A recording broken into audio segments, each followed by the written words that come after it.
White of the East. We are going to start with just quick introductions. With that, we will start with Vice Chair Angela Steens. Angela, welcome. Thank you, Chair. You hear me? Okay. Good morning. I'm Angela Steens, our Representative Angela Steens. I'm from House District 39 in Shawnee, Kansas. My name is Michael Fagg, represent District 14, which is kind of the McPherson, El Dorado area. I'm Brenda Dietrich. I represent about a third or to half of Shawnee County, Senate District 20, and all of Benson County. Rishu, House District 25, Northeast Johnson County. Schlingensieben, House District 55, Topeka, Kansas. Cindy Neighbor, 18th District, which is Shawnee, and a couple of precincts in Merriam. Mike King from Heston, representative, parts of McPherson, Marion, and Harvey County. I was kind of already introduced, so this is Gary White of the West. District 115, Dodge City, and 5 counties around it. And I believe Senator Kelly Warren is joining us via WebEx. Kelly, are you with us? Yes, thank you, Mr. Chair. Kelly Warren, representing Senate District 11, which is largely eastern and southeastern Johnson County. Thank you for that, Senator, and thank you for jumping on. I know you're balancing a couple different things today, so we appreciate you jumping on and joining us. My name is Representative Nick Hoheisel. I represent the 97th District, Southwest Wichita, and I chair the House Committee on Financial Institutions and Pensions. So we're going to start off with just a quick overview and review of the 2025 KPERS legislation that was introduced. We'll have David just kind of give a brief explanation of everything. If you have any further in-depth questions, Alan Conroy is next, and he should be able to answer some of those for us as well. So with that, David, welcome to the committee, sir. Thank you, Mr. Chairman. Good morning, committee. Yes, for the 2025 KPERS legislation, there were a couple of bills that actually did become law. There was Senate Bill 64. This was a bill that was actually requested by KPERS last session. The primary policy there was to extend the timeline to file an administrative appeal of any order of the board from 30 days to 60 days. And then there was also then some updates to the kind of the KPERS IRS guidepost statute to reflect some changes that happened in federal law and regulation relating to required minimum distribution rules and the list of eligible retirement accounts for rollovers. And then there were also just a few technical amendments in there to update some cross-references as well. And that became effective July 1 of this year. The second one was sort of part of a larger kind of child support reform bill, House Bill 2062, is part of the conference committee report. There were provisions in there that initially started as Senate Bill 237. It came through the Judiciary Committee, and where that retirement accounts are no longer be exempt from any child support orders of the court.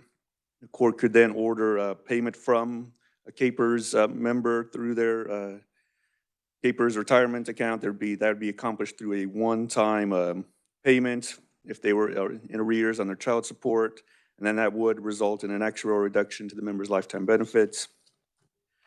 And then there were some other bills that also had some legislative consideration, some hearings, or had some action. House Bill 2086, this dealt with the KPERS 3 dividend interest credit. This would have lowered the threshold in the formula for when that dividend is paid out from 6% to 5%. On those investment earnings, and then increase that dividend share from 75% to 80%. And this came through the House Financial Institutions and Pensions Committee. The full House did pass the bill over to the Senate, and the bill is currently in the Senate Financial Institutions and Insurance Committee. The other one is House Bill 2129. This would have transferred teachers from the KPERS 3 plan to KPERS 2. Beginning January 1, 2026. There was a hearing on the House committee, but there's no action taken on it. And I also note that there is a Senate mirror on that Senate Bill 202. Has not received a hearing at the time, and it's been referred to Financial Institutions and Insurance Committee. House Bill 2130, this would have allowed for payments to be capers, KP&F and retirement, judges' retirement payments to be paid either biweekly or monthly on the option of the member. Currently, all those benefits are just paid out on a monthly basis. This would have paid it out basically twice a month. There was a hearing, but no action. 2194, this was concerning working after retirement. There would have created an exemption from the employer contribution rate if the school district employed a retirement as a teacher in a position for which a certificate to teach is required. There was a hearing on that, but no action. And then the Senate Bill 282, this is the CRIS plan. I think we'll talk about that in a little more detail this afternoon. There was a hearing, but no action. And then I just kind of also listed a few of the other bills that had been introduced, but had not, there's been no, any committee work on those, but just, again, a lot of COLA bills and those type of things, some things of that nature. I can stand for any questions, Mr. Chairman. Thank you for that, David. Committee, do we have any questions for David? Senator Fagg. Thank you, Mr. Chairman. David, thank you for your presentation. Could you go back to the part that was talking about 5 and 6%? Just kind of, I didn't catch all that. Kind of review that just a little bit. Yeah, that's House Bill 2086. That's, you know, that's in the Keepers 3. There's a potential if there's a certain investment returns are met by the system, that a dividend could be paid out to the members. Currently, right now, it has to be, you know, the returns have to be over that 6% threshold. This would basically allow for lesser investment performance to then trigger the potential dividend, which then would also have a bigger share of the dividend from 75 to 80% of the return.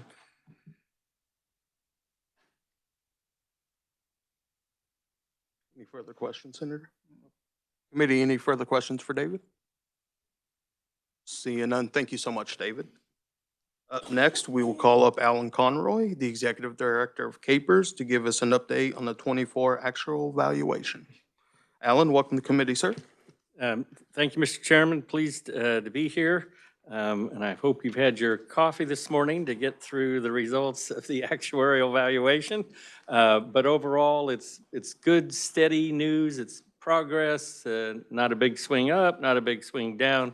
But overall, I think, I guess that's probably what you want, that you don't want to be going the wrong ways or going down. So we just have some, I don't know, whether we have the slides. Oh, okay. Anyway, I'll just go ahead and start just with some background information. Of course, just to remind you all, of course, there's 3 retirement systems administered by Capers. The public employees, the regular Caper system, police and fire, and judges. There's over 1,500 employers. This is on slide 2 in your notebooks under tab A. Of course, the state of Kansas, all the local school districts, all the counties, most of the cities, city of Wichita is large enough, they have made the decision to have their own retirement system. But most of the other cities, and then you get into townships and community colleges and public libraries and public hospitals and conservation districts, drainage districts, townships, on down the list. And sometimes that's a bit of a challenge for us because some of those, you know, I think the largest, setting aside the state, the largest single employer is the Wichita Public School District with over 6,000 employees. And then you get down to those drainage districts and townships, which literally might just have 1 employee or maybe 2 employees. And as we interact with those 1,500 employers, we always try to keep in mind kind of where they're at and what what they're all about. So on slide 3 is just our board of trustees. Trustee Huntsman was going to join us, but we have a new trustee, Chris Huntsman, who is a retired teacher. She was elected on the school side.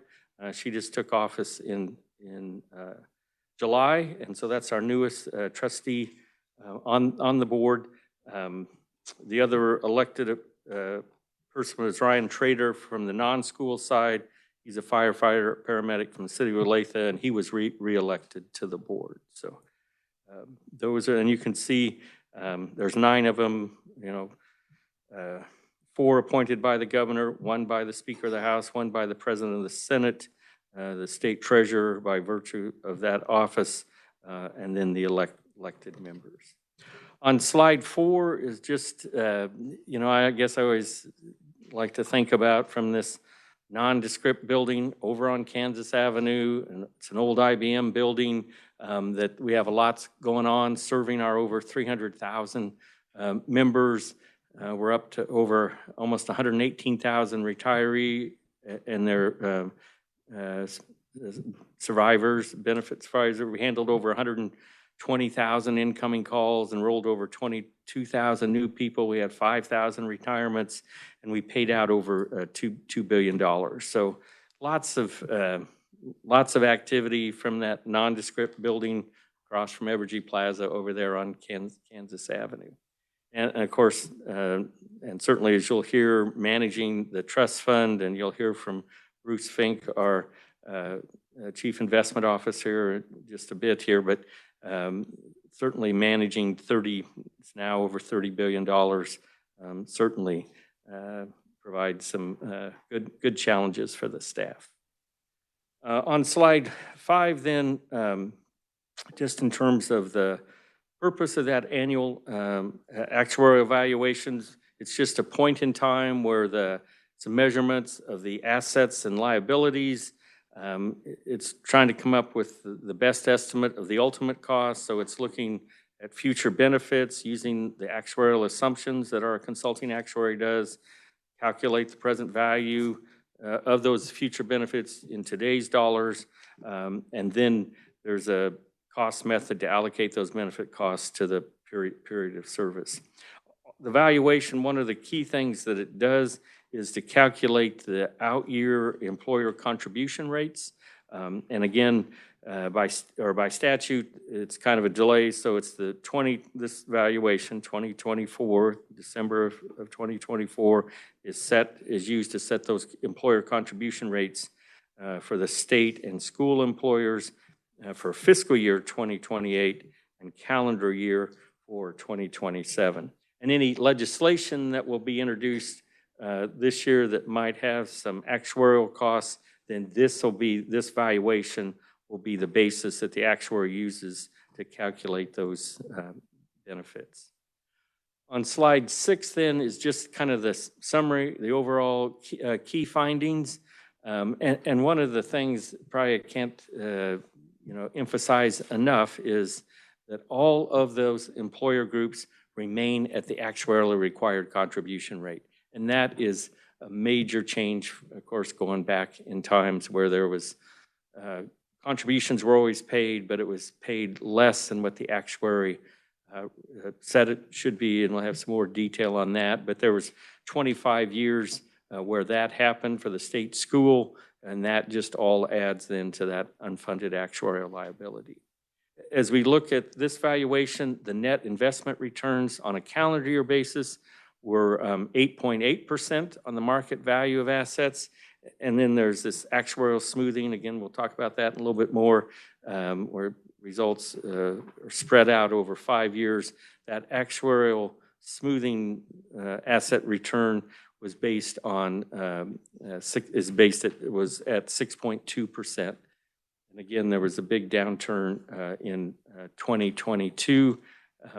And I just probably mention it later, but I just might mention there, of course, and this is, of course, again, I said it was, just time sensitive, but in December of 2022, there was a major downturn in the market.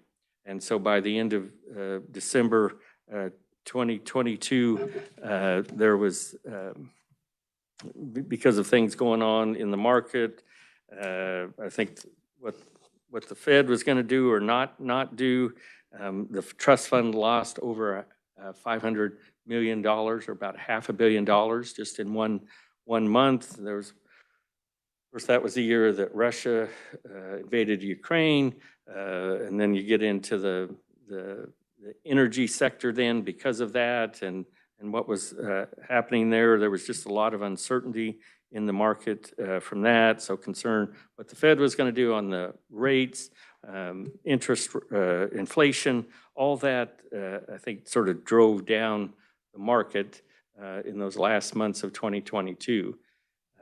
But by January of 2023, we'd gained back $1 billion. So it's up and down, very time sensitive. And again, this is at the end of the calendar year, so it caught the downturn, but then the upside was caught then in the next valuation. And Bruce has lots of insights on the market, and be glad to share those with you if you think that might be, if you have any additional interest in that. Overall, the unfunded actuarial liability did increase about $300 million from $9.7 billion last year to just about $10 billion this year, slight increase. And we'll also talk about that, but mainly driven by public sector employee salaries being higher than the actuarially assumed in around 3%. And of course, higher salaries means eventually higher benefits. And so that adds to the unfunded actuarial liability if it's higher than anticipated. Overall, the funded ratio, which is just assets to liabilities, improved to 75.3 for the state school group and stayed level at 74% for the entire system, all those different plans. On slide 7 is we're looking at active membership. There's about 155,000 active members, and those active members range in age from 16 to 92. And so again, this is where I say you all as public elected officials, there's a marker for you to see if you can beat still working while you're 92. Here's the threshold right now. And that happens to be a person, it's noted on, I think on the next page, but a school employee. And I guess I always say we did check and we know it's not a school bus driver, but anyway. So KPERS 3, which is the largest group, and you may remember KPERS 1 members are prior to January 1st, had membership at date prior to January 1st of 2009, KPERS 2 from 2009 to 2014, and then active KPERS 3 members January 1st to 2015 going forward. And so that's over 56% there. You can see the pie chart on the left of our active members or KPERS 3 members. And I think it kind of also emphasizes that over 10 years, the amount of public employees that have either retired during this last 10 years or have left public service for another another career. The average KPERS member has about 10 and a half years of service and a salary of a little over $56,000. The average KPNF member also is right around 10 years and has a salary of around $89,000. And then judges just below 10 years with a salary on average of $135,000. On slide 8 then just looks at the... 1 second. Senator Dietrich has a Thank you. question. Alan, thank you so much. When we're looking at the numbers that are in KPERS 1 that are active, I don't have our data from last year. How has that changed? It's decreasing a little, decreasing a lot? Actually, it's going down quite a bit, as particularly those KPERS 1 members now are certainly in sort of potentially the prime retirement days. And you can kind of see, at least on the next chart, you can see, let's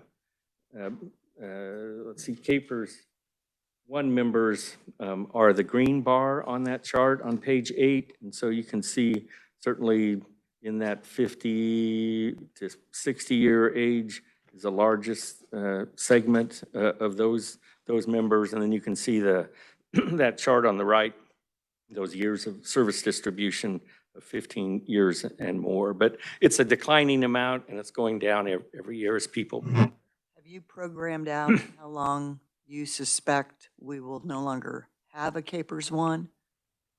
I'm sure actually, I bet you we do have it somewhere, and I should pause here to say Jared Waltner, who's our planning research officer, couldn't be here today. He had a death in the family, and so I may have to phone a friend. In fact, there's 3 Capers staff members to help cover since Jared's not here today, but No urgency, just, yeah. it's a good piece of information to have. Yeah, that's right. And you look at it, so, I mean, you have some people who are still in their early 40s that are Capers 1. So certainly it could run another 20, 25 years pretty easy before those Capers 1 members are. Thank you for that, Al. And just maybe another comment or two on that slide on page 8. Again, I mentioned, you can see we called out well, those Capers 3 members are the blue bar, and you can see, of course, there are way more of them on the left. Of course, that'd be since it just started in 2015. And then that service distribution, the other chart, again, the 5 and 10 years, where most of it is Capers 3. Mentioned that oldest active school member is that 92-year-old school employee. And then in terms of service distribution, the longest service for an active member is a state employee with 57 years of service. So certainly quite a career. On slide 9 then just switches the gear to look at retirement memberships. And we have over 117,000 retirees and their beneficiaries. Again, they range in age from 50 to 106. Beneficiaries range in age from 15 up to 100, 105. The average benefit for a Capers member is a little over $17,000 per year, so about $1,400 a month.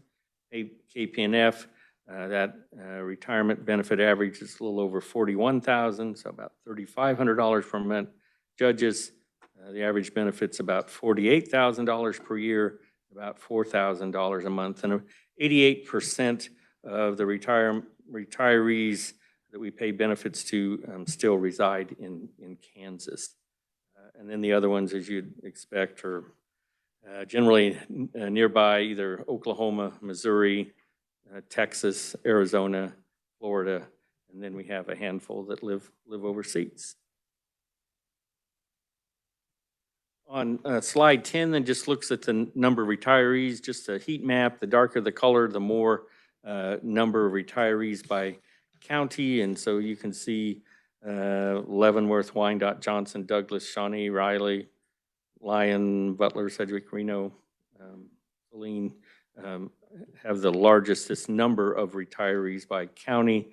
Again, the lighter the shading, the smaller the number of retirees. But of course, as you'd expect, we have retirees in every county of the state.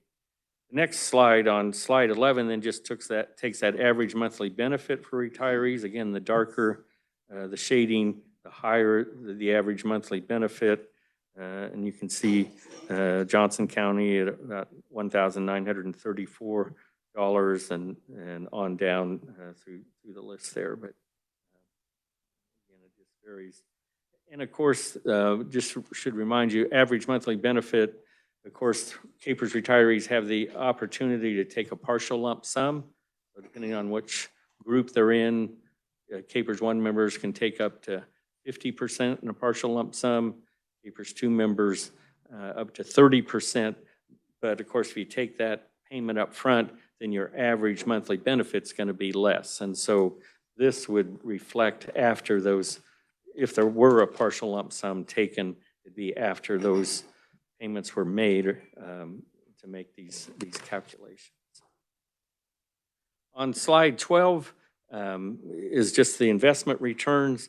And of course, most of the revenues you might expect comes from the trust fund. It's right at 50% comes from investment earnings, about a third then from employer contributions, and then the balance from those member contributions at 15%. We look at a calendar year basis, it's measured on a calendar year basis. The total return in 2024, the total return was 9.3%. If you look on a fiscal year basis, so through June 30th of this year, the return was 10.3%. And that little graphic on the right shows in that dotted line is that assumed rate of return that our actuary and the board has set at 7%. And you can see under these time periods, 1 year, 3, 5, 10, and 20, it's all exceeded that assumed rate of return of 7%. And again, the most recent, that 10.3% for the most recent fiscal year. Slide 13, though, looks at a kind of a historical fiscal year returns by year going back to 2006. And of course, some of you may remember the difficult downturn in the market in 2008 and 2009. But you can see most of the time period, and of course then that 2022 that I briefly talked about, negative 4.7%. So over this time period, there were only 3 fiscal year returns that were negative and 4 that were positive, but less than the 7% assumed rate, or 7.75 earlier on. But all the rest then exceeded that. And of course, that helps the funding position of KPERS. As we looked on slide 14, then just kind of the development of that unfunded actuarial liability. And of course, it's actuarial liabilities minus the actuarial assets get you to that unfunded actuarial liability. And that, again, is used to project those future benefits, calculate the present value of future benefits, and then apply a cost method to allocate the benefit cost to the period of service. Actuarial value of assets are averaged or smooth. They're not the market value, and we'll talk about that in another page or two. But again, so it's actuarial smoothing is the terminology. 15 just looks at the big numbers.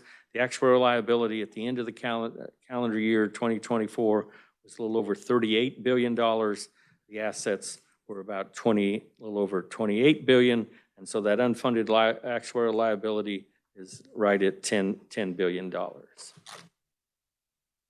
On slide 16 then talks about the market value of assets versus that actuarial value and kind of the smoothing. Again, the market value is not used in the valuation. Asset valuation, our actuary uses sort of the standard valuation methodology, which is called this smoothing to smooth out the effects of those market fluctuations from one year to the next.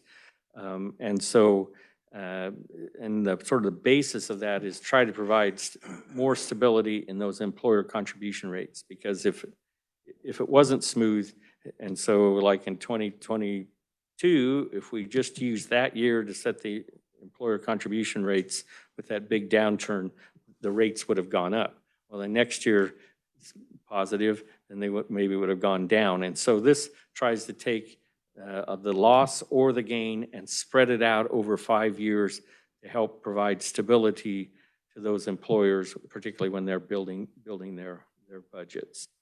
And so over the current 5-year periods, the ups and downs, largely due to 2022, there's still about $500 million in deferred investment losses to be included in the valuation. And so on slide 17, you can see the investment return on a market basis in calendar year 2024, and the net was 8.8%, but then you get down to that 6.2% for the smoothing. And again, as I mentioned, the December 2022, and so downturn. And so, for example, then that if you look in the box on the right, calendar year 2024, again, it's 20% is recognized each year going out 5 years. And so calendar year 2024, positive $385 million. Calendar year 2023, positive $516 million. That calendar year 2022, there's $1.8 billion left to be smoothed into those contributions. So it's about a $900 million hit every year from an actuarial standpoint. And then calendar year 2022, $357 million. I guess the good news, as long as Bruce keeps us close to that 7% or above, these next 2 years, working through that big loss in 2022. So the 2025 valuation will have about $900 million of deferred losses. So that'll have to be factored in. And then the year after that, the final $900 million. But once we can get by these next 2 years, then hopefully these will all be positive numbers rather than any deferred losses to factor in over 5 years. It's going to be deferred gains. That helps the funding position. That helps keep employer contributions down. And we'll, of course, see how that all works out. But certainly, as you can see in the smoothing on that chart, there's 3 years of positive, but one heck of a big year from 2022 that's negative that we got to work our way through that next year and the year after that. Page 18 then just looks at the funding status. Again, as the end of December of last year, the overall system from December of 2023 was 74%. For December of 2024 stayed right at also 74%. Again, that 8.8% investment return net positive for the calendar year. But again, those deferred losses from 2022 then pulled it negative. The state school group, which of course perhaps might be of most interest to you, because again, remember the state pays the entire local school employer contribution as part of state aid to education. That funded ratio just ticked up slightly from 75.2% to 75.3%. Also a slight increase in the unfunded actuarial liability. But again, and I'll say it again, all the employers remain at the full actuarial required contribution rate, and that takes a major, I think, commitment from the employers, from you all, from governors. To now, I think this is the 7th valuation where the full actuarial required rate will be paid, and that is probably the biggest long-term key to overall solid funding of the retirement system. It's just having the employers pay that required rate, and that's where we're at, and that's a great thing. State school employer contribution rate for 2026, 11.68% for that state school. For fiscal year 2027, it'll go down slightly to 11.332%. As we look on page 19, just those unfunded actuarial liabilities by group, you can just see the liability on the left, what the actuarial assets that are assigned to those different plans, and then the unfunded actuarial liability getting you to that $10 billion and that 74%. I might just note on the school line, you can see there the unfunded liability, that the funded ratio here, then it's at 75.33%. And we'll, I guess, talk a little bit about more of that. As we look on slide 20, those valuation results, kind of what are the factors that impacted the liability? Again, that very first one, that red, there's no impact there because everybody is paying what they're supposed to. That's great news. Long-term funding key. The amortization period, again, as KPERS gets older, we're on the other side of kind of like the mortgage of the house. Before we were paying mainly a lot of interest.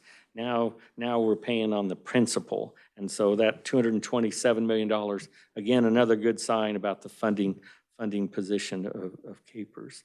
The experience, and of course you can see on the investment there that positive $227 million. And then the demographics, which things like the number of retirements, wage growth, number of retiree deaths, all those things that the actuary assumes, then she compares that to the actual experience based on the assumptions. And again, the number there is largely driven by higher than expected salaries, which is our actuary notice is a trend that's been seen in a lot of public pension plans across the nation, and gets you to that little over $10 billion figure. On slide 21, just then is those employer contributions, again for the years beginning in 2027. So that's fiscal year 2028 for the state school, calendar year for the local. Again, there's that 8 consecutive evaluation where that required contribution rate is being met. And again, the state met that the first time in the 2017 valuation. And again, that at that point, that was the first time the rates had been achieved in 24 years. The local group met that actually required contribution rate in calendar year 2015. The school group just by itself has not quite reached the full actuarial required contribution, but by statute, the state and the school groups are combined into a single state school rate. And you can see that on slide 22, where the actuarial rate is 11.5. School by itself is the statutory then is be the 11.38%. So there's a shortfall. But when you combine the groups with the state, sort of the over contribution by the state helps fund the school position and get you to that combined rate of 11.33%. You can see the other plans as well. On slide 23 then are the funding projections. Again, not precise, but general estimates. Of course, based on a lot of assumptions, that's 7% in 2025 and all the future years, all those actuarial assumptions that I mentioned, retirements, age of employees, service number of years, all those things are met or close to it, based, of course, on the current plan design. Of course, all the contributions are paid, and then any new people that come into the system are very similar to those that have exited the system. As we look to state school funding projections on slide 24, I'm sorry, for based on this valuation, that funded ratio, again, 75.3, that 11.38% on contributions. And so again, still at that full actuarial contribution rate, it's going to stay probably flat in that neighborhood in that neighborhood, 11.3%. And then, and again, I think this is just one thing I think that should be noted, but the state's commitment to KPERS through employer contributions for all state employees and all those local school employees, it's over $700 million a year. So it's a major commitment that you all as policymakers provide to the funding of the system. And so $700 million, of course, is a sizable amount even within the state budget. And then just a couple more pages on slide 25. If all the assumptions were met, the actuary believes as you look out a little bit that KPERS state school employer contribution in the near term, going out several years, is going to stabilize around 12%. So that's, I think that is a good thing, hopefully a manageable thing in terms of the state budget. The current legacy unfunded actuarial liability for all those years, those 25 years where that employer contribution was not paid, that big liability, that'll be paid off in 2039. And so, and as I say, you might mark that date if you're in the legislature in 2039, because the employer contribution rate's going to, unless there's benefit changes, there'll be a significant decline in that employer contribution. And then on slide 26, of course, on the funding, again, we'll see how we're doing on that 7%.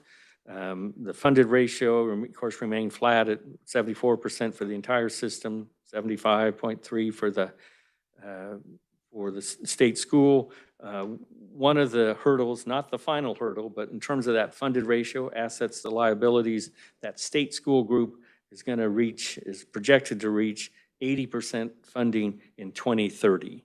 And so that'll be, I think, a big hurdle as we move forward. And of course, the goal is to get to 100%, but 80%, when you think back to those days, over almost 25, 30 years ago, where, I mean, the low point was school was down to 49% funded. The state school, the overall system was 56%.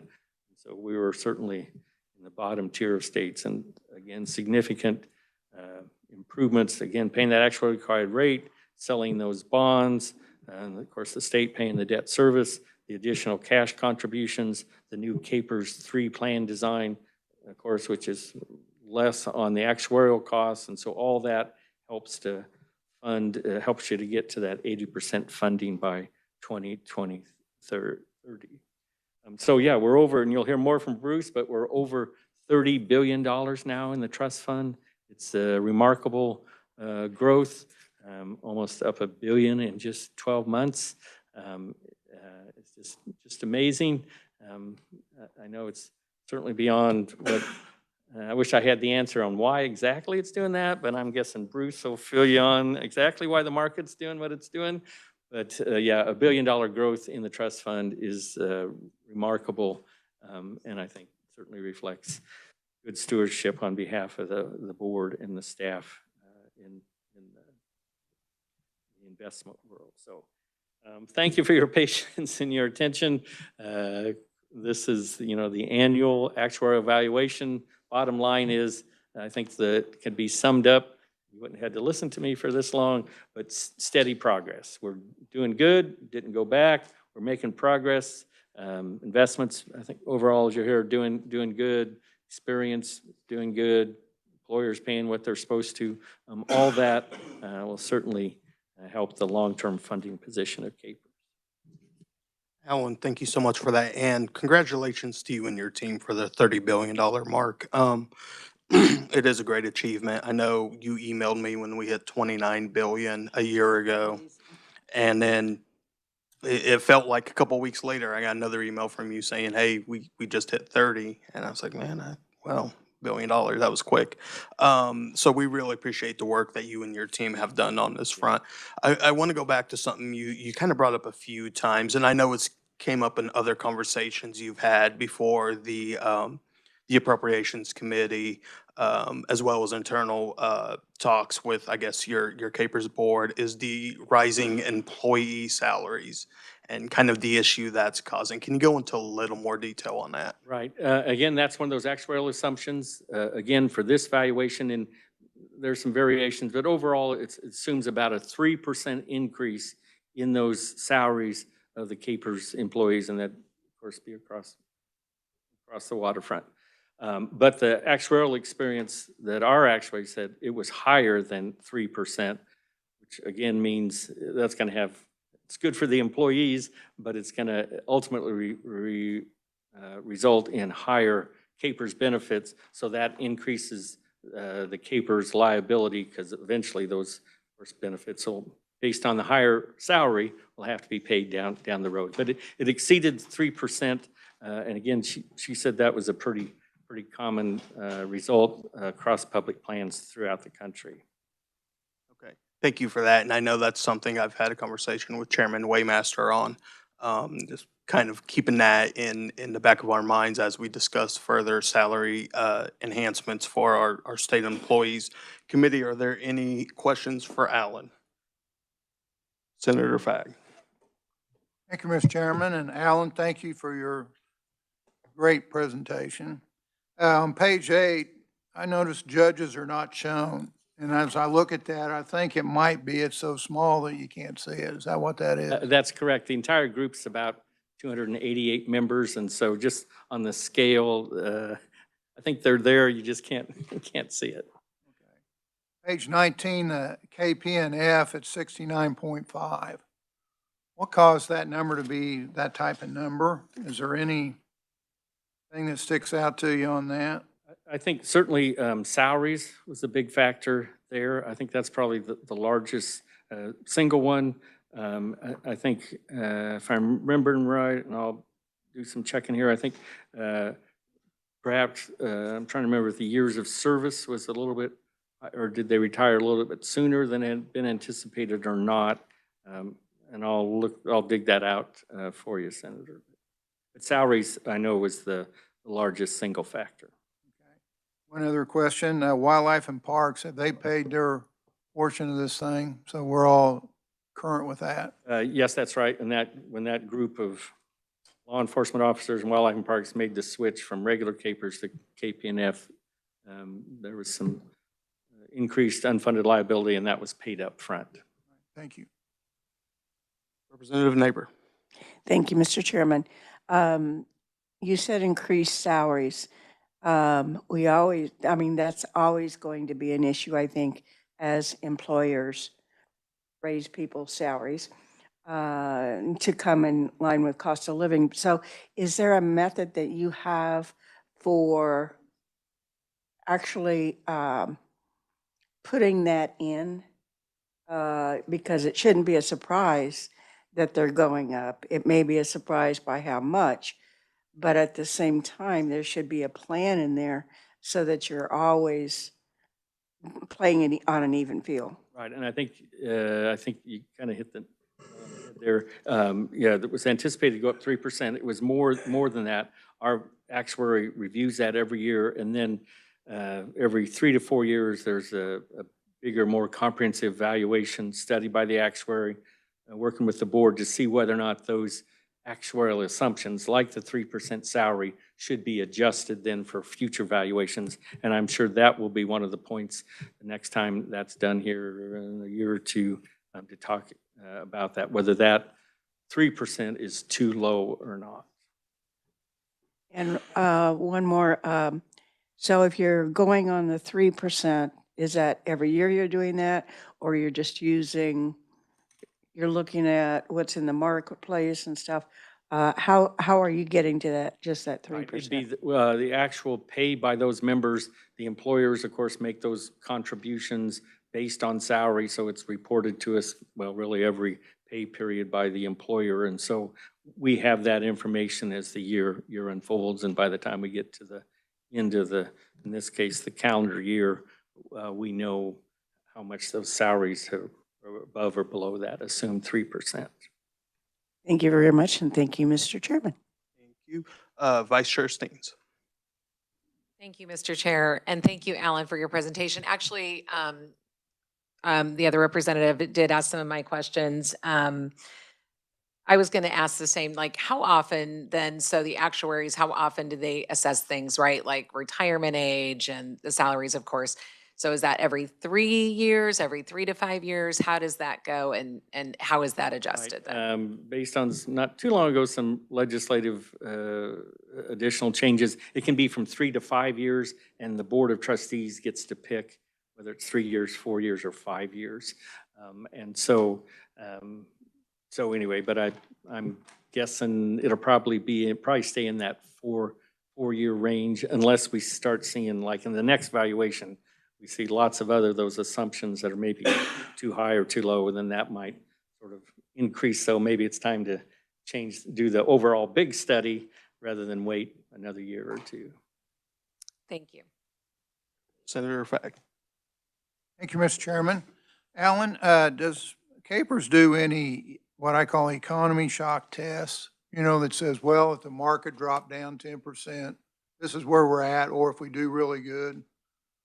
Yes, they do, and Bruce will be glad to talk about that. And some of our asset allocation study, that's right, and that's those board meetings where we hide all the sharp objects and we say, if this happens in the investment, what's going to happen to the funded ratio? What's going to happen to the employer contribution rates? But yeah, there's some pretty nasty scenarios that they've done, trying to see how the trust fund will manage should there be a 20% downturn in the market. What position would the trust fund be in should that happen? And those, especially with hitting the $30 billion mark, those swings hurt a little bit worse now with some, I mean, that dollar amount wise, those are very painful. I mean, it's swings. amazing, you may come into work and maybe the market's gone up $200 million. Maybe it's gone down $100 million. And then the next day, maybe it's just the opposite. So I know we've seen some of that in April, and there were days where I was watching the market, and yeah, those were not good times. That's why I'm glad, and certainly we monitor all this, but we're not day traders. I mean, we do have that 40 or 50-year time horizon. But clearly, there's a lot of monitoring goes on, but we don't live and die by them. I think that's a benefit too of having a long-term plan and investing in long-term and not short-term, and the need to chase for liquidity, rather quick as opposed to, Senator Fagg, yeah. Well, Alan, do you ever have any employers call up asking for any changes in the CAPER system? You know, when we've had employees in CAPERS 3, is there any conversation on the employer side? I believe so. I think there's concern about the adequacy of Capers 3 when it's compared to Capers 1 particular. We do hear that. I think we hear from employers, certainly the whole working after retirement issue and whether or not those dials are set right. So those would be two. And then, of course, from retirees, of course, the cost of living adjustment. But Kind of piggybacking on that, let's say HB 2086 was implemented in 2024. What would that, I guess you wouldn't know off the top of your head, and I'm not going to ask you to do math, but the dividend payment for our employees, if 2086 was implemented in 2024, do you know how much roughly that would have cost? Yes, I do, and I'm sorry I don't have it, but maybe I can bring it back after lunch. I know I'd just be actually- curious on what Yeah. that number looks like if we did have that implemented. Committee, Representative King. Thank you, Mr. Chair. Thank you, Alan. Page 7, my question is not the number of active members, but the number of groups. So like drainage district, what is the process for adding or deleting a group into a CAPERS program? Right. There's a process where the governing body has to pass a resolution or send us a letter saying they want to affiliate for CAPERS. And so then our board, usually it's in January of each year, and our board, it takes a formal action to accept them in. The door only swings one way because once they're in, there's no mechanism for somebody to withdraw from CAPERS. So, but coming in, there's an affiliation process. It's really pretty simple, but their governing body has to approve it, and then the CAPERS board has to approve it. Chair, one more question. Thank you. Alan, would it be a goal to reduce the number of groups, some of those smaller groups, in the future, to take them out of the system, or not? Yeah, I mean, I think our system, logistically, I think we can handle that. And I think particularly for some of those small employers, sort of being part of the overall benefits package, having CAPERS is probably a plus because particularly some of them, may be coming from a city, maybe to the township or something like that. And so their participating service credit would, of course, stay right with them. Thank you, Mr. Chair. Chair Dietrich. Thank you, Mr. Chair. Alan, great presentation, but Representative King triggered a question for me, sorry. And it is when you said that if you're a group that comes into CAPERS, you cannot change. But have we not had law enforcement groups in CAPERS that want to change to KPNF? Yes, that's right. You can change within the groups, like the law enforcement, but you can't leave the overall CAPERS umbrella, I guess. Yeah. Sounds like the mafia to me. You're in and you're not getting out. There's only one way. You're in. Awesome. Do we have any further questions for Alan? Seeing none, thank you so much, Alan. All right, committee up next, we're going to have Bruce Fink, Chief Investment Officer at CAPERS. Bruce, you have a few more gray hairs than last time I've seen you, so. They seem to keep popping up, so. But thank you, Mr. Chairman, and good morning to the committee members, and thank you for the opportunity to present.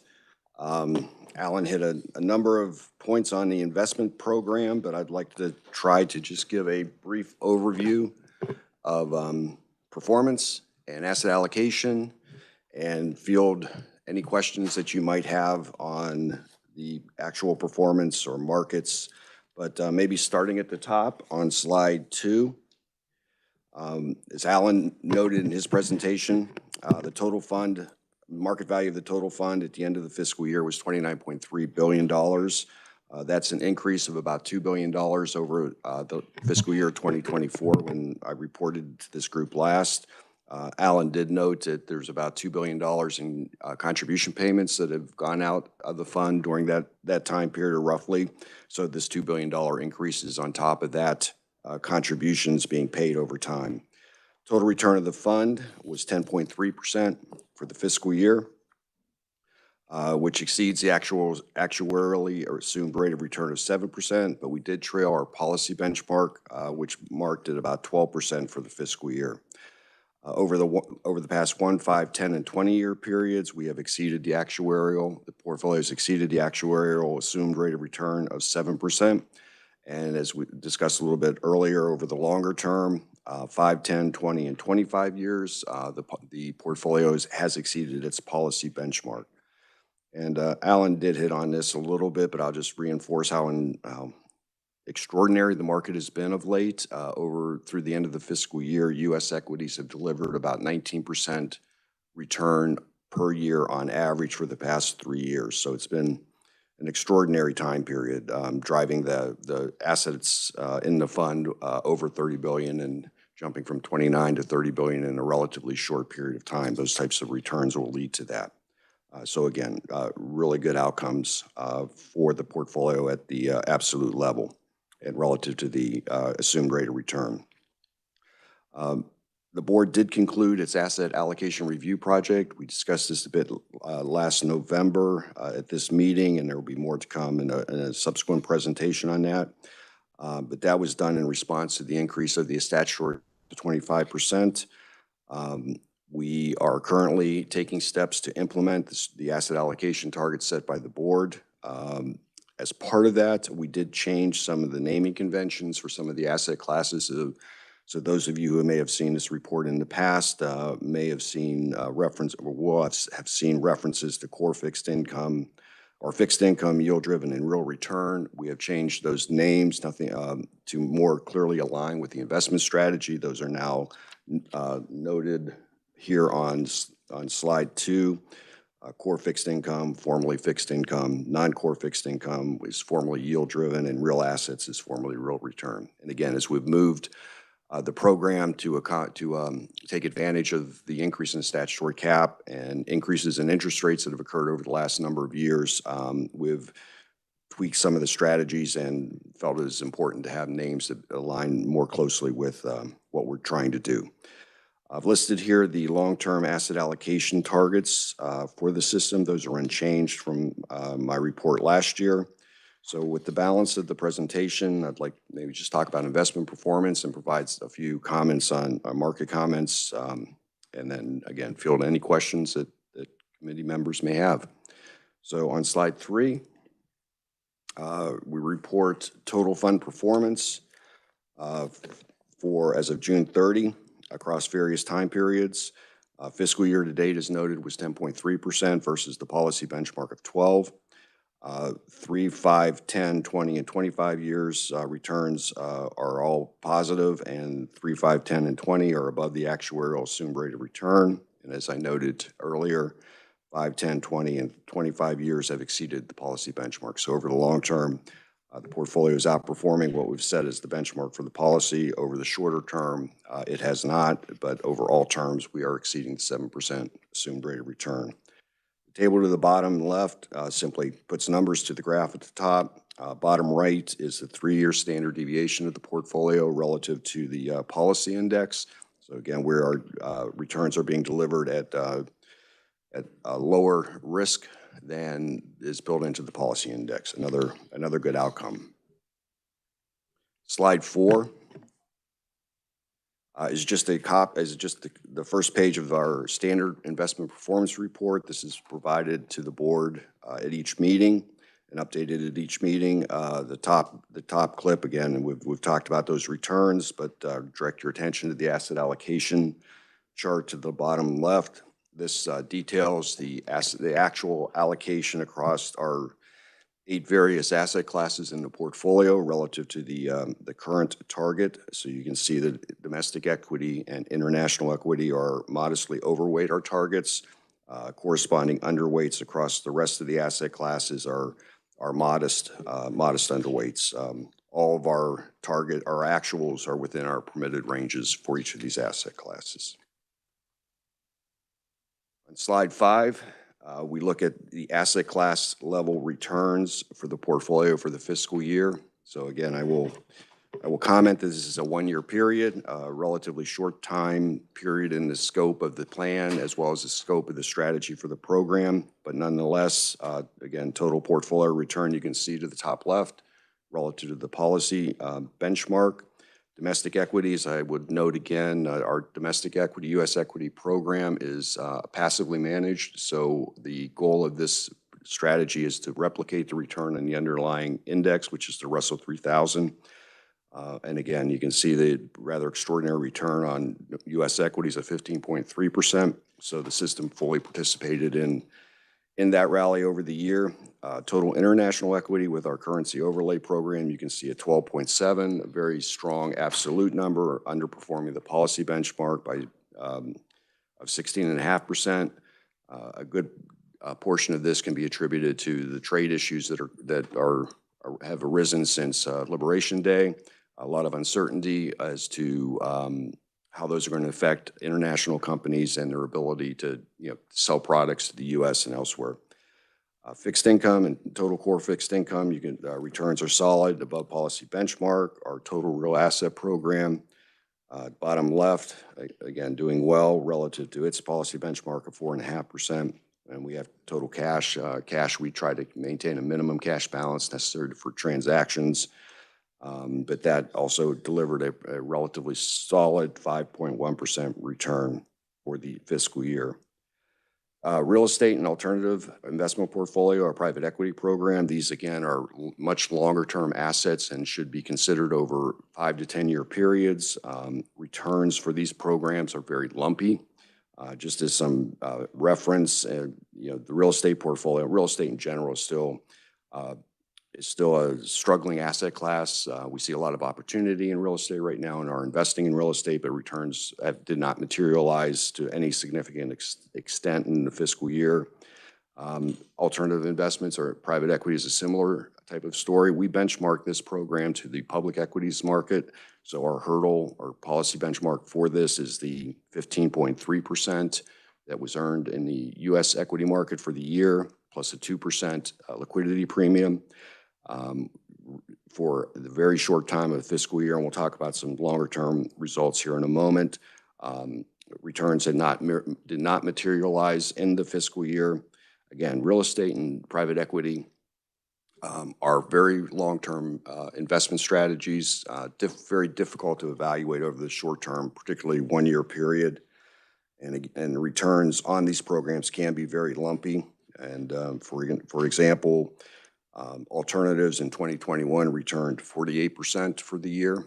It's pretty extraordinary returns. The returns tend to get packed into shorter time periods, of which this fiscal year was not one. 2022 is a similar story for real estate when the returns on real estate was about 18.5%. So again, short-term performance for these types of asset classes are very difficult to interpret, and perhaps I can flip to the next slide and we can look at some longer-term returns across asset classes that might be more instructive. So here we have longer-term returns for each of the asset classes for the portfolio. 5 years is in the top clip, 10 years in the bottom clip.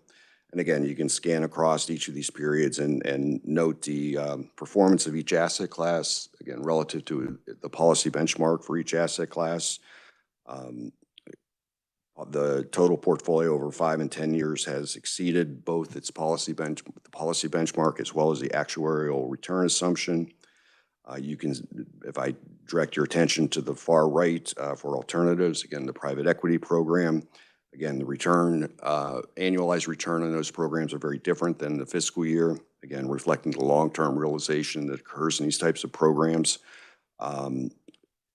Over each of these 2 time periods, private equity has been the system's highest returning asset class on an absolute basis.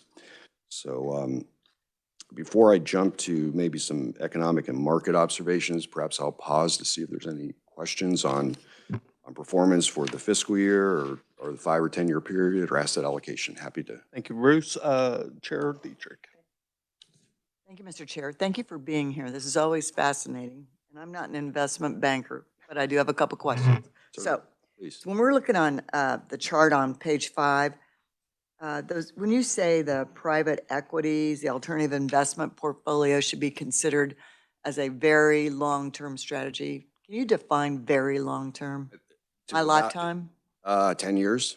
Oh, okay. So yes, so this private equity, the process within private equity is at least a 10-year process. The first 1 to 5 years, when you enter into a new private equity program, a new fund, the first 5 years we are making investments into that program, so there's little or no return being realized. In fact, because of expenses, we might see a net negative return as companies are being invested in within the fund, and you know, programs are being built to build these companies. Those are realized then they're harvested is the term that's used. So the value is harvested then in that 5 to 10 year period. So you really have that lumpy distribution where early on in the private equity program, returns will be low and perhaps negative because the companies are being built and invested in. But then as the companies are mature and are either sold or IPO'd or revalued over that 5 to 10 year period. So I would suggest maybe just to kind of keep that timeline in mind as we think about private equity. Yep. Thank you, Mr. Chair. I just have one other question, and this just has to do with movement between funds. So if you had mentioned there was one fund that had a 38% return, are you able to take a gain like that from one fund, one strategy, and move it to another? We do, but we do it in a slightly different method. So we focus on the long term, and I'll keep saying that because it's so hugely important. To you, long term is 10 years. 10 years for private equity, 5 to 10 years for the portfolio as a whole. So the returns that we're seeing in U.S. equities, we would not necessarily try to market time and trade out of that and trade into something else. But what we do have in place is a very structured and disciplined rebalancing program. So each of the target allocations that were reported or that were shown, I think it was slide 4, I'm sorry. So each of those target allocations that are on slide 4, we have a range built around each of those targets. So as we approach the high end of the range, say in U.S. equities, as we approach maybe 27.5%, 28%, we will rebalance out of domestic equities, U.S. equities, into one of the under allocated. So yes, there's rebalancing protocol that exists. It's very disciplined. It's not based on trying to time the market and get in and out of trying to trade on day trade. So, Thank you. Senator Fagg. Thank you, Mr. Chairman. When you say international equity, what's like the top 3 countries that we're invested in that? I would say the EU, if you want to consider the EU a country, would be the largest investment. UK would likely be at the top of that list. Those are predominantly Japan would be. Okay. So when you look at this type of thing, do you ever look at what kind of investments they're into?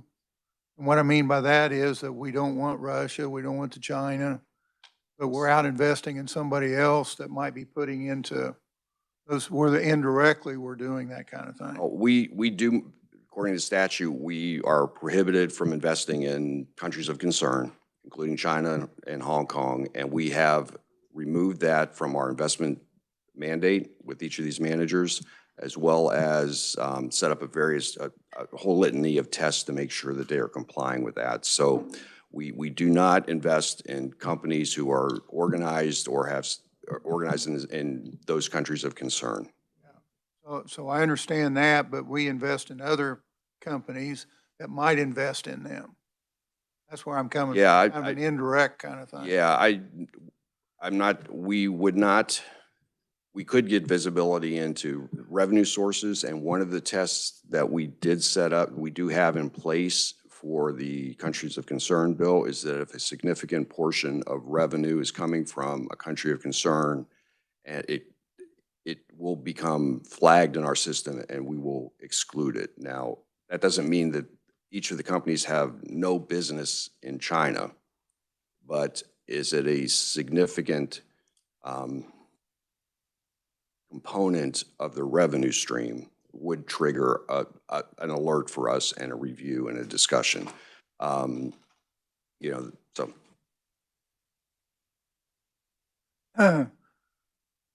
Another question, could you talk for a minute about core fixed income and non-core fixed income? Yes. Give me a definition of core.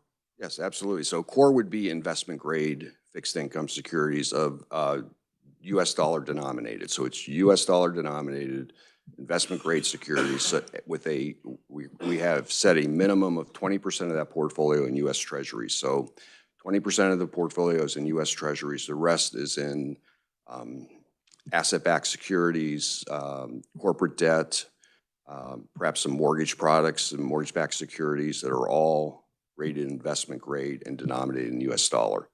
Non-core fixed income currently is the high yield fixed income portfolio. So it's USD, US dollar denominated, non-investment grade credits.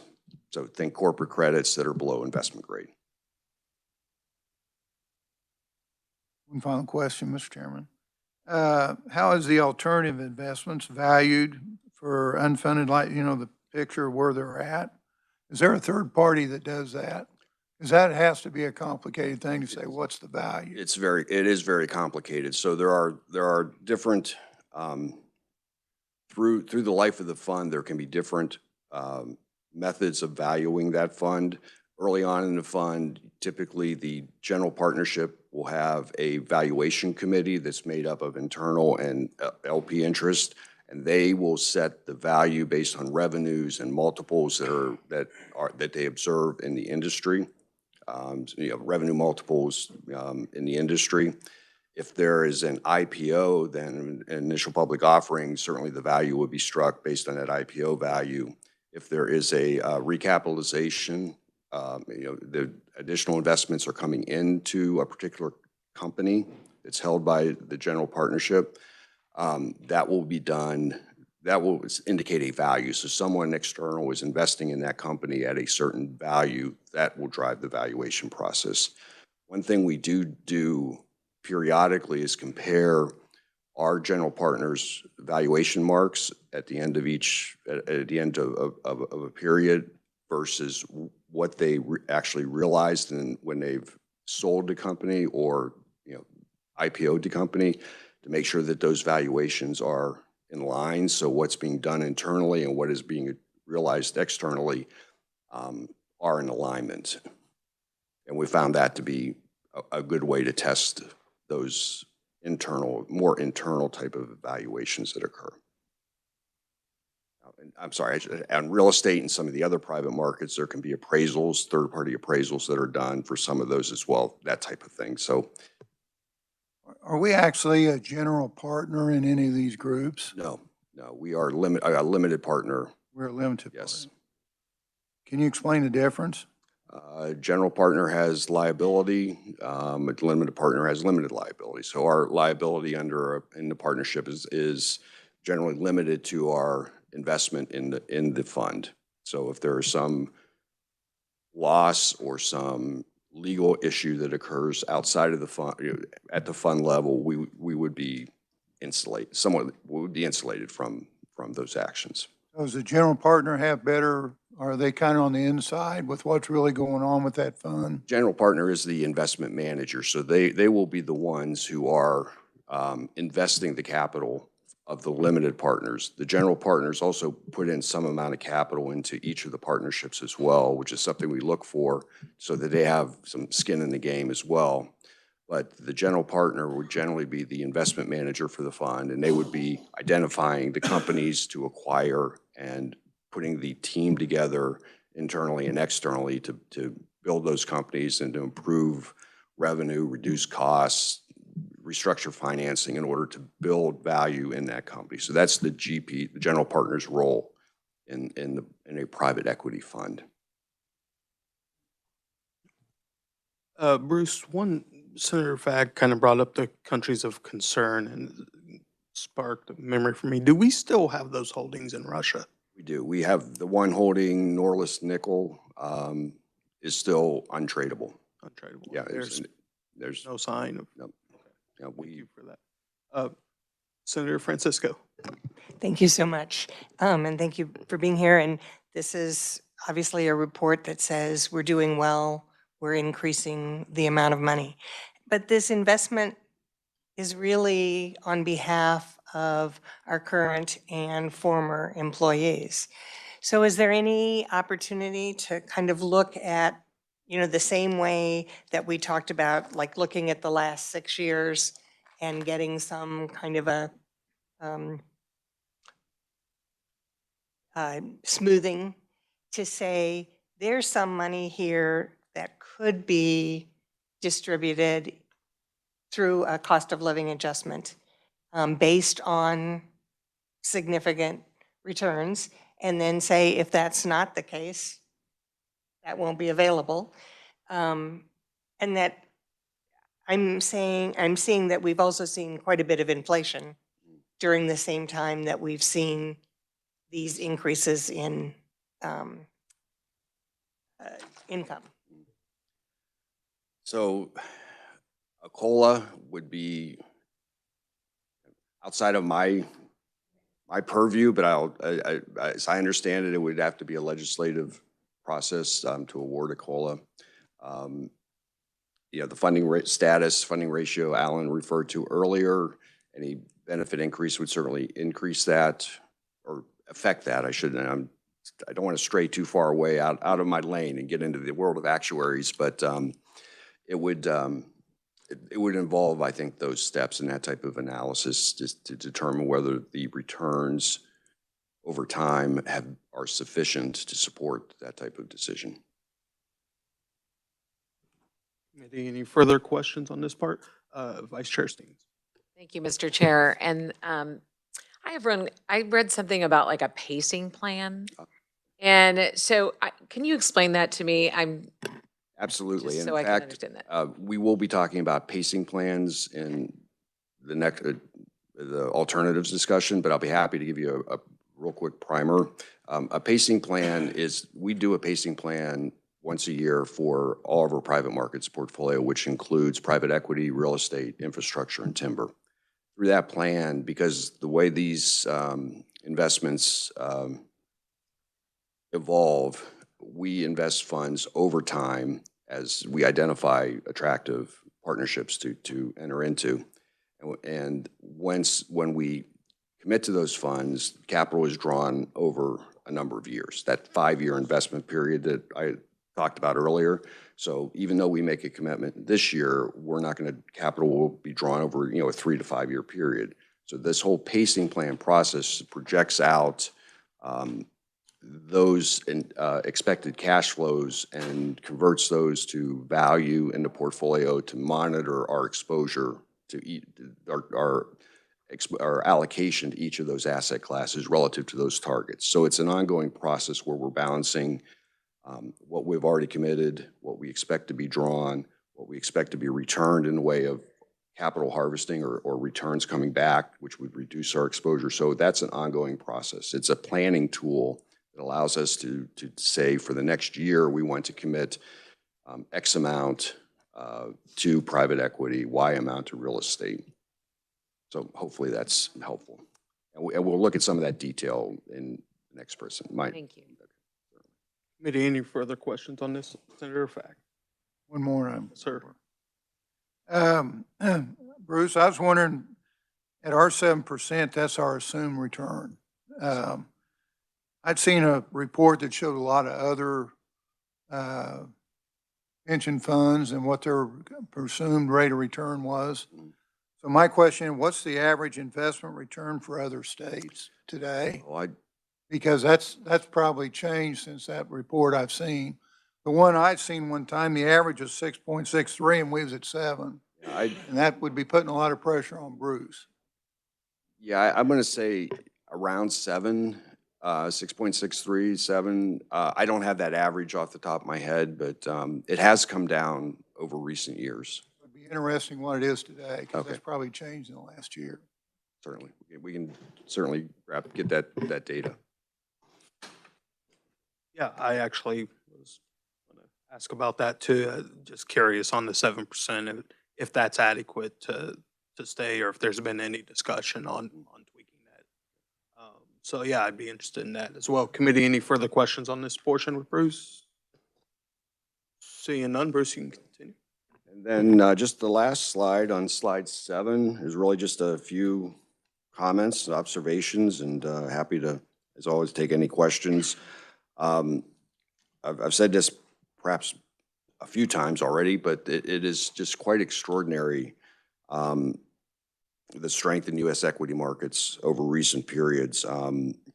That strength has continued since the close of the fiscal year 2025. The Russell 3000 index, which is a U.S. equity index that we use in the portfolio, since June 30 through September 30 has delivered a total return of 8.2% unannualized. So just for that period of time, again, a continued extraordinary run in returns for U.S. equities.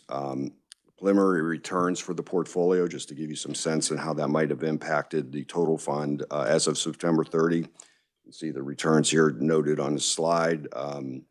2026 fiscal year to date, again, this is only a 3-month period, total return at the fund level about 4%.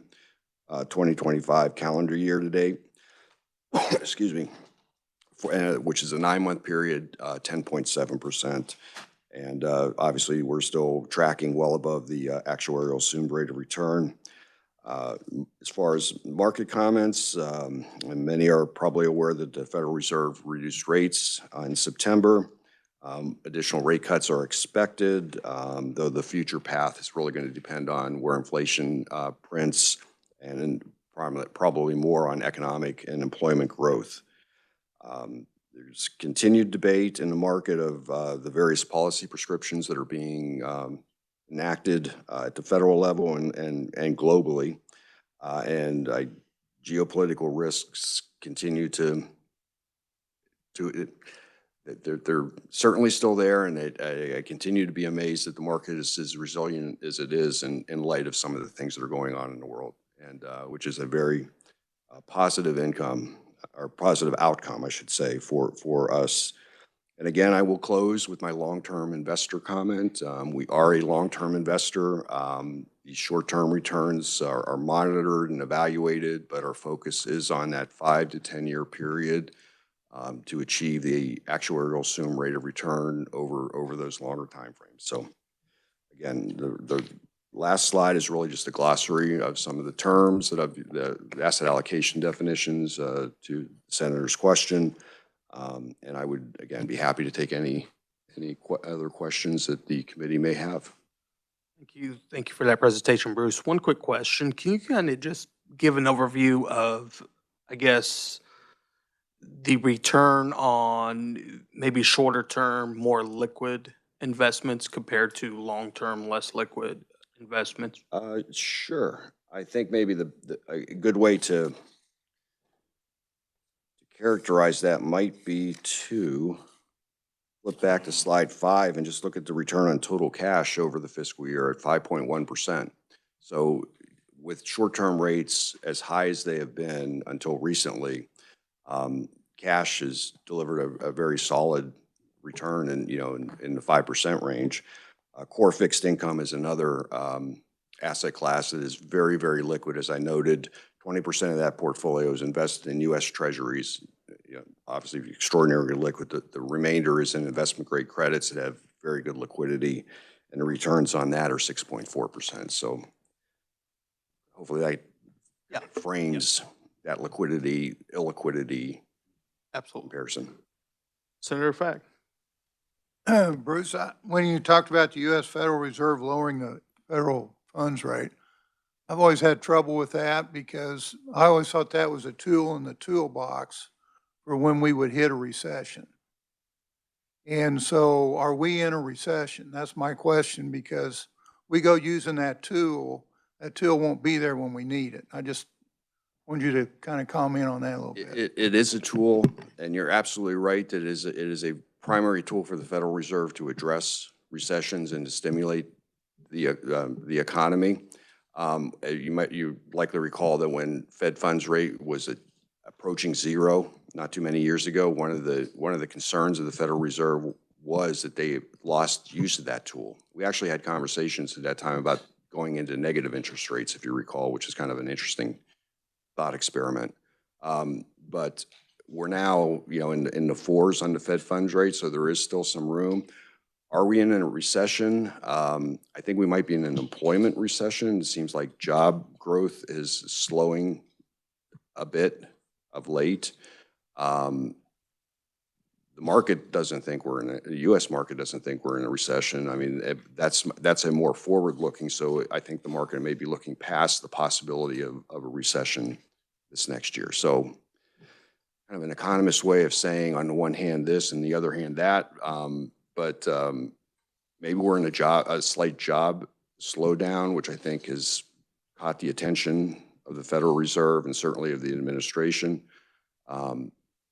There's still room in the Fed funds, lowering the federal funds rate to maybe facilitate some additional stimulus if needed. Committee, Representative King. Thank you, Mr. Chair. Bruce, when you go out for RFPs for your investment support, how long is an RFP? What length of time do you keep a consultant on? We would do RFPs on our public market portfolios if we're looking to hire new managers on the public side. How long that stays open, I think we're probably, I'm going to maybe generalize. We don't hire or fire managers too often. We haven't in the last 3 years because of some of the movement in the portfolio, but I want to say maybe 60 days response period, 45 days, 60 days, and then the evaluation would occur after that. I'm kind of ballparking that, but. Thank you, Mr. Chair. Any further questions for Bruce? Seeing none, thank you so much. Thank you. All right, up next, we're going to have an update on the Capers budget request and pensions administration system modernization. Chris Holm is up first, CFO of Capers. Thank you, Mr. Chairman. If I may, just introduce you. Chris Holm is our new Chief Fiscal Officer. Judy McNeil retired. Chris brings a lot of experience in state government on the fiscal side, banking department, and then he's a refugee from the Department of Revenue. So thank you. Awesome. Chris, welcome to committee. Senator Fagg, go easy on him, please. This is his first time. Thank you, Mr. Chairman and members of the committee. As Alan said, my name is Chris Holm. I'm the Chief Fiscal Officer here at Capers, and I'm glad to be here before you today. I'm here to talk about our operating budget for fiscal year 26 and 27. Our operating budget is made up of 4 different parts. There's the general operating expenses, which is our salary and wage costs, also contracts, office space and other expenses, and then our investment-related expenses for our investment staff and also the management fees, and then the death and disability administration and Capers 457 administration as well. Now, a majority of our expenditures are paid out of the Capers Trust Fund, so there's no state general fund involved in any part of our budget, and benefit payments are considered non-expense items for budgeting purposes. This change was made, I believe, about 10 or so years ago to avoid double counting expenditures to the trust fund for employer contributions, and then again from the trust fund for benefit payments. In our general operations budget on page 3, this includes all of our non-investment staff, also contracts with all of our vendors, so our actuarial, IT contracts, legal, as well as commodities, and then capital outlay. This portion of our budget also does include our modernization costs, which Mary Beth will talk about the modernization project here in just a few minutes for the pension administration modernization as well. And again, like I mentioned, all of these expenditures are paid out of our Capers Trust Fund. Our revised request in fiscal year 26 is about $38.3 million. And then fiscal year 27 request is $43 million. The increase in contractual services is mainly attributable to some deliverables that we have with our pension administration modernization project. On page 4, our modernization expenditures are included in our general operating budget. These are contractual services paid to our vendors who are working on the implementation of our new system. And again, all of these expenditures come from the Capers Trust Fund. They're expected to be about 15.1 million in fiscal year 26 and 18.4 million in fiscal year 27. On page 5, it just details our death and disability fund. This plan is funded through a 1% employer contribution, and this provides death and disability benefits for members of the Capers system. All expenditures for this plan are paid out of the death and disability fund. The expenditures for the operations of the death and disability program are about $424,000 in fiscal year 26 and $426,000 in fiscal year 27. Our Capers 457 plan, it's our deferred compensation plan, which is our tax deferred savings program available to all state employees and local employers who choose to affiliate with us. As of June 30th, the end of fiscal year 25, there were about 468 local employers affiliated with the plan. And Empower is the service provider for this plan, which provides all of our bookkeeping and record keeping services for us. Expenditures for this plan are about $694,000 in fiscal year 26, and then our budget request for fiscal year 27 is $695,000. On page 7, it's the Treasurer's Unclaimed Property Fund. This is the non-Capers investment. This program was restarted in September of last year after some action by the 2024 legislature.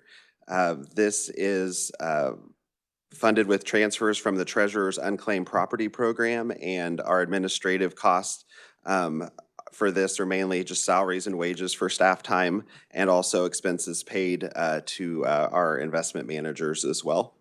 Our expenditures for this fund are approximately $344,000 in fiscal year 26 and $355,000 in fiscal year 27. On page 8 are our investment related expenses. This is anything related to our management fees, also salaries and wages for the Capers investment staff as well.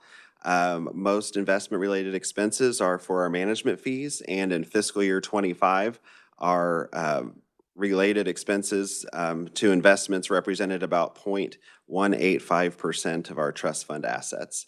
The expenses paid out of this fund are in a no-limit fund, and they're not limited in the appropriation bill. Our expected expenses in this fund for fiscal year 26 are about $53.8 million and then $54.7 million in fiscal year 27. The increased contractual services expenditures are mainly for investment management fees, which assume that the trust fund will achieve our 7% investment return target. And the better the return on investment, the higher the management fees. So it's almost a good thing to have higher contractual services in this fund. Our benefit payments on page 9 include all of our monthly retirement benefits, also death and disability benefits and withdrawals. Our actual and projected expenses are expected to increase the next couple of years because of the growing number of retirees. The total benefit expenses are expected to be about $2.48 billion in fiscal year 26 and $2.6 billion in fiscal year 27. And like I had mentioned previously, these are treated as an off-budget expense. On page 10, it's just a kind of an overview of what I just went over, just sliced a couple of different ways by program, also by expenditure class, and also by funding source as well. I know that was quick. That's our operating budget. Luckily, it's a pretty straightforward and easy one, and if you have any questions, I'm happy to answer. Thank you, Chris, and Thank you. good job with that. Chair Dietrich. Thank you very much for being here. I'm happy you're over at Capers now. Thank you, me too. So I have a quick question on slide 7. We talked about the treasurer's unclaimed property. So where do the investments live? I mean, we transferred the money over. we're investing it, but where does the investment actually reside? Yes, Bruce and his staff manage the investments at our custodial bank. And then what happens is when, I think statutorily, when it receives a certain return, that we send some of the portion of that money back to the treasurer's office, which then goes to the state general fund. Any further questions? Senator Fagg. Thank you, Mr. Chairman. Chris, thank you. First of all, I'd like to pat Capers on the back because I think when you look at your administrative costs compared to other places, they shine very well in that area. So you got some big shoes to fill here is what I'm saying. Thank you. The question I have for you is that when you look at 457, when you look at unclaimed properties and you look at Capers, when we talk about expenses, do they keep those separate? And what I mean by that is I don't want to be paying for unclaimed properties out of my Capers fund.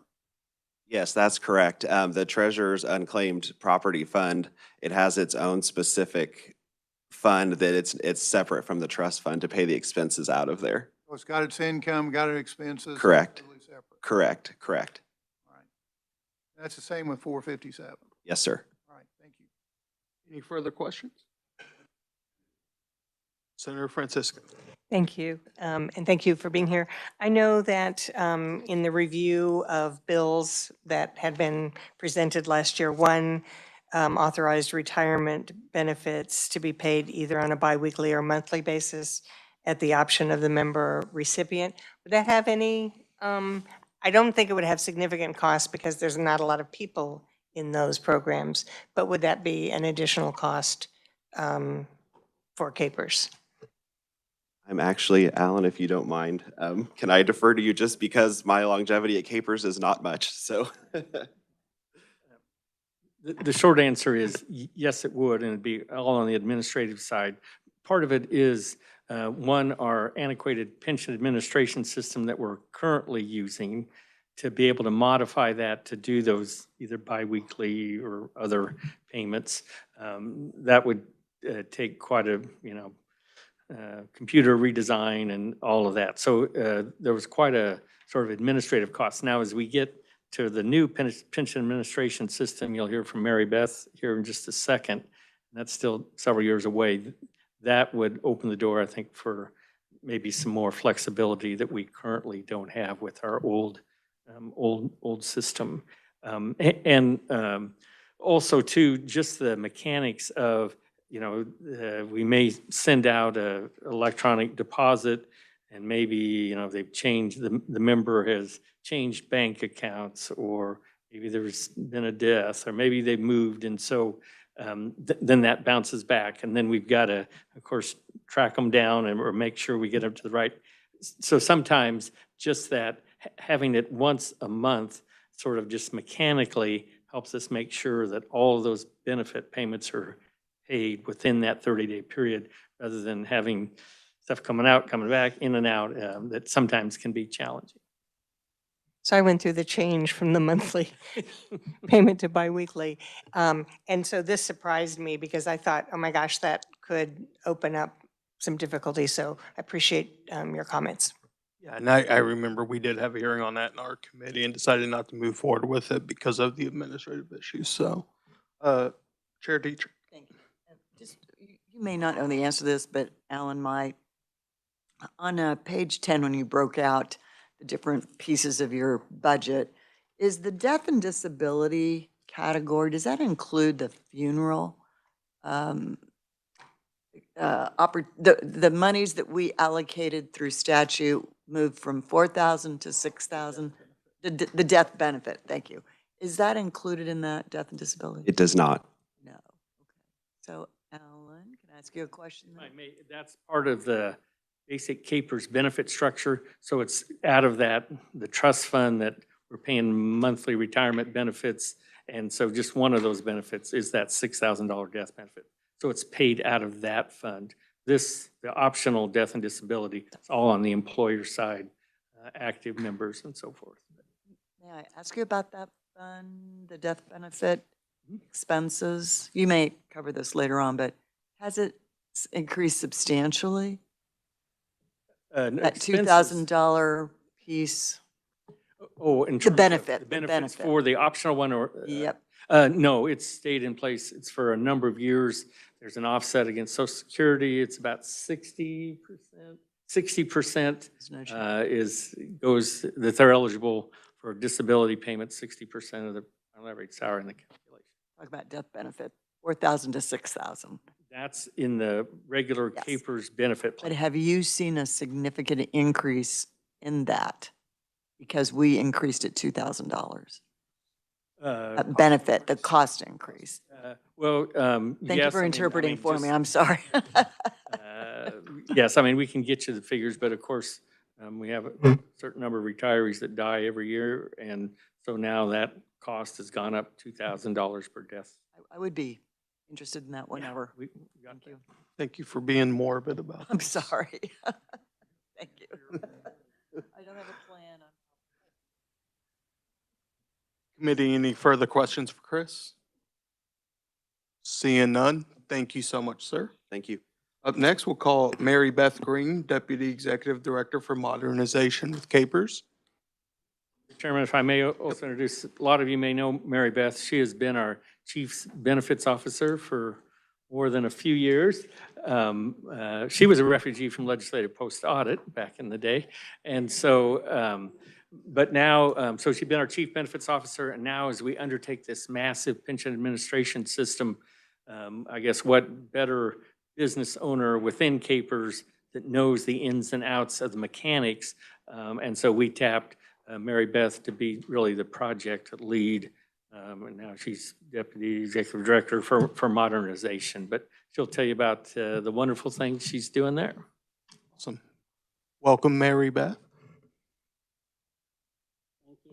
So nice of Alan to tell you how long I've done everything. All right. As Alan said, and you're painfully aware, we're doing a large modernization project, totally replacing our pension administration system. And so he just asked me to talk with you about the project goals, kind of our timeline, and what we've been working on. As you can imagine, our current system is 20 years old. By the time we have a new system, it will be 25 years old. Technology has changed so much in that time. So we felt that it was time to provide an updated system for our staff, but also for those 1,500 participating employers, as well as all of our members. We've had a lot of changes since the old system was installed. The two largest are probably when CAPERS 2 came online in 2009, and then CAPERS 3 in 2015. And we did add those to our existing information system, but there are certainly aspects that are not perfect about that. As you can imagine, in an agency run by Alan Conroy, we set out with some very specific goals for this project. First and foremost, we wanted it to be easy and intuitive for everyone to use. And again, that's our staff, that's our employers, but that's primarily for our members when we get around to that module. Obviously, when you have as many members as we have, you want it to be very dependable. We would like it to be electronic for our members. Right now, we don't have very many transactions at all that members can do electronically, and that is one of our top priorities. Our employers also, they have a portal. They use it every day, so we also want it to be electronic and digital and easy for them. I think we've probably all noticed in recent years how important security has now become, so we would like state-of-the-art security on all of our information systems, and we've added that to the current one. But 5 years from now, we'll probably have things that today in this room we haven't even thought of. We obviously want it to be efficient. Our staff now has some manual tasks that they have to do sometimes to make everything work, and we want it to be a system that everyone can use easily and accomplish what they need to accomplish. On slide 4 is our timeline. We've actually been working on this longer ago than 2024. During the pandemic, we actually started envisioning what we would like and studying what we had. but we officially started our project exactly a year ago. The early months were a lot of planning, getting some technical environments set up, so everybody was ready to go. We will have 11 different iterations. It will take 5 years, and it will be a kind of a big bang implementation. There will be one rollout, and then we'll have a warranty period with the vendor and an ongoing relationship with them after that. On page 5, or slide 5, we have 11 iterations. We are kind of between iteration 2 and 3 right now. This year, earlier, we designed essentially some landing pages for member information and for beneficiary information, and then moved into this summer working on a lot of our employer pages. So the beginning of our employer portal, the system that the employers will use to enroll members and to report contributions and salary. And those really form the foundation of everything that we will have going forward. And that's really where the information comes that produces the benefit payments down the road. So very, very fundamental, very important pieces that we're currently working on. And we have just started on some calculators. The system will have like a vesting calculator and a service calculator that all pieces of the system that use that information will go back to that central calculator. And then because it's a simpler version, I guess, we've started working on account refunds, which is essentially withdrawals, and we will do that before we move into calculating retirement benefits.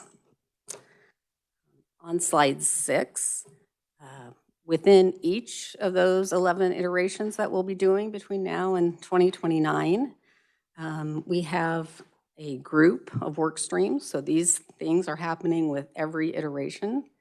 The one that I think we all probably think of when we think about a major software project is the requirements and design, obviously what we want the system to do, and then working with our vendor on how they will implement that. We have literally hundreds of forms and letters that will go into the system for various transactions, and a lot of workflows, a lot of testing, as you can imagine, a lot of project management to keep everything on track. As Alan mentioned, we have 1,500 participating employers. This project will affect them. They will have a new interface with us.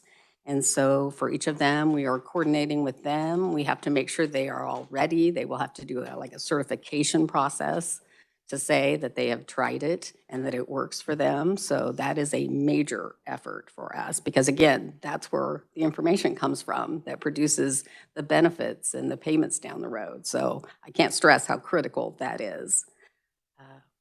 This is a great change for us. We're very excited, but it is a big change for us. So we have an organizational change management team that is working with staff and with employers, and down the road we'll work with members on making sure that they can embrace the change and be successful when we go forward. We have imaging.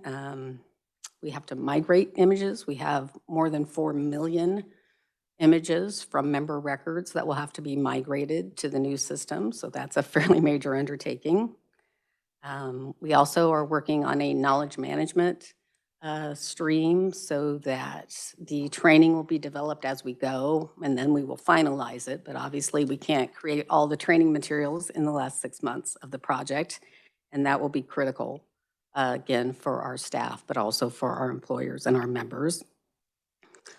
Similar to imaging, we are doing a data cleansing and migration project, and we have to reconcile the information we have in our current system to the new system. So that is a major undertaking. And then we are also working with quite a few external stakeholders. The state of Kansas would be the largest one. We have started working so far. We not only get state payroll information centrally from the state, but they're also a major partner for us in actually issuing payments to our members. So that is a really important relationship, and we have started talking with them about how it will affect them.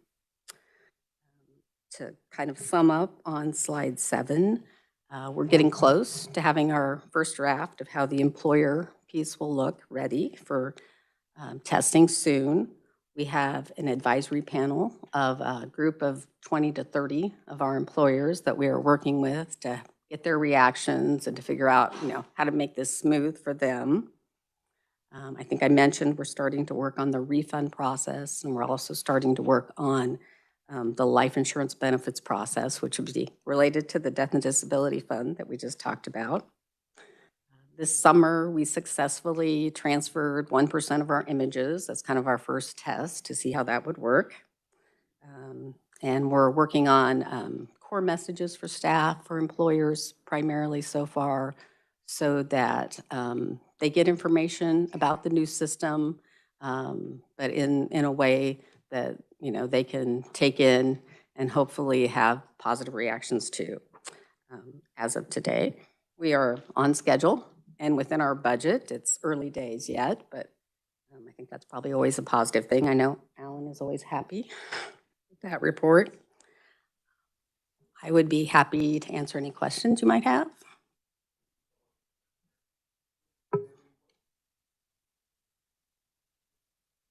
Thank you, Mr. Chairman. What's the acronym KAPS stand for?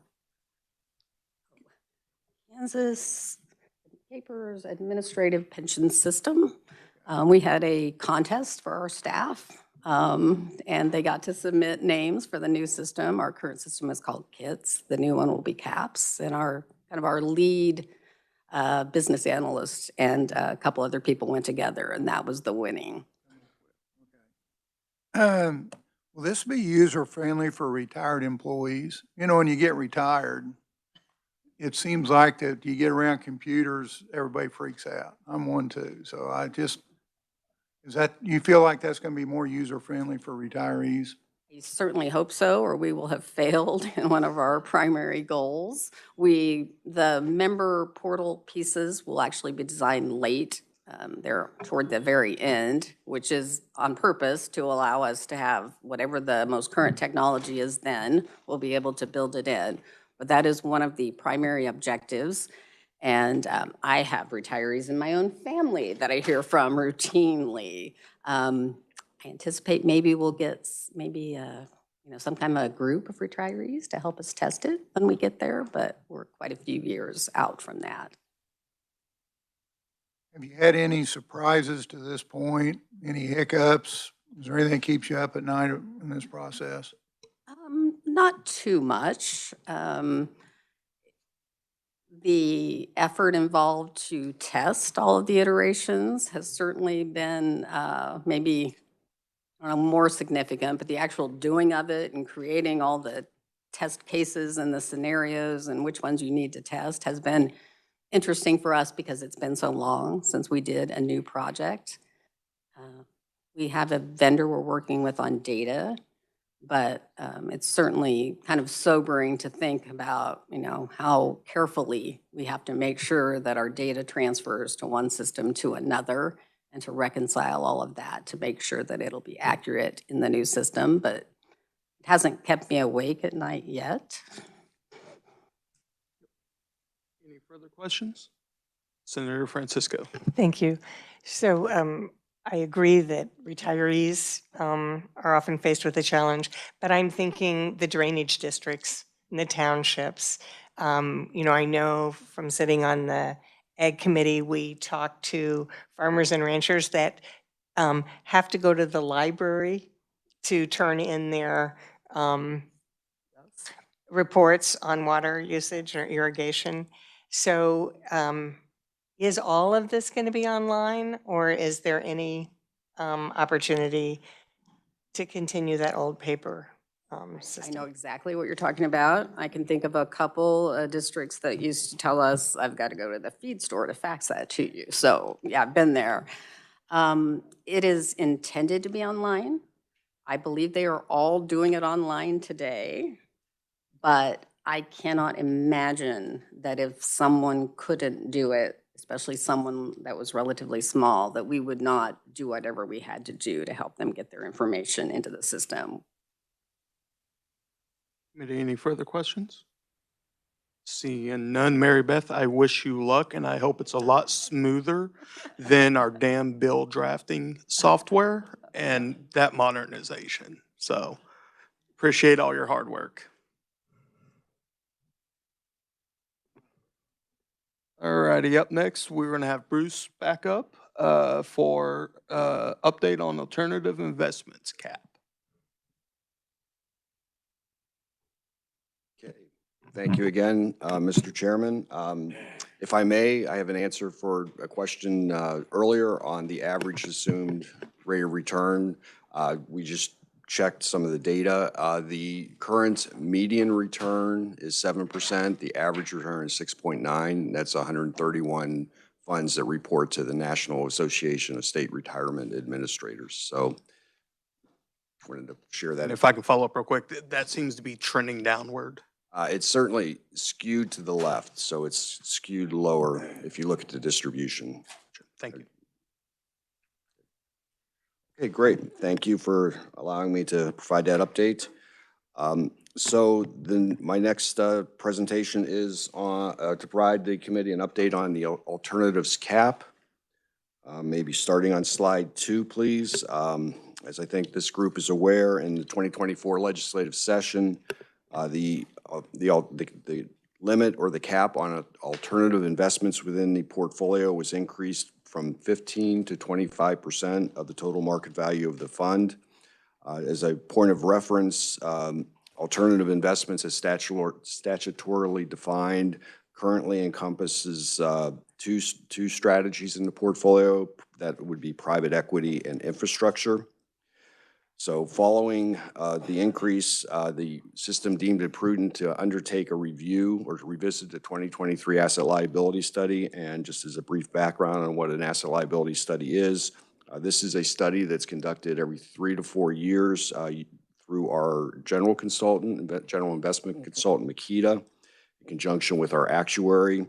The study uses data underlying the actuarial valuation that Alan talked about here earlier today. Kind of couples that with the investment expectations that our investment consultants have, and we do a series of modeling in order to try to determine a portfolio that achieves both the required rate of return as well as mitigates a number of risks in the portfolio, primarily funding risk and contribution risk. So this was completed in May of 2023, but it was completed under the 15% cap while that was still in effect. So again, you can imagine the modeling parameters included that cap as we structured that study. So with the increase in the cap in 2024, we launched an asset allocation review project. We talked a bit about this last year at this meeting. That was started in May and completed in September of 2024. An implementation plan was approved by the board in November 2024 with our initial targets for the asset allocation targets for the fund implemented on January 1, 2025. Private market pacing plans that we talked a little bit about in the last session, and I'll dive into a little bit more towards the end of this presentation, were also updated in November 2024 to reflect and to align the private equity program, the real estate program, the infrastructure program, and the timber program with these new target allocations that we have that were implemented in effective January 1, 2025. Maybe just the next slide, please, to revisit the asset allocation review project. Again, this was presented last year, but I'll just hit on a few high points. So we started the 2024 asset allocation review project with 2 primary guidelines in mind. One was that we wanted to maintain the expected rate of return that came out of the asset liability study. And then we wanted to use the additional latitude afforded under the new cap to reduce risk at the total fund level. So our expectations were that the asset allocation study results would remain essentially fundamentally intact with adjustments at the margin. Any changes would be incremental and implemented in a risk-controlled manner, and that we did not intend to move to fully utilize the full 25% cap available under the new statute in the near intermediate term. So the goal, our overarching goal was to establish and evaluate an asset allocation strategy that better utilized the flexibility afforded under the new cap. So again, from last year, just as an indication of how, next slide, please. To paint a picture of how the latitude afforded by the new alternatives cap, statutory cap, allowed us to better diversify the private markets program. This is a slide I talked to last year, but prior to the cap under the 15% statutory limit, you can see our private markets program allocation on the left-hand chart, primarily real estate and private equity. Under the current cap and with the current program in place, our long-term target allocation for private markets is shown in the right-hand side, pie chart. Again, just as kind of a picture of a better diversified private markets portfolio that we were able to move towards under the new cap. Next slide, please. On this slide, I mentioned that initial targets for the portfolio went into effect on January 1st, 2025. Those targets are reported in the pie chart to the top left. You can see the allocations across the various asset classes. The chart to the right are our actual allocations as of June 30. These are the numbers we looked at in the earlier discussion. U.S. equity at 26.6% versus the target of 26%, and you can read through the other comparisons. Again, we've realigned the portfolio with the initial target allocations that went into effect on January 1, and we are currently we were on June 30 and continue to remain within the approved rebalancing ranges for each of those programs. Next slide, please. On this side, I report the interim target allocations and the long-term target allocations. So the interim targets are kind of the next step from our initial targets that were established on January 1. Over the next 1 to 3 years, we'll be moving the portfolio to this initial target allocation. You can see the targets for each of the asset classes. And then on the right is the long-term target allocation. These are the results of the asset liability study and the asset allocation review. These are somewhat directional. This is kind of where we're moving the portfolio over the next 5 years or so. So they set a direction for the portfolio, though in the interim between now and that 5-year period, we will be doing another asset liability study. Again, we do those every 3 to 4 years. So 26, 27, we'll be doing another asset liability study and reassessing these long-term asset allocation targets. So these will be evolutionary as we move through this process. Next, on our next slide, please. Slide 7. Now we talk a bit about the investment pacing plans for the private markets. As noted briefly earlier, investment pacing plans are presented and reviewed each November at the investment committee meeting. They are intended to guide the private market investment activity over the next 5 years.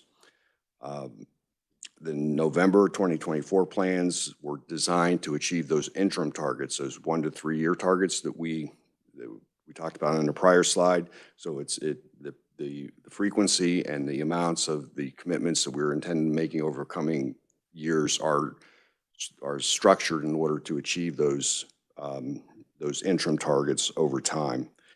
The graph you see on this slide is intended to combine our 2024 pacing plan. It was approved last November. Now we will be coming back to the investment committee next month with a update to this plan. So this may change a little bit, but our current pacing plan has put us on a track of exposure allocation to alternatives as statutorily defined along the blue line that you see here. So if everything goes as planned and the market, we pace at our current rate, we achieve our interim and our long-term targets, we expect that alternatives will increase to about 19% of the portfolio relative to the 25% cap. So even out through 2024, we have left ourselves sufficient headroom to allow for the possibility of a market decline, which we haven't seen for a while, and it will come at some point. So if the markets do decline and we are impacted by the quote denominator effect, which means that our public market assets will decline at a much more rapid pace than our private market assets, kind of the stress testing that was alluded to earlier, what would happen to our exposure to alternative investments in the event of, in this case, a 15% decline in public equity markets or in the portfolio as a whole. So under that very simple scenario, the exposure to the fund would tick above 22 or approximately 22%, still under the cap. So we would not be hitting the cap under that type of stress situation.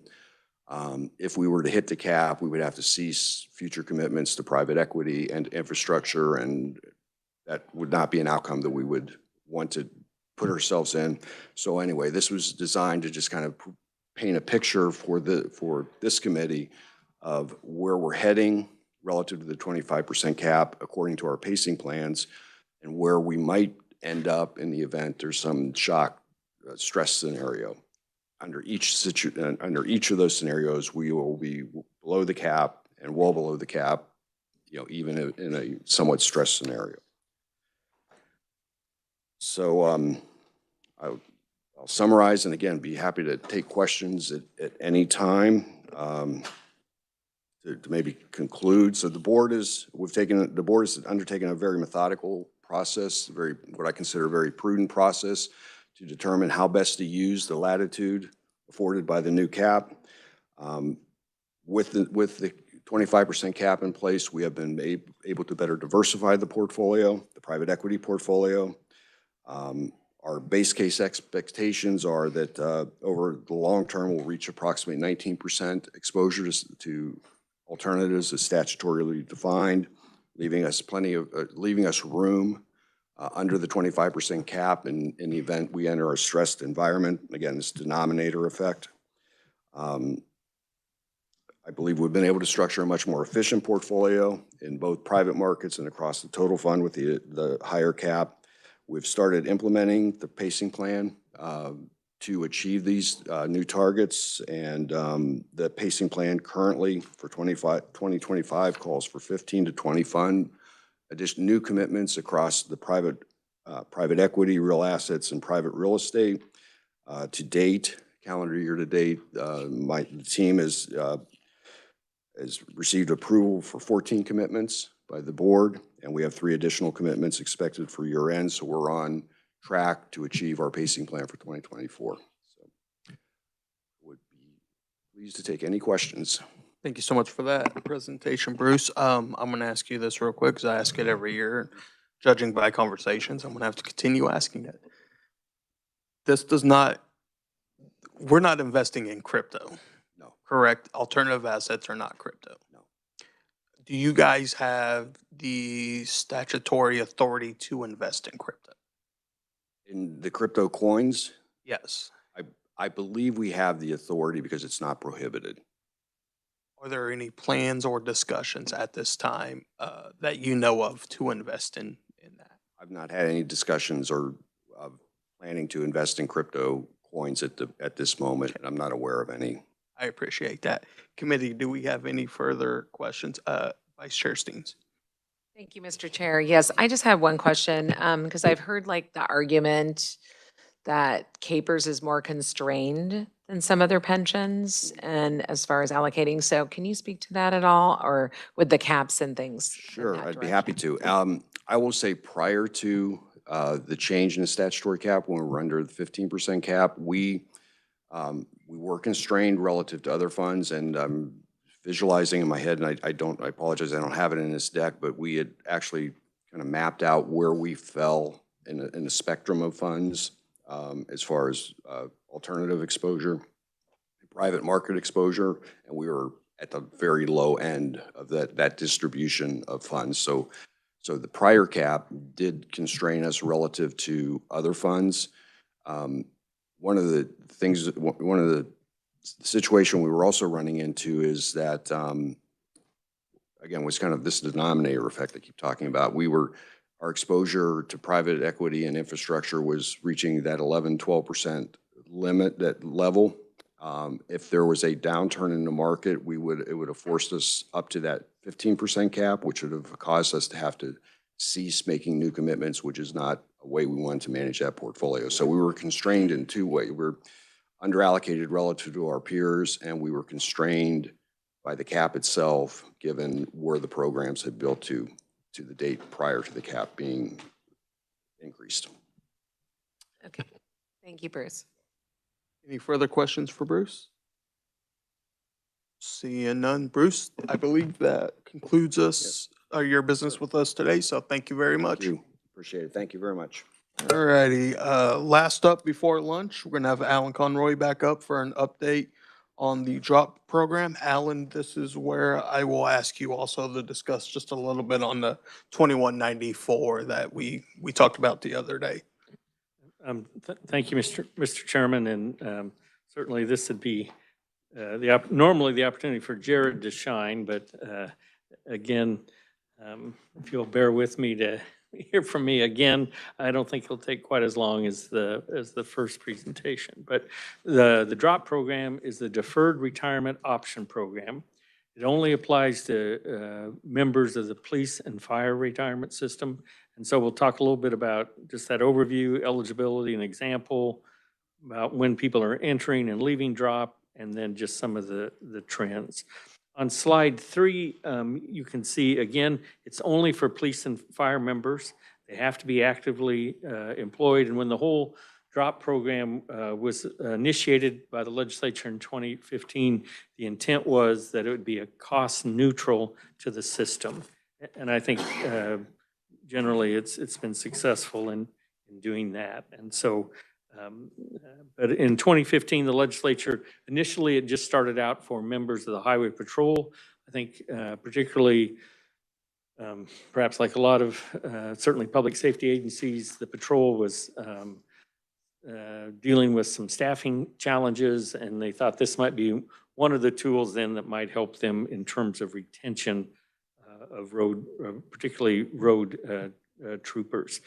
Legislature added the KBI in 2019, and then in 2023, all police and fire employers were eligible to participate in the DROP program.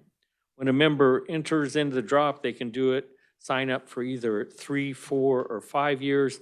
The entire DROP program will be sunsetted in 2031. I think that was the opportunity again for the legislature to continue to monitor the impact and just see how it's going.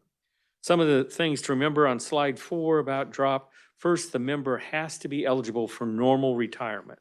So they have to be eligible, not early retirement, but normal retirement.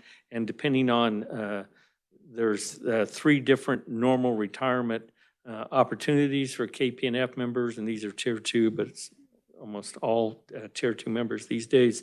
It's age 50 with 25 years of service, age 55 with 20, and age 60 with 15 years. And the employer, though, has to approve participation in the DROP program. So the member just can't say, hey, I'm going to enter DROP. The employer has to also approve that, and they have to agree on the terms. Just in terms of an example on slide 5, so for example, a person who's age 50 with 25 years of service, they have a final average salary of $100,000. Their annual benefit then would be a little over $62,000. So if they, so in that, the sort of their career year, 23, 24, and 25, let's say it was 90, 100, $110,000. So once they enter into DROP, it's, and maybe on slide 6 might be a little easier to follow. One, they can't select that partial lump sum. The monthly accruals in their DROP account is 3%. They continue to work. So they enter in the DROP program, they're eligible to retire. We calculate what their retirement benefit's going to be. That goes in, then that monthly retirement benefit goes into, it's called a notational account for them. They stop earning participating service credit. So let's say they retired when they had 25 years. When they enter drop, when they leave the drop program, for our purposes, they're still going to have 25 years of service. During that drop period of time, they continue, the member still continues the employee contribution, 7.15%, local employers, about 24.6%, so they continue to pay. State agencies also very similar between fiscal year and calendar year, 24.66%. And so during, let's say they entered it for 5 years. For 5 years, then that monthly KPNF benefit goes into this account. They're able to earn interest on it, at least 3% interest on it.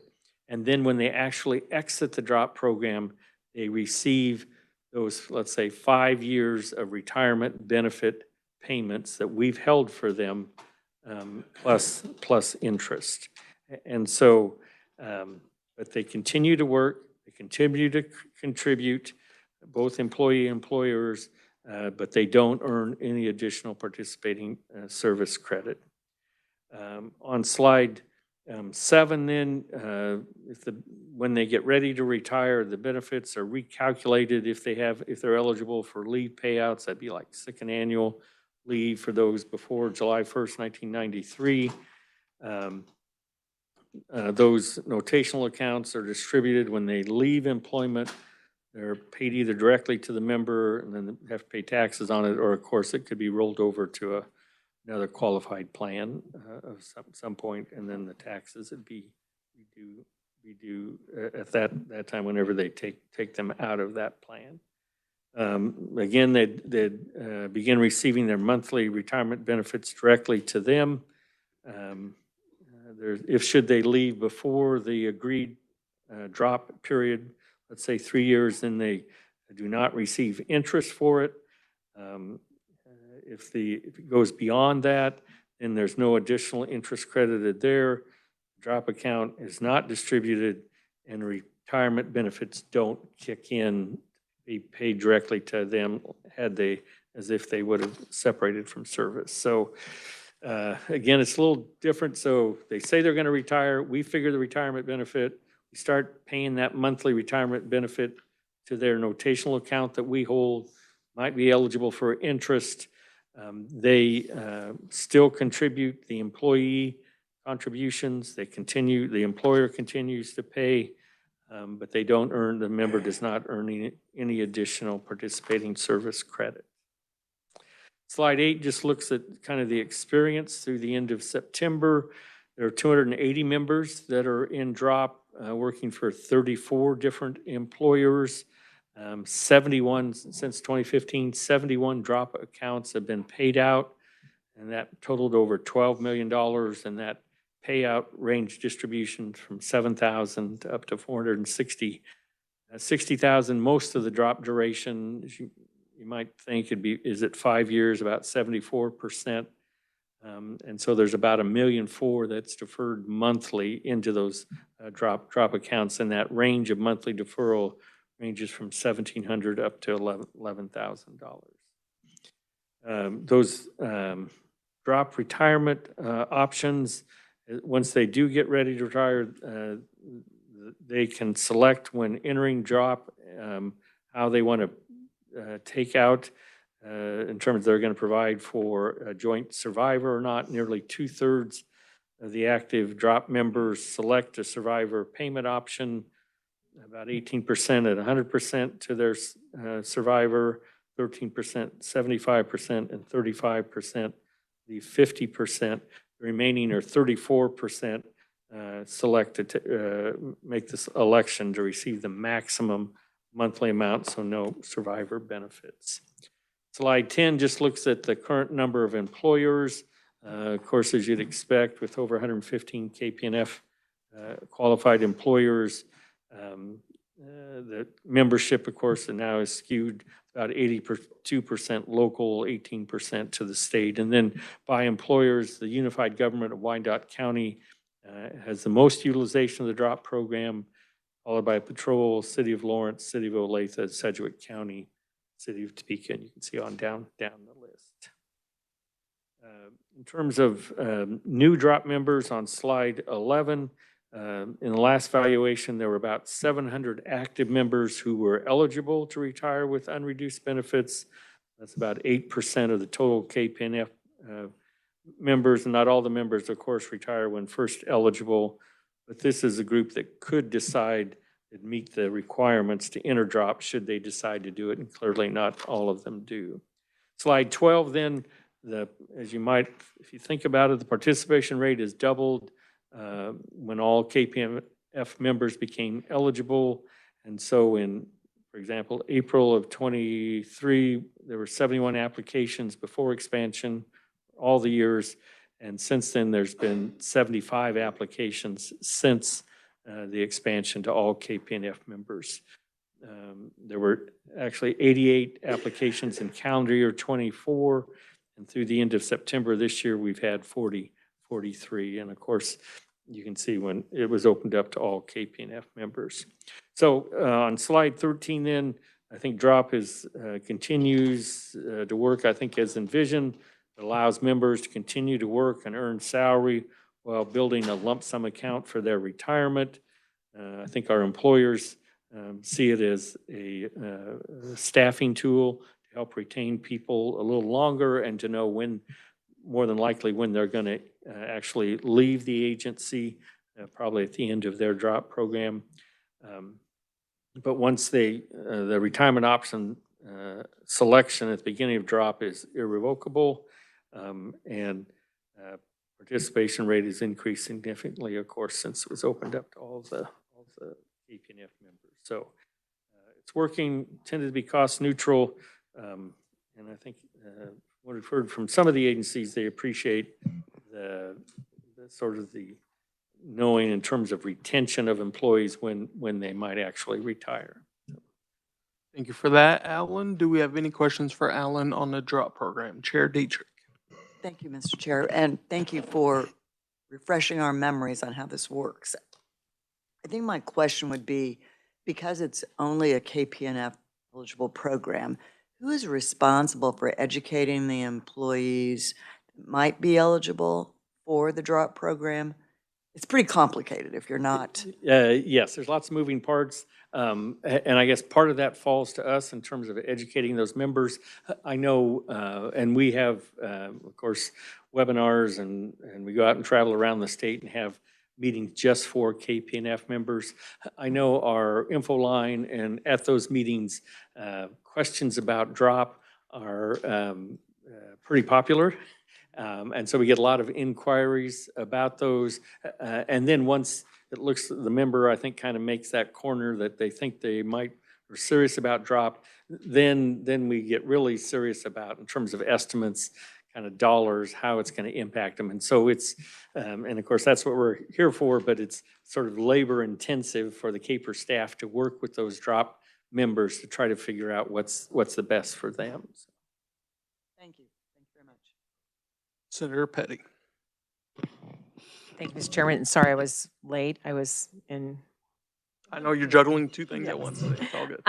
And Alan, so, and I know in with the unified government, the union also has been a big promoter, and the numbers probably show that. But my question about, so I have a couple of questions about DROP. You said it's revenue neutral. How are you tracking whether it's revenue neutral? Our actuary continues to monitor that and periodically sort of checks that. And I know at some point it's a behavioral thing, because when do they, if DROP wasn't there, would have the member actually retired? And so do they really work a little bit longer than they would have without DROP? And so that's a bit challenging for our actuary to kind of plug in that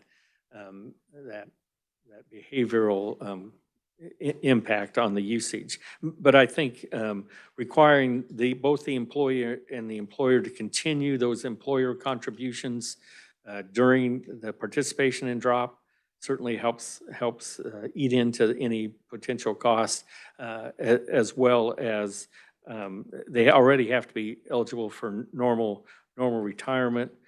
I think was another factor.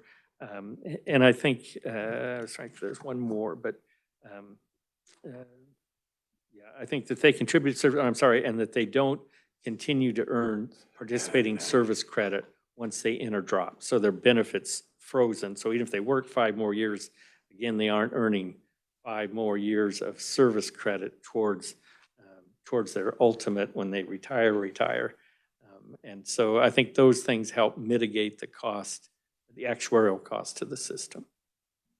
Then I know when we initially started it with the Highway Patrol, one of the, the issues of promoting it was to help to keep, to build that employee base. And it seems now that we've expanded it to all KP&F. Is there any way that we're actually being able to monitor whether that's actually a result of drop? No, I think not from our perspective. I know like patrol, I think the longer it's been in place, more sort of road troopers have taken advantage of it. And I think that was one of the original goals. But I think it just depends a lot on the individual employer, kind of how that plays out. So I'm not sure we have that. I can do some looking. Because once that employer, and I'll just use the unified government, once that employer says yes, that they will participate in the DROP program, they can't, can they pull out of a participating in the DROP program? The employer? Mm-hmm. Not that I'm aware of. I have not heard that. Now, some individuals, life changes, and they may need to leave, now they're no longer eligible to work or for some other circumstance. But I've not heard of an employer terminating a drop program early. Of course, at that level, we haven't had it in place that long for the full KP&F. Yes, that's correct. And then I just want to, the example that you have on slide 5. So when I'm looking at that, that says that there's 62,500 in this example that's going in annually. That's correct. That'd be their annual KP&F retirement benefit that they're entitled to. And so that's how it comes up with the figure then. And this one was a 5-year, would be at 312,500 that's in that program with the interest. That's and right. So then at the end of 5 years, that 550,000. Well, I'm sorry. I think this is trying to, and I'm maybe not doing it. I think there's trying during those 5 years, they're still receiving their annual salary. So that'd be the 550 amount. Plus then they're saving through the drop program, that 312 plus that 15, in this case, this example of $15,000 interest. So roughly 325,000 would go to the member when they retire. But again, they're still earning their salary, regular salary for 5 years while they're doing this. So that would have been the salary amount that they would have earned. That's right, 5 years. whether they're in drop or not. And then at the end of that 5-year period, they would have received or would have in their drop account this 312,500 plus the interest. That's correct. What happens if, Mr. Chairman, do you care if I could be asking questions? What are you calculating could be, is there a potential problem like when the program sunsets in January of 31? So if someone's in the program, whether at 3 years or 5 years, they will still be for them, that program will continue even if, let's say, the legislature didn't extend the program. That'd be my understanding. That's right. That they would be able to complete out their agreed upon drop program, and then, but nobody else could join the drop program. Just those that are already in. And once I go in, if I'm eligible and I say I want to go into the drop program for 3 years, I can expand to 5, but if I'm at 5, I can't go down. That's right. If you're at 3 and you want to, you can go up if you wanted to, that's correct. But you can't go backwards. Not that I remember, I don't know if David remembers that, but I don't believe so. Thank you. Any further questions for Alan? Oh, I'm sorry, Chair Dietrich. Thank you. And I think you kind of answered this, and it relates to what Senator Petty was just asking. Is there any kind of an appeal process, like their lives change, there's something significant that's occurred that they need to reevaluate the drop program? Is there any opportunity for a waiver or an appeal? And if so, who would it be to? The employer or Capers? Right. There's currently no formal sort of appeal mechanism. I mean, they could leave, they lose their interest, for example. If they leave before the end of the drop program, then they forfeit any interest that would have earned. But even if there are sort of extenuating circumstances, there's no, I guess, formal appeal process, either with the employer or with Capers. Thank you. Senator Fagg? Thank you, Mr. Chairman. Alan, do you track at all the type of job that they are working in drop? Are they city managers? Are they dump truck drivers? Just to get a feel of who we're trying to keep around. And I'm thinking even with the KPNF, is it a highway patrolman that's out on duty, or is it one that's sitting behind a desk somewhere? Good question. We don't gather information on specific job titles for a KPNF member, or Capers, or anything like that. So we can't answer that. I think just anecdotally, when the program first started with patrol, it was probably more administration that took advantage of it. But since then, I think there have been more of those road troopers, sergeants and down that have taken advantage of it. Just one observation, when you look at the drop example, the annual retirement benefit is 62.5. You get your Social Security, you're making more than your salary was. And if you use the three-legged stool that you have in your deal, you put that on top of it. This is a pretty good program, Capers, period. Thank you. I mean, if I may, I mean, that's right, KPNF, higher benefit, higher calculator, again, that sort of philosophical reason of having a young, vigorous workforce to make those arrests or fight those fires, whatever it may be, at least for state, just say in terms of troopers or KBI agents, the decision was made way back in the 60s. They didn't affiliate with Social Security. But a lot of local, those local law enforcement that are in KPNF, if they were in Social Security when they came to KPNF, again, that's another one where the door only swings one way and they're in Social Security. So you mentioned like the law enforcement over in wildlife and parks, those people are now KPNF, but they're also employer and the employees still contributing to Social Security as well. Senator Francisco. Thank you. And this is a question that was brought up with Senator Petty's questions. So you can, I understand, if you can go in for 3 years and you can extend that, but does the employer also have to say? So that's right. They have the final say whether or not if it's extended or not. Thank you. Senator Petty. So this is just a what if, but can you think of any reasons why teachers couldn't be in the drop program? No, I mean, there's been some discussion even last session about should drop be expanded to all Capers members. Certainly could. Again, there'd be and I hate, some administrative costs, and again, not to beat the pension administration system limitations currently, but that might be one of the challenges again. Once Mary Beth's new super duper system is up and going, I think it might be more accommodating to expanding that, but it could be done. It'd still be the same sort of guidelines. I mean, the employer would have to. Thanks. Any further questions for Alan? Seeing none. Alan, if you'll go into just a little bit of detail on HB 2194. That is going to be extending the working after retirement to teachers to Senator Petty's point of the conversations we're having with teachers. This was legislation that was introduced last session. One of the bill sponsors just asked if we could cover it real quick. Yes. Yeah.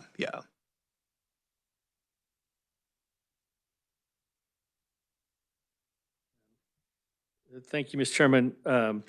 House Bill 2194 would have currently, for working after retirement, there's a waiting period. So a person who leaves Capers employment for a Capers employer, if they're, depending on their age, before they can return back to a Capers participating employer, there has to be a break in service, either 60 days or 180 days, depending on their age. There can be no prearrangements. I think both of these these waiting periods was one way, along with no prearrangements, to make sure to keep us square with the IRS should they ever come knocking, that the person had a bona fide retirement.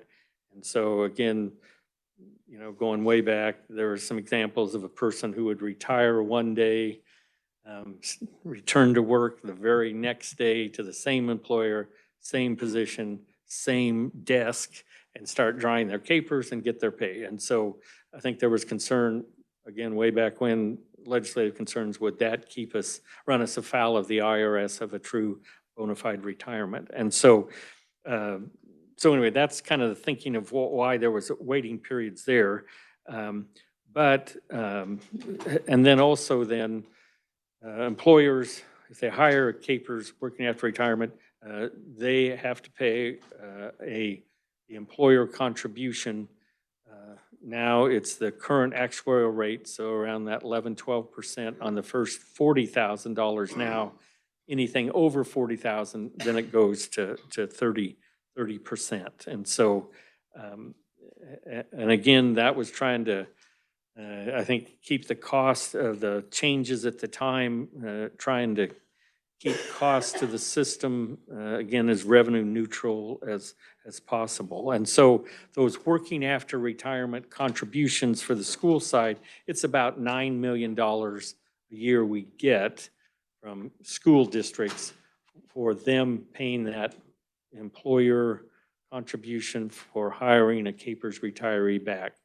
And that would be for all school staff. Of course, the largest majority, of course, would be teachers, but there'd be also classified staff within that. And there's about 3,000 retirees on the school side that have returned back to work for their employer, or maybe another school district. So just kind of trying to guess how many of those 3,000 would actually be in teacher positions and what those employer contributions would be for that working after retirement assessment, as we call it.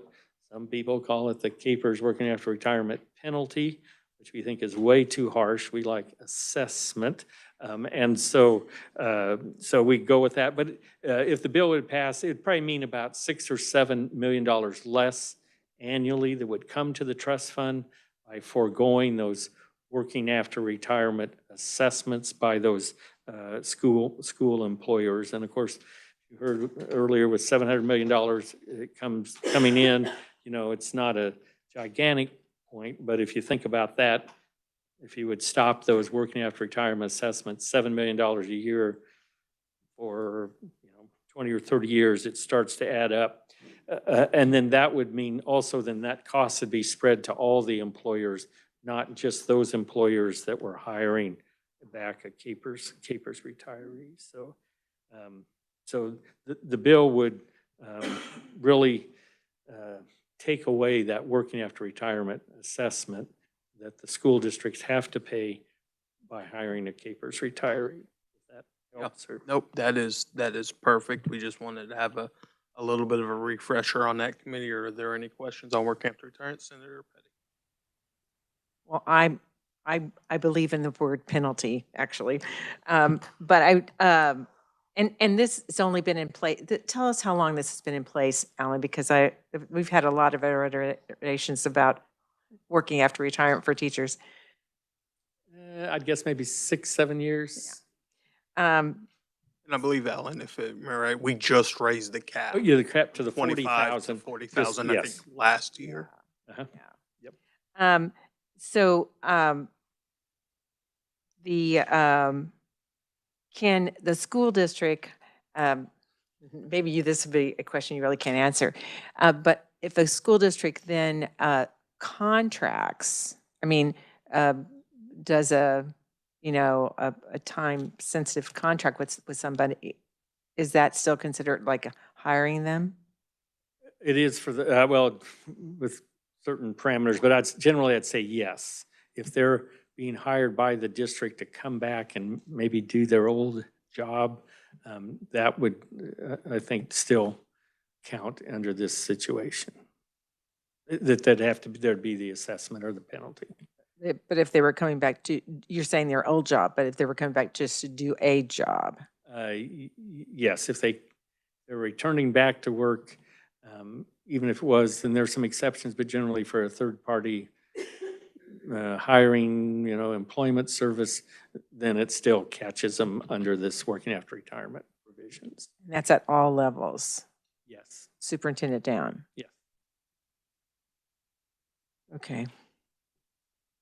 Committee, any further questions on this? Seeing none? Yes, Alan. If I may, I'm sorry, just a couple questions, and so I dug out a couple of the answers, if I could share with you real quick. The Capers One retirement, how many, I think that was yours, Senator Dietrich, how many Capers One members have gone down? It's about 8% this year compared to the previous year, and that's about 3,400 less Capers One members in this valuation compared to the previous one. So it's starting. And then we do have some, I think you had another question in terms of kind of how long Capers One members might stay in the system. I mean, there are some in that 35 to 40, so they would have just been under the wire to qualify for Capers One. Our actuary assumes all of those are on an actual basis. Capers One members, all of them will be retired by age 75. Of course, not quite all of them are, but so we're looking at least another 35 years or so if Capers One active membership before the group is closed. With that, thank you so much, Alan. Committee, we're going to break for lunch now. We're scheduled to be back at 1:30 to have a discussion and informational hearing on SB 282. If we get everybody here a few minutes early and get started, that would be fine as well. So with that, we will recess.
We're going to go ahead and open up. We're going to do an informational hearing this afternoon on the request of a senator on Senate Bill 282. This bill received a hearing in the Senate committee this last year. This is merely just I've had a lot of folks reach out to me voicing concern on this. I just want to know that this is merely a fact-finding mission. This is an opportunity for the committee to come, review an idea, ask questions, and just kind of gain input from these discussions. So with that, we are going to turn it over to David for an overview of Senate Bill 282. I will say also, committee, while David's heading up there, the testimony is available online. If anybody wants paper copies, they are out right here. So if you want to grab paper copies of the testimony, feel free, but it is online as well. Thank you, Mr. Chairman. Good afternoon, committee. Senate Bill 282 would enact a new defined contribution retirement plan that is known as the Kansas Retirement Investment and Savings Plan, or CRISP Act. So this would be, like I said, a defined contribution plan versus the current defined benefit plan that Capers 1, 2, and 3 is that this would be more of that 401k style plan that you see in a lot of the private sector retirement accounts. So Section 1 is the citation for the CRISP Act, and it would be effective July 1, 2027. So any employee who's first employed after that date and who elects to participate in the plan or fails to make an election, and we'll get into the elections in a second, would become a member of CRISP, the DC plan, on that first day of employment. The provisions of the Act do not apply to members of KP&F, so police and fire, the retirement system for judges, or those security officers at the Department of Corrections. You might remember those are the only members that are still moving into Tier 2. Those security officers otherwise that group is closed. The Act does not apply to Capers 1, 2, and 3 members, except for those who actually elect to participate in CRISP pursuant to Section 5. And like I said, we'll get into the elections in a second. Section 2 is just a definition section. Section 3 directs the Capers Board of Trustees to establish the Kansas Retirement Investment and Savings Plan in accordance with the provisions of the Act. As a component, they should also establish a deferred compensation plan in accordance with Section 457 of the Federal Internal Revenue Code. And of that, there should also be a qualified Roth contribution program for members, so they can do that post-tax Roth component as well. That's already currently in the existing 457 plan, the voluntary plan. All employees shall participate in the deferred compensation plan unless they affirmatively elect not to participate. And the board may utilize the existing deferred compensation plan to help either solely or as in conjunction with another 457 plan to implement this deferred compensation plan. This section also provides for a loan to Capers from the Pooled Money Investment Board to provide startup and related administrative costs upon approval of State Finance Council. And the board would be required to report annually to this committee on the status of that loan. The kind of part of the reason for that, those startup costs, since this is now a DC plan versus the current DB, you can't commingle the trust funds, the monies, so there has to be some sort of startup cost for the DC plan. Section 4 provides that the legislature is permitted to prospectively change provisions of the Act and expresses the right to do so. Also says that the state of Kansas is not responsible for any loss incurred by a member under the plan. Section 5, this is where we get into sort of the election provisions. So then as people enter into the system on July 1, 2027, they have the option, and they'll be kind of set, the parameters will be set by the board to choose to elect to become a member of CRISP or to go and stay into the Capers 3 track. And then an active member of the defined benefit plan on that date can also elect to become a member of the DC plan. A defined benefit member failing to make the election remains in the defined benefit plan. An employee first employed on or after July 1, 2027 who fails the next election the default is CRISP. This is these are all one-time irrevocable elections for all these members. Section 6 is that the board can accept the rollovers of contributions and income from those contributions from other eligible retirement plans into the members' rollover accounts. to the extent allowed by federal law. Section 7 is just what describes there's kind of a series of accounts that actually the CRISP member would have. They have their mandatory contribution account, the deferred compensation account, the employer contribution, and then any rollover account if necessary. It provides the vesting dates. The section provides the vesting dates. Members are immediately vested in their own, mandatory contributions, the deferred compensation. It's the employer contribution accounts that we have required that 5-year vesting to have the access to that. So then Section 8 is where we get into the actual contribution amounts. So an active CRISP member would contribute 6% of their compensation to the member's mandatory contribution account. It's the same, as currently under the defined benefit plan structure, 6%. A member shall initially contribute 1% to the member's deferred compensation account. And that rate would increase annually by 1% until a maximum of 10% is reached. However, the member would be permitted to adjust the amount of contributions to that deferred compensation account, or to stop contributions to the account entirely if that's their option. And the board is required to develop an electronic means to allow members to make and adjust their contribution elections to those deferred compensation accounts. The employer contribution is set at 4%, and then there would be an additional 0.5% if the member is making that 1% contribution to the deferred compensation plan, or even an additional 1% if the member is contributing 2% or more to the deferred compensation plan. So there's potentially up to 5% employer contributions, depending on, except the member is really engaged in that deferred compensation plan. Section 9 requires the board to create an investment policy structured to meet the primary objective of providing a share, in addition to Social Security and personal savings and other retirement arrangements, other retirement income needed to replace a member's pre-retirement standard of living throughout retirement. The board is required to offer multiple investment alternatives to members. And this section goes in and provides a little more detail specifically about each one of those investment alternatives and kind of how that should be structured. Section 10 is how, after termination of service, a plan member or member's beneficiary may terminate plan membership and remove the vested account balances, how they can access that.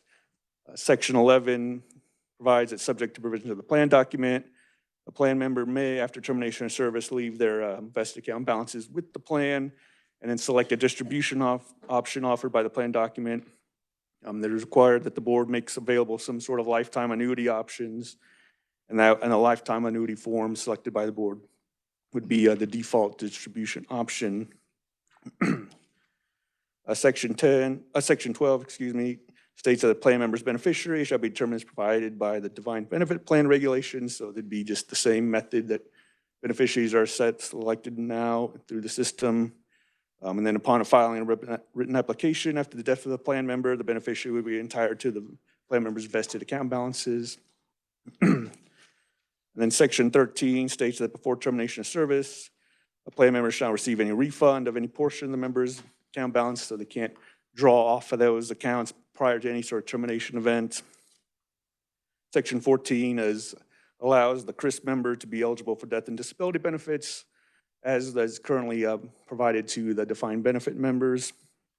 And then Section 15 creates in the state treasury the Kansas Public Employees Retirement System Defined Contribution Fund. It's a fund that'd be administered by KPERS in accordance with the act to effectuate the CRISP plan. And again, that's kind of you have that separate fund, because now we have DC funds in the plan here versus you can't use the existing DB trust fund for those funds. And Section 16 is actually an amendment to the KSA 744920. That's the employer contribution statute, to require that on and after July 1, 2027, when the plan comes into effect, that the board would certify a contribution rate required to amortize the unfunded actual liability of the defined benefit plan. And each participating employer would appropriate and pay such certified rate as applied on the total compensation of employees participating in both the defined benefit plan and in CRISP. So it's that whole, the whole sort of employee-based payroll. That's how that would be determined. And I know there's a lot in there, Mr. Chairman, but I can stand for any questions. Thank you for that, Alan, or I'm sorry, David. One question I had, I heard you mention Capers 1, Capers 2, Capers 3. No mention of police and fire, judges, corrections. Are they not in this? Mr. Chairman, in section 1, specifically section 1C, the act says that this act shall not apply to members of the police and firemen's retirement system, the retirement system for judges and security officers as provided in statute. So they are specifically excluded in section 1. Appreciate that. Committee, any further questions for David? Seeing none. Thank you so much, sir. Up next, we are going to call back up Alan Conroy for his last act of the day. You may be very pleased with that, but I'll give it my best shot here. And if I may, just a personal privilege here, Trustee Huntsman is right. He was able to join us. So Chris Huntsman, they're our newest trustee, the elected school side. Thank you, Mr. Chairman. Senate Bill 282, as you heard from David in his explanation, would create that Kansas Retirement and Investment Savings Plan Act, CRISP, as it's come to know. And of course, it's a defined contribution plan as opposed to a defined benefit plan. Either plan structure works. It's what you as policymakers want for public employees. As you know, CAPERS, the current CAPER system 1, 2, and even 3, the cash balance plan, is a defined benefit plan, almost entirely on the public sector, or private sector, I'm sorry now.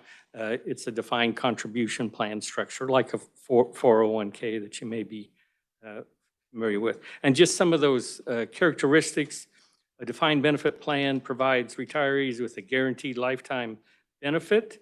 And it's usually based on some formula like in CAPERS 1 and 2, years of service, final average salary, and a statutory multiplier. Cash 3, of course, is a little different wrinkle. It's a cash balance plan based on the account balance that the member accumulates over their public service, and that's eventually converted into a lifetime benefit.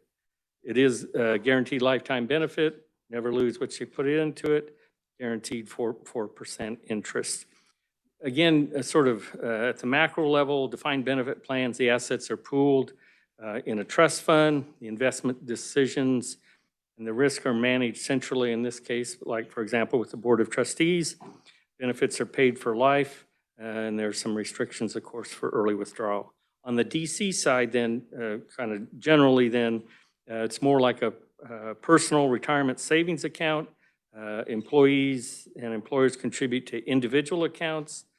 Employees, a lot of those plans get to choose their own investments from available options. There may be some withdrawal restrictions based on the age of the member, and there's no guaranteed benefit plans. Again, historically, on the public sector side, not all, but the defined benefit plan has been the most common there. On page 2 of the testimony is just talks about the risk features, and that's sort of one of those fundamental things on a defined benefit plan like CAPERS. The risk is really almost totally borne by the employer, so state, school, local. On the defined contribution plan, the risk is generally borne by the individual, and there's a little graph there, and I won't go through all that, but you can kind of see kind of those risk factors depending on what you're looking at, where that risk lies. But generally, the defined benefit, it's on the employer. On defined contribution, it's on the employee. Then as you specifically look to the CRISP plan, proposed plan design, I think clearly it would meet the requirements for a defined contribution plan organized under the Internal Revenue Code, so there's no issue there. There's attachment A is kind of a graphic that kind of takes all these words and in some ways might be easier to follow than all the words, but on the CRISP plan, the employer, there'd be that 4% base contribution, an additional 0.5% if the member makes at least a 1% voluntary contribution, and then an additional 1% if it's making if the individual is making 2% or greater voluntary contribution. The unfunded actuarial contribution for the existing defined benefit plan still would be paid. So that liability under this proposal, the employers still own that and still would pay that down over time. The employer contributions are vested after 5 years, which means if an employee leaves before 5 years, those employer contributions stay with the plan. If they stay at least 5 years, then those employer contributions could be withdrawn by the member. On the member side, then, there's the mandatory 6%, just like it is now under the current KPERS 1, 2, and 3 plan. There's that voluntary additional contributions that David talked about that can be anywhere from 1 to 2%. There's an auto enrollment and an escalation, but the member can opt out of it. The member is immediately vested in their contributions, and there can be rollover contributions and interest into theirs as well. In terms of the management under the CRIS plan, the board would select investment fund options, and then the member would be responsible for making those investment elections. And then as we look to withdrawal of funds, they can withdraw their vested balance, again, after 5 years, anytime they leave employment through either payment to the individual, there'd be probably some tax consequences, or rolled over to another qualified plan. Members could purchase an annuity through KPERS when they retire if they want that guaranteed lifetime benefit. And so under, at least under the bill is introduced, all new members on and after July 1st, 2027 would have a one-time 30-day election period to choose if they want to go into CRIS, choose between CRIS or the existing KPERS 3 cash balance plan.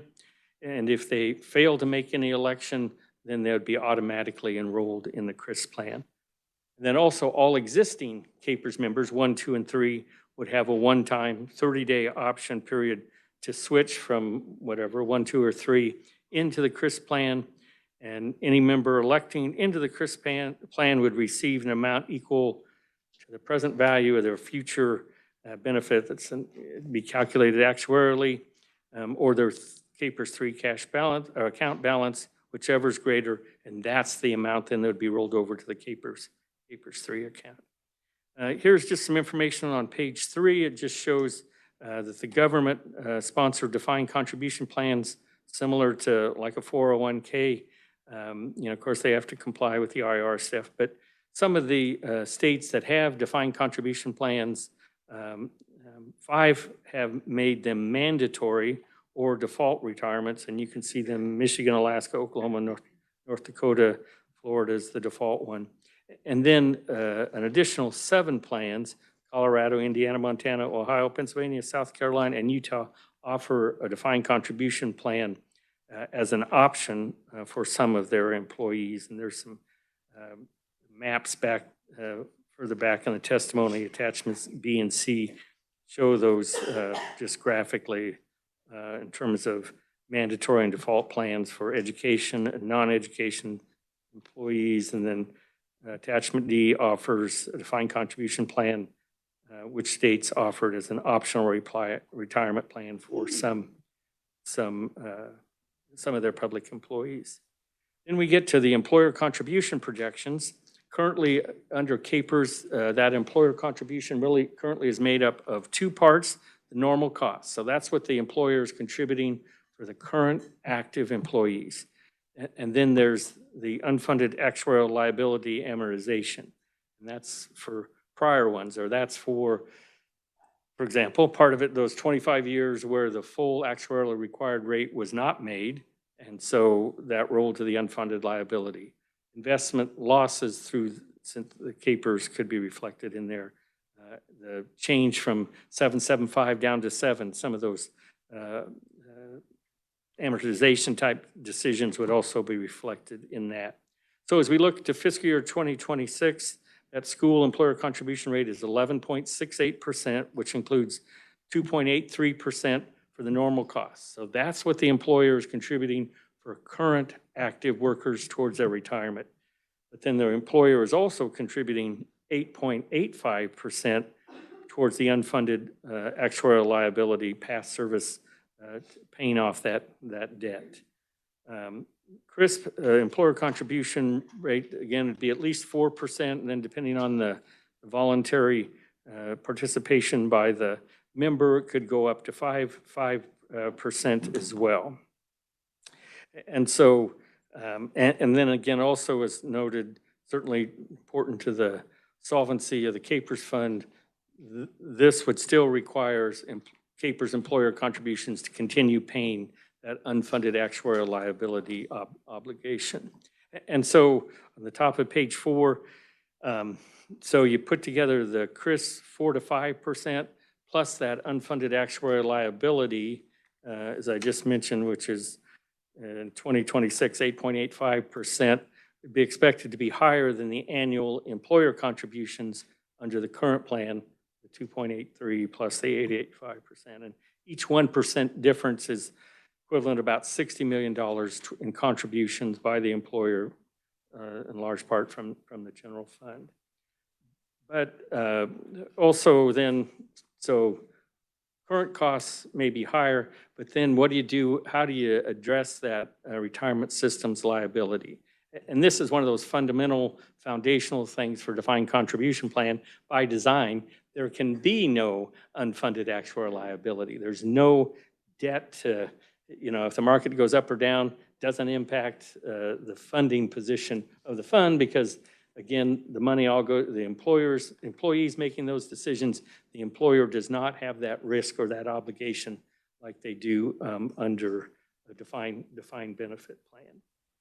And so, so again, I guess it's from our actuary, under the current funding plan, the unfunded portion of liabilities is expected to continue decreasing even as liabilities increase. And there's a chart there, and you can see the blue part, which is the very highest at the very top of the graph. That's the current CAPERS 30-year projected state school liabilities, and that'd be total liability and the unfunded actuarial liabilities. You can see that line,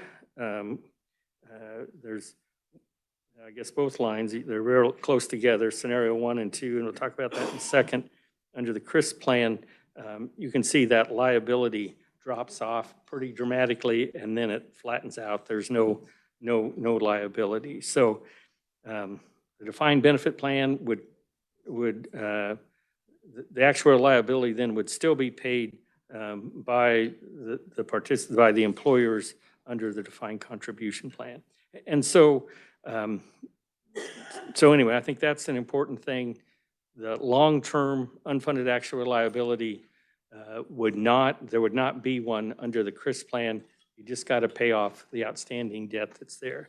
And then just a comment on the cash flow, trying to wrap up here quick. On the cash flow, of course, it depends. You give people the option to withdraw from CAPERS, which the plan would provide. And so then you try to guess how many would actually say, okay, I don't want to belong to CAPERS. I want to take my money out and roll it to the CRIS plan. And so the actuary just did some runs just using 2 scenarios. And of course, we could do lots of them if you had other requests. But 10% of CAPERS member elect into the CRIS plan. And so that'd take about $800 million out of the trust fund to go then to the CRIS plan. And then on the other end, 50% of the CAPERS members elected into the CRIS, that would be about $4 billion would be transfer out of the trust fund. And that represents anywhere from about 3% to 13% of the trust fund. And then, of course, if there were sizable withdrawals from the trust fund, then in terms of timing and the investment structure that we have now, if there was a sort of a big liquidation of things to get money over to the CRIS plan, that could have an impact then on the trust fund as those resources are withdrawn from there and moved over to the CRIS plan. Of course, there's some administrative considerations, but just I guess the assumption is that this would be structured sort of like the CAPERS 457 plan, where there'd be a third-party administrator to help deal with kind of the CRIS options and work with our employees in addition to CAPERS. So Bottom line is either plan works, defined benefit, defined contribution, they can be structured that way. I think, who do you want to have the risk, employee or employer? As long as that unfunded actuarial liability is addressed one way or another, that's key to the long-term funding of the existing KPERS plan. And this proposal's in this bill, in Senate Bill 282, that addresses that. So, and again, there's just the graphics, that pie chart attachment A, that kind of circle with all the arrows and things, that might be sort of easier to follow kind of how the CRISP works, but you can see employer contribution 4%, member 6%. The member manages investments. They can withdraw at certain times, but they also have an option for a lifetime benefit.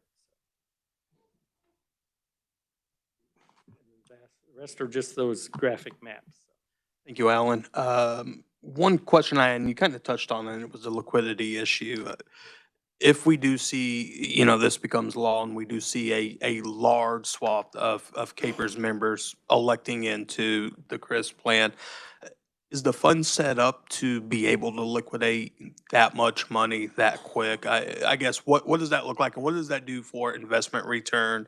Because I know, to the question I had earlier with Bruce, long-term versus short-term investments and the yields we get off those. Right. I mean, yes, it certainly can be done, but yeah, if that time frame is too short, then in terms of liquidating, I mean, the public equity stuff, of course, you could buy and sell that, but some of that private equity, real estate, some of those alternative investments, those take longer to liquidate, and if you have to sell some of those, then that might be at a loss. Or And under this CRISP legislation, because I know when we did the foreign adversary or the countries of concern bill, we kind of gave a runway to be able to liquidate. That way we're not selling at the bottom of the market. Is there anything like that in this? I believe, I think there's an 18-month time frame for this plan to be implemented, and I suppose the dates would be adjusted, but there's an 18-month runway to get the plan up and running, and I suppose then we'd be busy trying to position the trust fund to minimize some of those losses should that happen. Gotcha. Thank you for that. Representative Sleepensinken. Thank you, Mr. Chairman. Thank you. Good. Yeah. Thank you, Mr. Chairman. Thank you for your presentation. I have two questions, if I may. The first one is, why are KPNF members and judges not included in this transition, number one? And number two, why would anyone in the KPER system want to transition into CRISP? Right. First, KPNF and judges might be a better question for the senator, but it's a different plan design for a specific purpose. KPNF, public safety, shorter retirement, so they would have less potential time to grow their, the deferred contribution plan, maybe as one option. Judges, again, traditionally, it's thought judges probably come towards the end of their legal career, maybe in the last, might be a little less so now, but used to be in the last maybe 10 years or so of their sort of legal, years. And so, again, there'd be a shorter window to maximize that, or just two thoughts that come to mind. And then on your second question of who might want to switch, well, certainly, I know perhaps KPERS 3 members. I'm assuming probably not too many KPERS 1 or KPERS 2 members would want to make the switch, but they might, because under this, they get to bring over the employer contributions. So that would be something I think they would think about. Otherwise, the only way you get those employer contributions is if you retire. So if you were ever thinking about, you had some years, but you thought maybe you'd leave public service to go do something else, this would allow you to transfer not only the individual's contributions, but also the employer contributions during that time before retirement, which might be. And then I think too, just KPERS 3, certainly, and whether it's 1 or 2 or 3, I mean, just seems like the sort of the mobility of today's workforce. I'm probably a unique case of spending my career in public service. Probably a lot of people these days starting out, even in public service, the likelihood that they're going to be here in 20 or 30 years is probably less than it was. And so this does provide some mobility of their retirement funds. It's kind of take it with them when they go to the next chapter in their career. So. Yeah, Alan, real quick, no, go ahead. Representative Shu, actually, go ahead. Thank you, Mr. Chair. Alan, on attachment D, we're not highlighted for states with optional defined contribution plans, but we have the 457 plans. Does that not count? Not the way this is defined, and that's a good question. There are some other ones too. I think this would be one where a person could elect a defined benefit plan, or they could elect a defined contribution plan. Whereas right now we have capers, but if you want to That's right. contribute Everybody's in that, extra. and Yeah. if they want some more, they can do the 457. Thank you. Representative Vice Chair Steens. Thank you, Mr. Chair. Yeah, so Alan, I have a quick question, just coming from smaller government, like with our smaller municipalities or school districts that might struggle, right, to meet matching obligations or be able to manage these. How does that work for maybe your smaller entities? Yeah, I mean, they'd be sort of in the same boat too. I mean, in the short term, it would be more expensive under the CRIS plan, but it's going to extinguish that long-term debt that currently all the employers share in, if I'm answering your question correctly. So,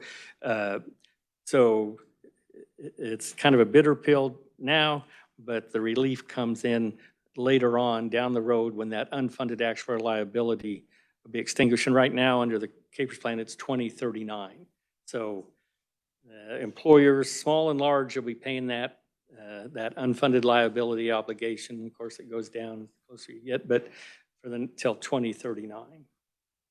Does that help, or I'm sorry? No, I mean, it does. I'm just trying to, like, I think about the money, like if a lot of people were leaving and like what that would look like, and it's. Yeah, and the employers, whether the person stays or leaves, well, it doesn't help. They're still paying into capers. If the individual leaves before 5 years, then they're not vested. That capers CRIS plan fund would keep the money for those employer contributions.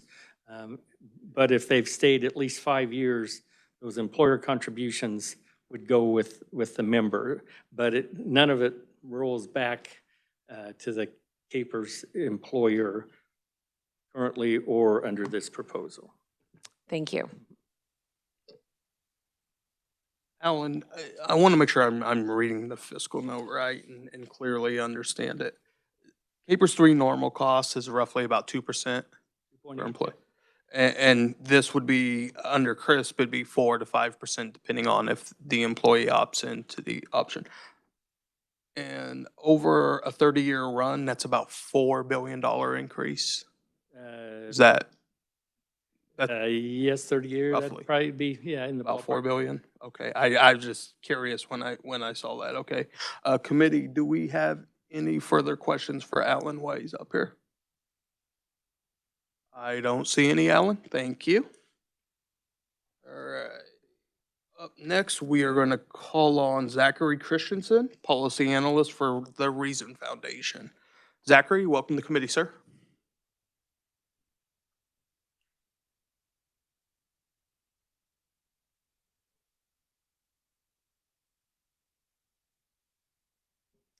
There we go. To the chair, thank you very much for your invite, and thank you very much for allowing me the time to share our findings and our perspective on this proposed bill.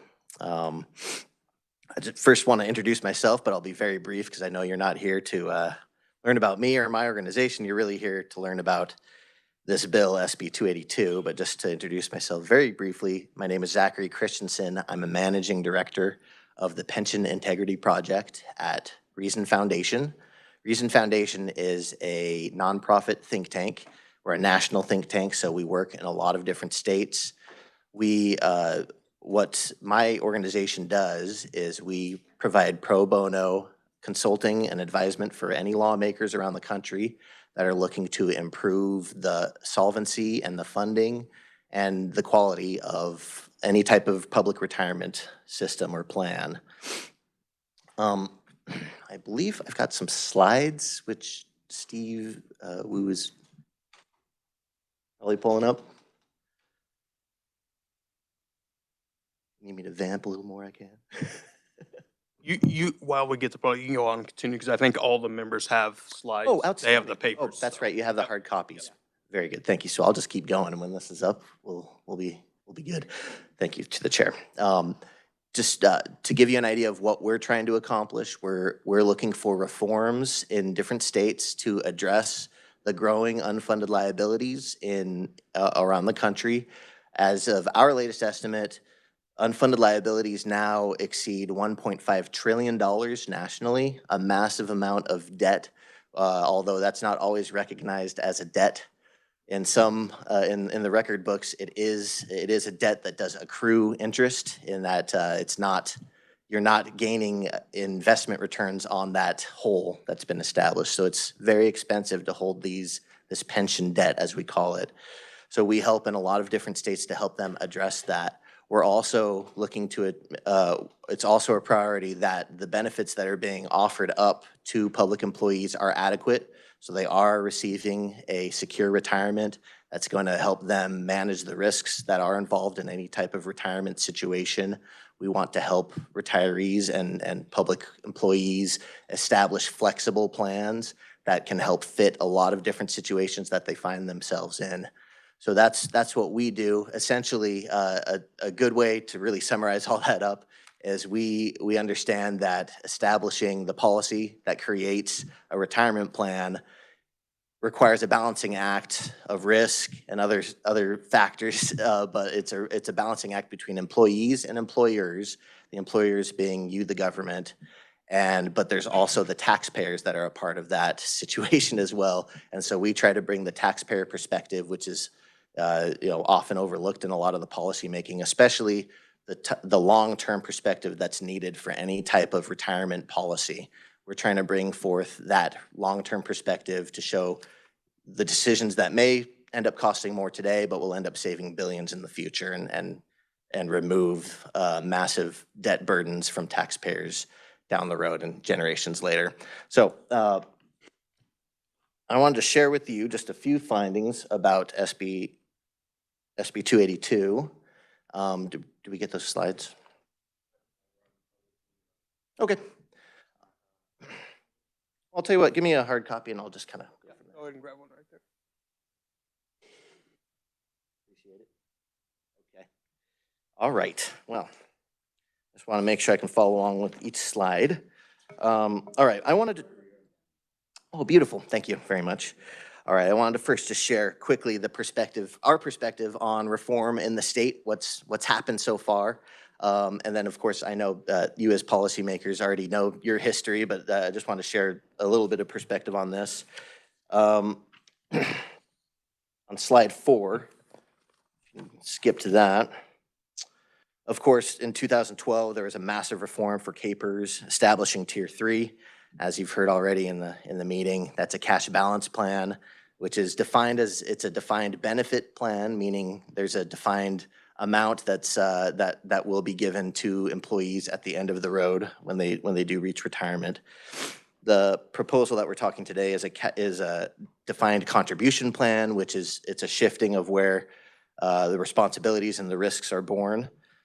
And since this reform from over a decade ago, I want to show you the progress of where KPERS has gone.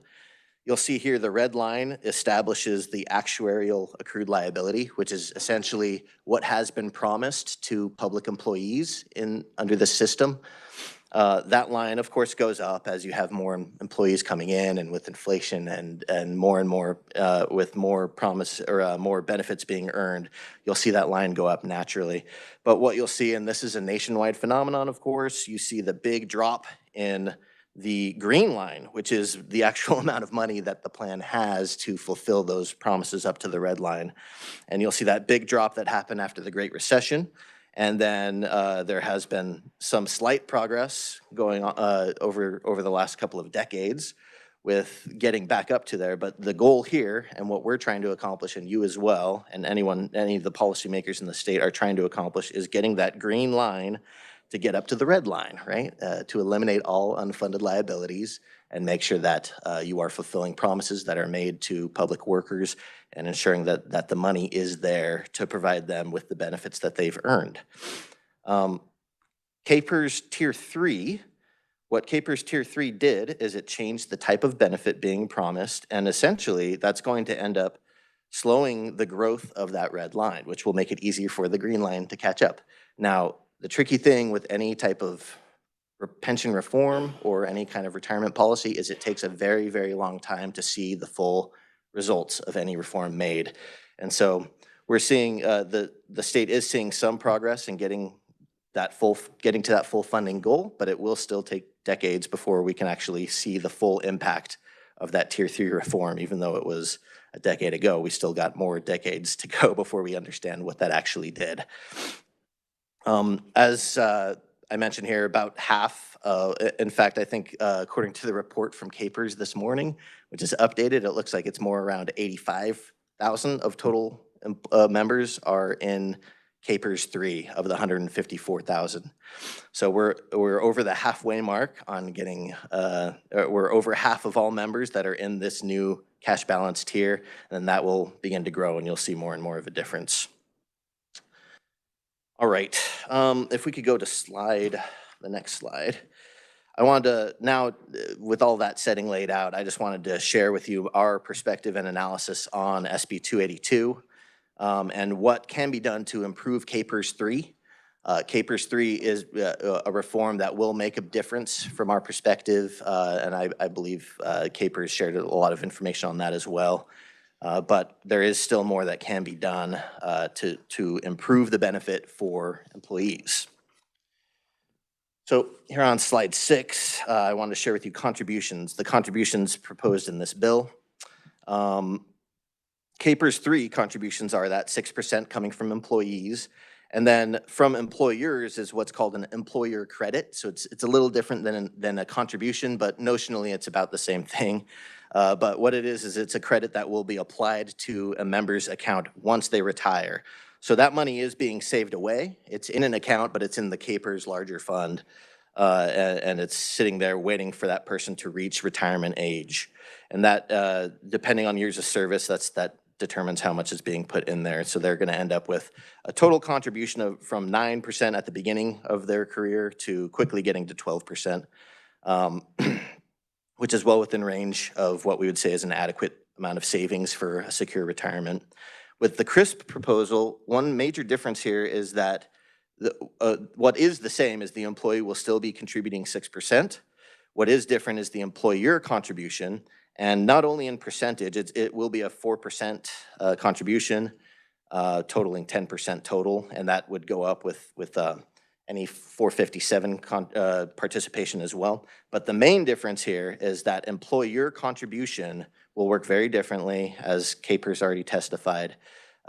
In CRISP 3, that employer credit sits there and is essentially locked away in the KPERS 3 system until that individual reaches retirement age. So if they want to withdraw whatever contributions they put in to take it to another job, or to use it for any other type of situation they may find themselves in now or in retirement, that they essentially lose that 3 to 6% employer contribution if they pull that out before their actual retirement age. The difference here with the CRISP and the DC plan will be that once they have vested, which takes 5 years, but after that 5 years, they are able to take that full 4% with them wherever they go. So they can take that offers them a lot more flexibility. They'll be able to have many more options with what they can do with that money, and it will be there. It will still be secure and there for them, but it will just increase the amount of portability and flexibility offered to them. We also will just mention that the CRISP proposal gets them to that 10% total contribution, which by our recommendations and other experts in the field, according to their recommendations, gets them to that at least minimum of 10% annual contributions of one's income. And then again, with 457, the optional 457 program, that will get them well above that minimum floor. So essentially, this provides an adequate and secure retirement with quite a bit more flexibility, actually. And I did want to mention that many new and existing CAPERS members would actually, this would be particularly beneficial to new CAPERS, to new hires, I should say, in the Kansas public employee system because of that flexible and portable benefit. So going to slide 7 shows exactly who would benefit from that increased level of portability. This is data from CAPERS reports. It's from their own assumptions that they use to develop the modeling for the CAPERS 3 plan. So this is for the cash balance plan.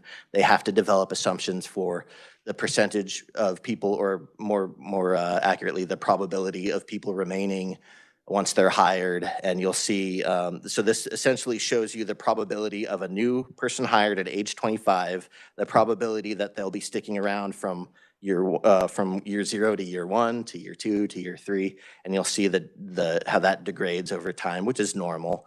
Quite a few people end up leaving from over those first couple of years. It's normal to see that drop. But what is important to understand here is this is something that's very common among all public employee plans, and really in the private sector too, is that you're seeing a much more different workforce today than there has been in previous decades, where people are a lot more mobile. They're staying in their positions and their employment for much shorter periods of time. They're moving around a lot more.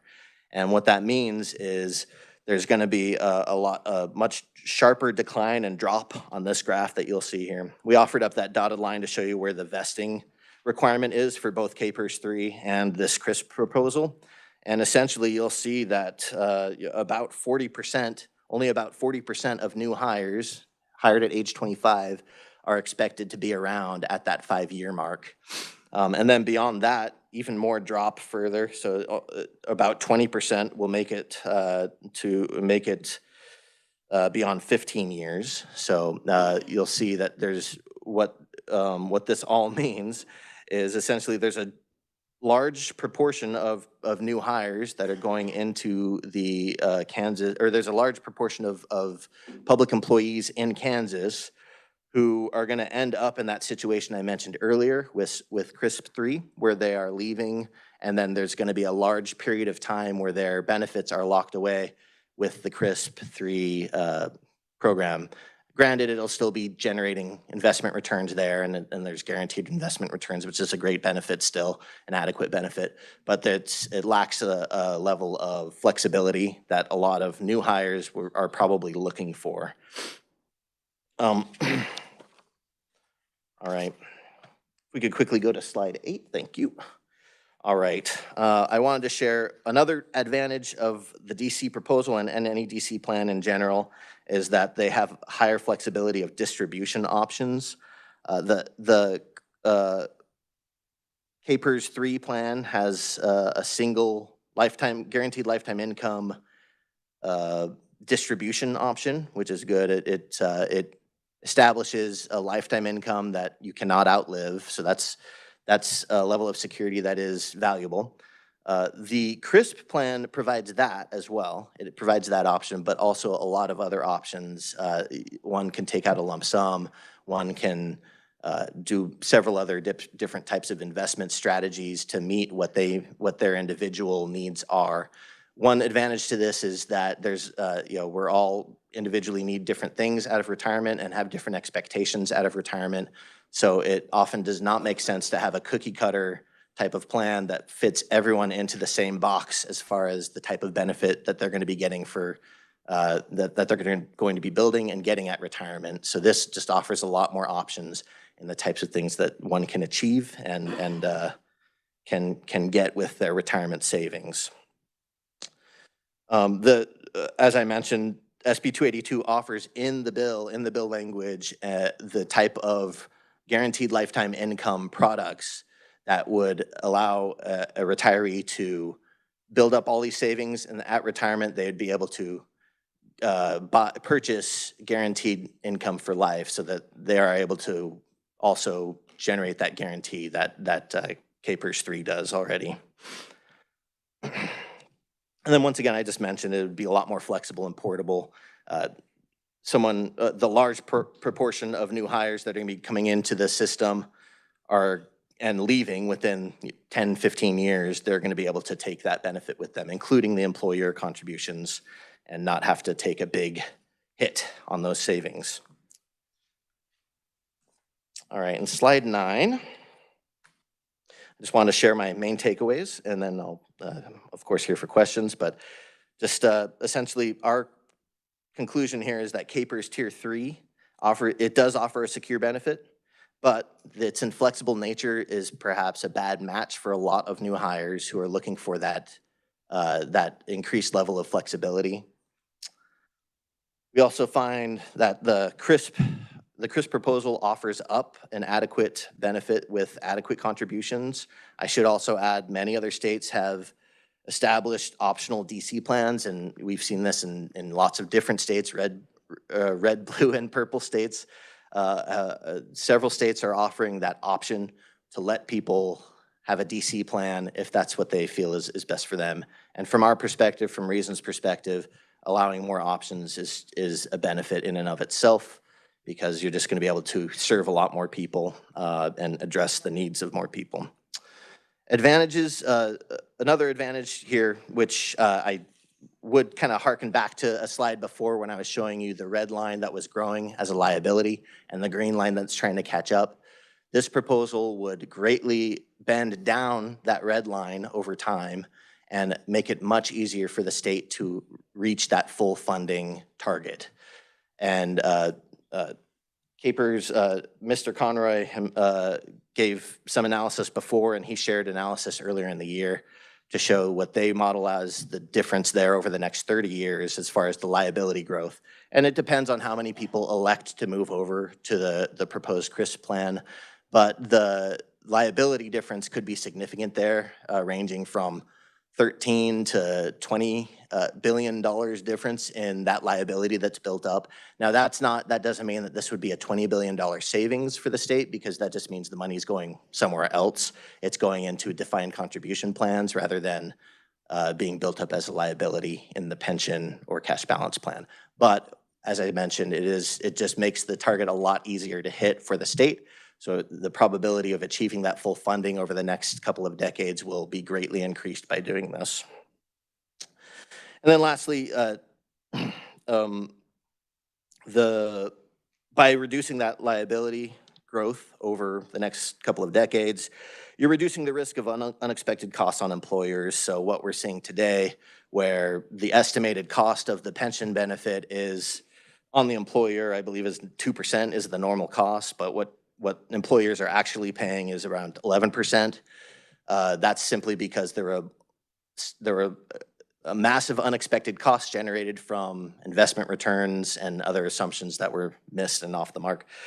And any new employee going into this DC plan, there is no chance for any of those future unexpected costs to be generated with their benefit. So that's a massive advantage and a benefit to taxpayers and the government budgets as a whole, as well as it being, with that and combined with this being an adequate and a valuable plan for anyone who does decide to go into this CRISP plan, we see it as a benefit and something that should be considered.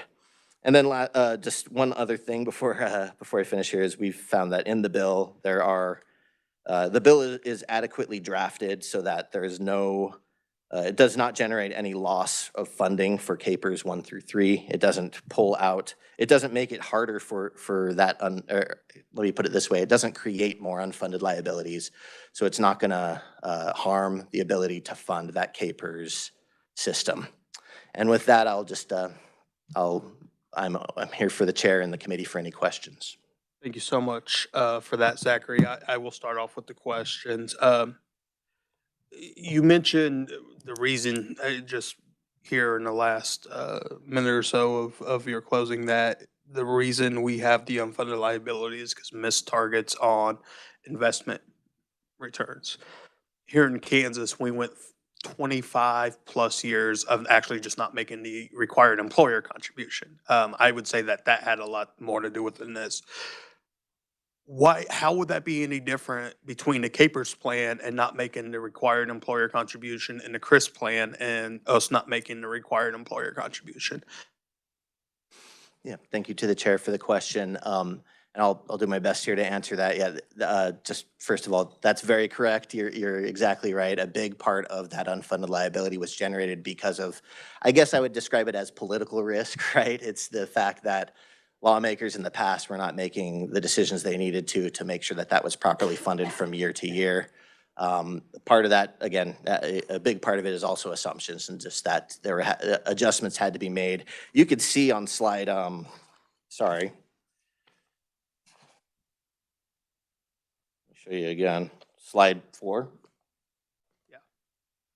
That red line, when it jumps up in 2021, I think it was, that's because an assumption was downgraded, right? The plan had to lower its assumption for returns, which immediately reveals a bunch of unfunded liabilities. And luckily, policymakers also added a bunch of assets at that time as well to help, help with that pathway. But those are the kinds of things. There's a lot of risks still cooked into the CAPERS benefit.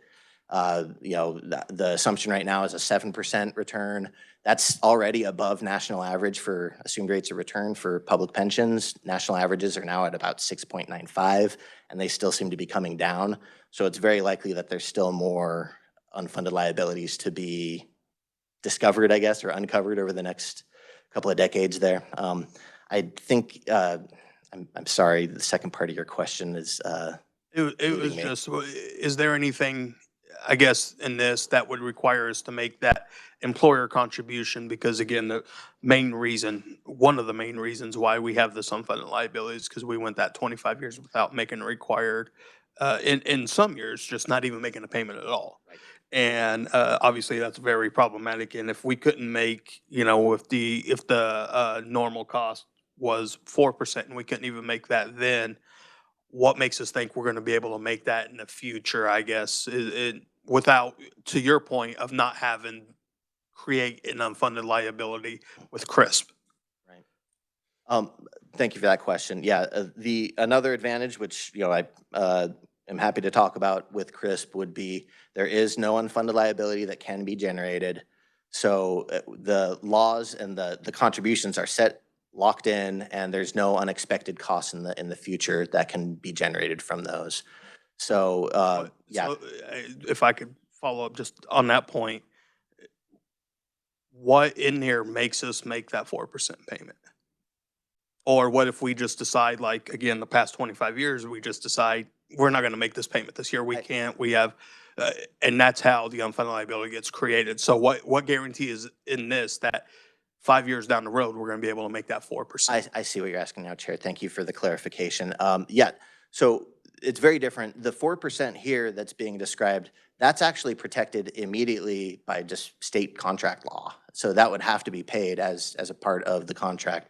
The reason that that's a little more fluid with the pension is that what the state is paying at the time is, and I'm not sure of all the ins and outs of the state going back to when they were not making full payments to the pension, but a lot of times states are making what they perceive to be full payments, or maybe they can make the math work in one way or another to make it seem like it's a full payment. But there's ways there's just a lot more, I guess I would call it squishiness or flexibility with those contribution promises with a defined benefit plan than there are with a DC plan. But DC contributions are locked in. And for the state, if, for example, in a tough budget year, the state says, well, or local employers say, well, we're just going to do 2% and take a little bit of a vacation on that full 4% contribution.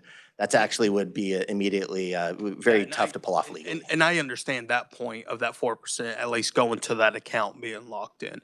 But obviously, we would have to take 4% yearly on an employee that's not retired for 25 years, put it into this account to start making investment return. This would only be while, and thank you to the chair, this would only be while they were working and members of, while they're actively working for the state. Well, yeah. Questions from the committee? I don't want to take up all the time. Senator Francisco. Thank you. We talked about I think in earlier, CAPERS had testified that the legacy unfunded actuarial liability for the state school group will be paid off if they follow all the requirements in 2039. And so I think when you're talking and saying there's decades of unfunded liability, Is that a decade and a half?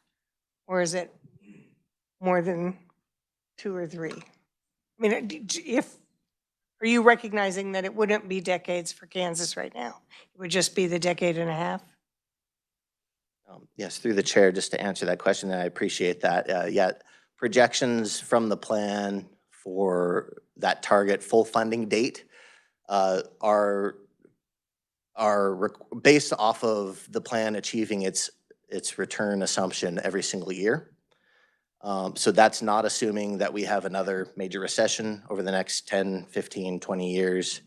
And again, even if the plan were to achieve that full funding at that target date, you know, all of the expectations are met, the plan would still be in a position after a major loss like we experienced in 2008 and 2009. They would still be in a position where they would have massive losses there and then create another unfunded liability that takes decades to take care of. I'm thinking we may still, if we have that major recession, we're still going to have that based on current employees. But then the other question, you know, you talked about the idea that part of the point of a pension is to help retirees face inflation. So is there any room in this proposal, if we're increasing already the employee share, to do anything to address current retirees? Or are we maxing out our ability by paying that extra 4 to 5% over the next 20 years? Thank you. And to answer that through the chair, and appreciate the question there. Yeah, inflation has really done a number on retirees the last couple of years. I understand that pain point. The DC plan would essentially have an advantage against inflation compared to the current defined benefit options because those investment returns would essentially move with inflation. As far as retirees today who are feeling that pain and who are, you know, members who are soon to retire that are seeing inflation really take a hit on their benefit, you know, that would be up to policymakers to find the funding. Those are very, you know, I believe you're talking about a COLA benefit, cost of living adjustments. Those benefits are expensive. They're great. It's very good protection from inflation for those pension benefits that are extremely vulnerable to inflation, but they are expensive, and so it is something that, you know, the funding has to be there. We usually advise policymakers to first address the unfunded liabilities that exist in a plan because those are guaranteed and must be paid, and those will generate massive interest costs on future taxpayers if they are not addressed today before addressing those types of, you know, a COLA benefit essentially. Any further questions from the committee? Senator Fack? Thank you, Mr. Chairman. I'm trying to understand what the cost would be to the state, and you might have covered this somehow. What's the cost to the state and Capers to change? Let's say that you had a bunch that wanted to change. What kind of money are we talking about? Thank you for that question, and to answer through the chair, the full cost of a change like this is, well, it requires a pretty complex set of actuarial modeling. Capers seems to have a good handle on what that could potentially cost over the long run. So I would defer to them on that. But essentially, I will say this, that again, a DC plan, the costs are concrete and there's no chance of that unexpected costs. So whenever a comparison is made between the status quo and this potential DC option being added, you have to understand that the DC option creates a more concrete and less unpredictable cost for future taxpayers. Follow up since we lost the chairman here. Oh, yeah. So let's say that you're on Capers and we set the plan up and you want to switch, and 2 years from now we hit this major recession. You get your statement and go, oh my God, what happened? And they want to switch back. Can they switch back? And if so, or are you out of it and that's the way it is? Through the vice chair, I guess, I would just say, thank you for the question, Senator. Yeah, that is, in this bill, there is no option for the switch back as you're talking about. There's no option in the legislation for that kind of thing. I have seen that in some states where they provide a limited window where where employees can do a switch, can kind of rethink their decision 5 years or maybe 10 years in. So that can be built in. It can be a little complex, but it's something that can be done. But as far as right now, SB 282 does not offer that. Madam Vice Chair, if it's okay. All right, thank you. I forgot what I was going to say on this part. I'm going to hold up for just a minute. Yeah. Representative Schlangensieben. Thank you, Madam Chair. I don't know, I listened to this and it sounds very interesting, you know, all of the flexibility that's offered through the KRIS plan. But again, and I've kind of heard from the way you phrase things that, you know, basically the state is escaping liability in a way, or reducing liability, and that this benefits the taxpayers. There are a lot of philosophical assumptions in statements like those. First of all, you could ask the question, who's paying the taxes? Are we generating enough tax revenue? Is it really in the interest of the state to not fulfill obligations toward those who are dependent on the state to fulfill them? You raised that question. The chairman, who's not in the room now, also raised that question. A lot of philosophical things here. You know, we assume that somehow there's a benefit for the taxpayer, but maybe the taxpayer isn't interested in having retirees losing all their money in a risky market without any benefits. And maybe the state has an interest in having employees working for it that know that they're going to have a stable income at the end of their careers, and therefore opt and choose to serve the state and serve the state well. I certainly hope that state employees don't respect the state the same way that people who get, you know, $7, $8 an hour respect their companies. So there are a lot of things that one could speculate about in terms of what's in the best interest of the state and what's in the best interest of the taxpayer, depending on how abstract you make both of those entities, as opposed to concretely figuring out who are those taxpayers and do they really understand what it is that we are doing on their behalf. I just want to throw that out there. Thank you. Thank you, Madam Chair. Thank you. Yes, Representative Hsu. And then I will ask, did you want to ask another question after Representative Hsu? Okay. Thank you, Madam Chair.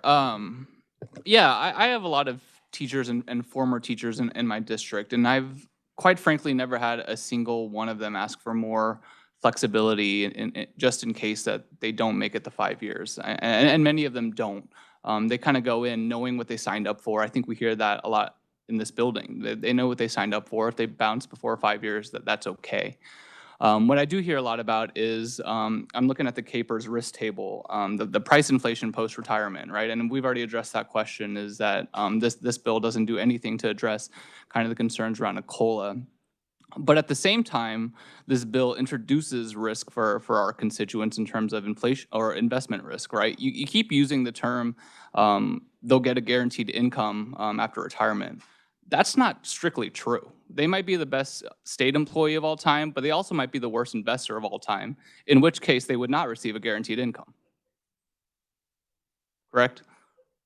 Yeah, through the vice chair, just to answer your question, the plan offers some flexibility, but it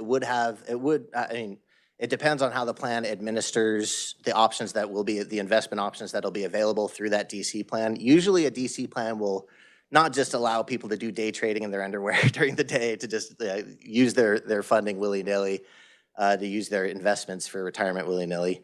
Usually they're put on rails, so they're given options that are all fairly secure.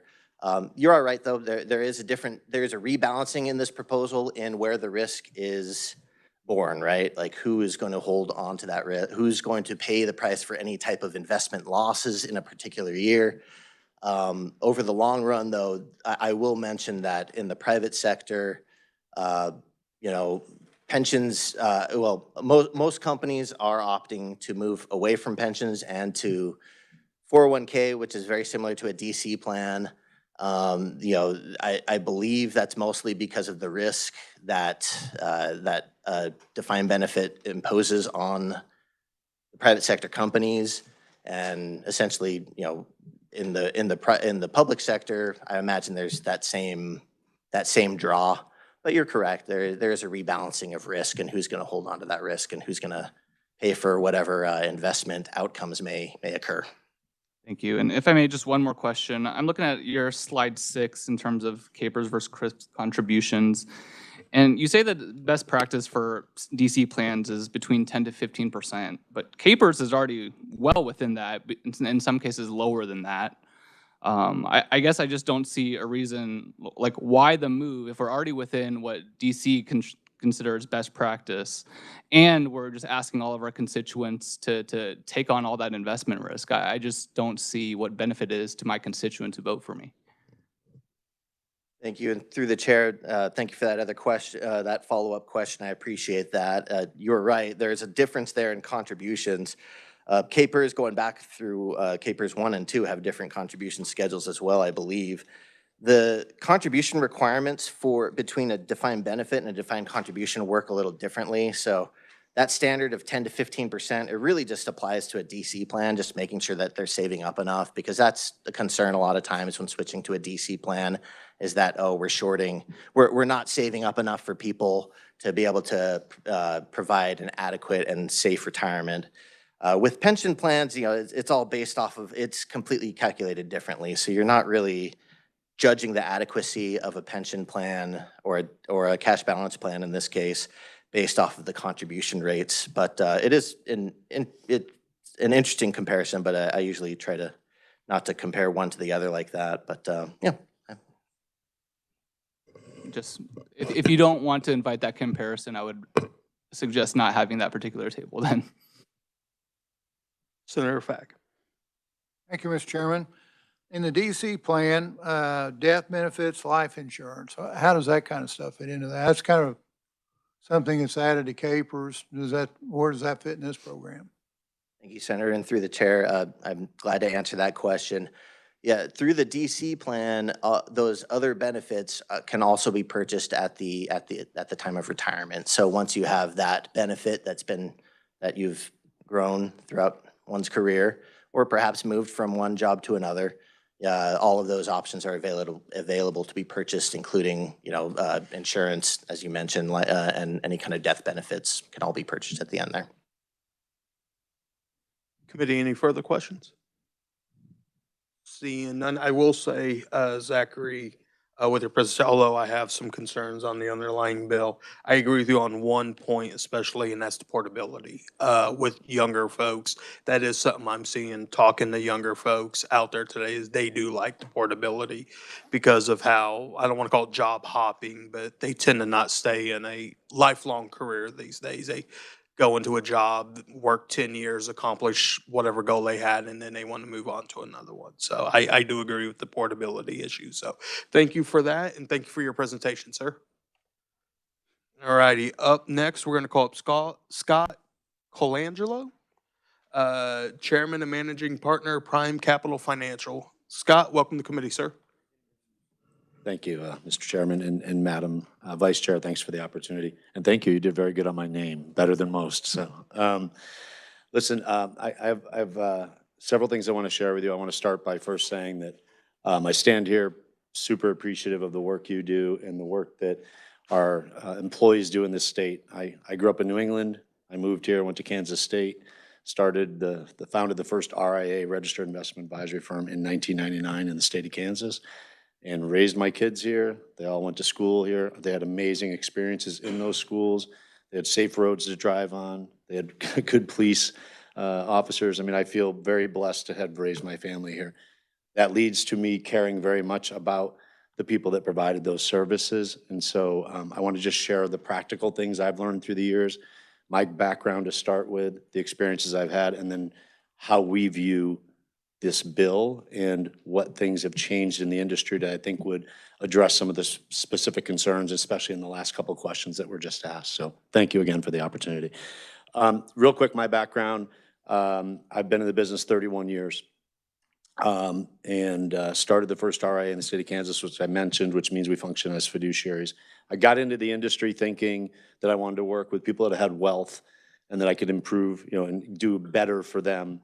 And the reality is, I realized that, if they're wealthy, they're going to be wealthy. If I get them another 0.5% rate of return, whoop-de-doo. I had a large client in Boston asked me to service their retirement plan. And there's a law in wealth management in the investment world called Know Your Customer Rule. And I ended up thinking that I had to meet with all the employees. So I just set up meetings through their HR with like over 200 employees. I spent 2.5 weeks. It's a large printing company with all the employees. The owner called me. He's like, "What in the blank are you doing?" And I just said, I thought I had to do this. I quickly realized I didn't. But he said, "If you want to do it, do it." And it changed the path of my career. We took the average deferral, our participation, from about 30% to over 81%. We took the average savings rate from 2.9 to over 8.1. And I got on the plane home and it changed my life. I felt like I had an impact on all those people's lives. So I stand here humbled by the industry and that I've learned a lot practically with participants, and I've learned about a lot about this industry. Throughout my career, I've been lucky to have success, and I've been asked to be involved in leadership, on committees, other things. And I spent a lot of time helping design products for insurance companies, for record keepers. For those of you that know anything about managed accounts and retirement plans, we launched the first managed accounts in the industry back in 2004, and Fidelity gave me approval to do so. So what that's all led to is an understanding of how the integration between the benefits, the record keeping, the investments, and the guaranteeing of people's retirement have come together. So let's just look at the industry fundamentally on the private side, and then I'll move over to your side. We started in a DB very similar to yours as a pension type structure. I think we're all aware of that. DC plans really took over the private side over the last number of years. And then what's happened is as those DC plans have gotten so big and a lot of the baby boomers are getting retirement, there's been sort of this mentality like, how do you pensionize these DC plans? So they're trying to get back to where you're at.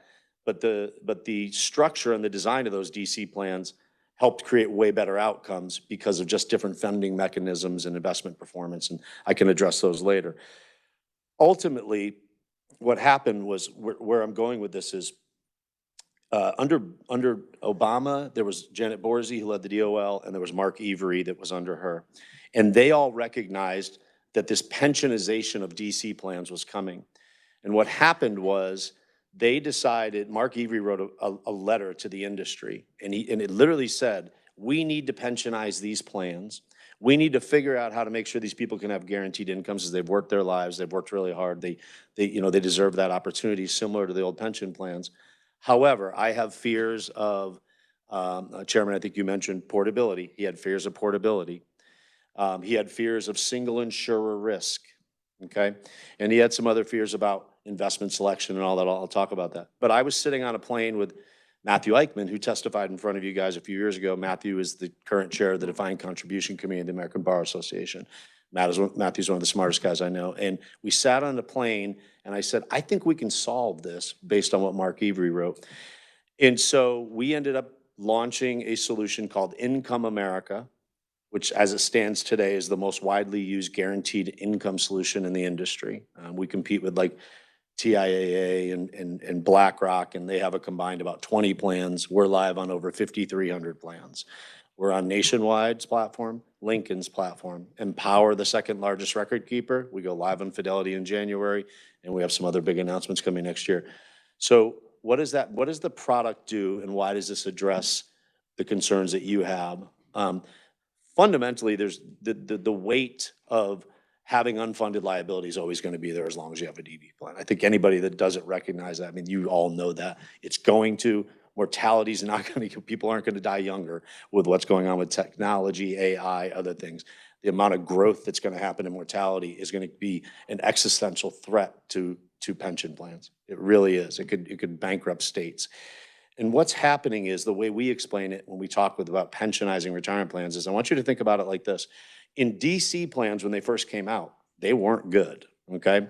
And the pension plans were far superior because the pension plans covered everybody, provided them certainty, gave them peace of mind so they knew what they were gonna get. But when you look at what happened with DC plans, participation was terrible. The regulatory body actually did a great job. The Department of Labor has done an exceptional job on a bipartisan level to solve these problems.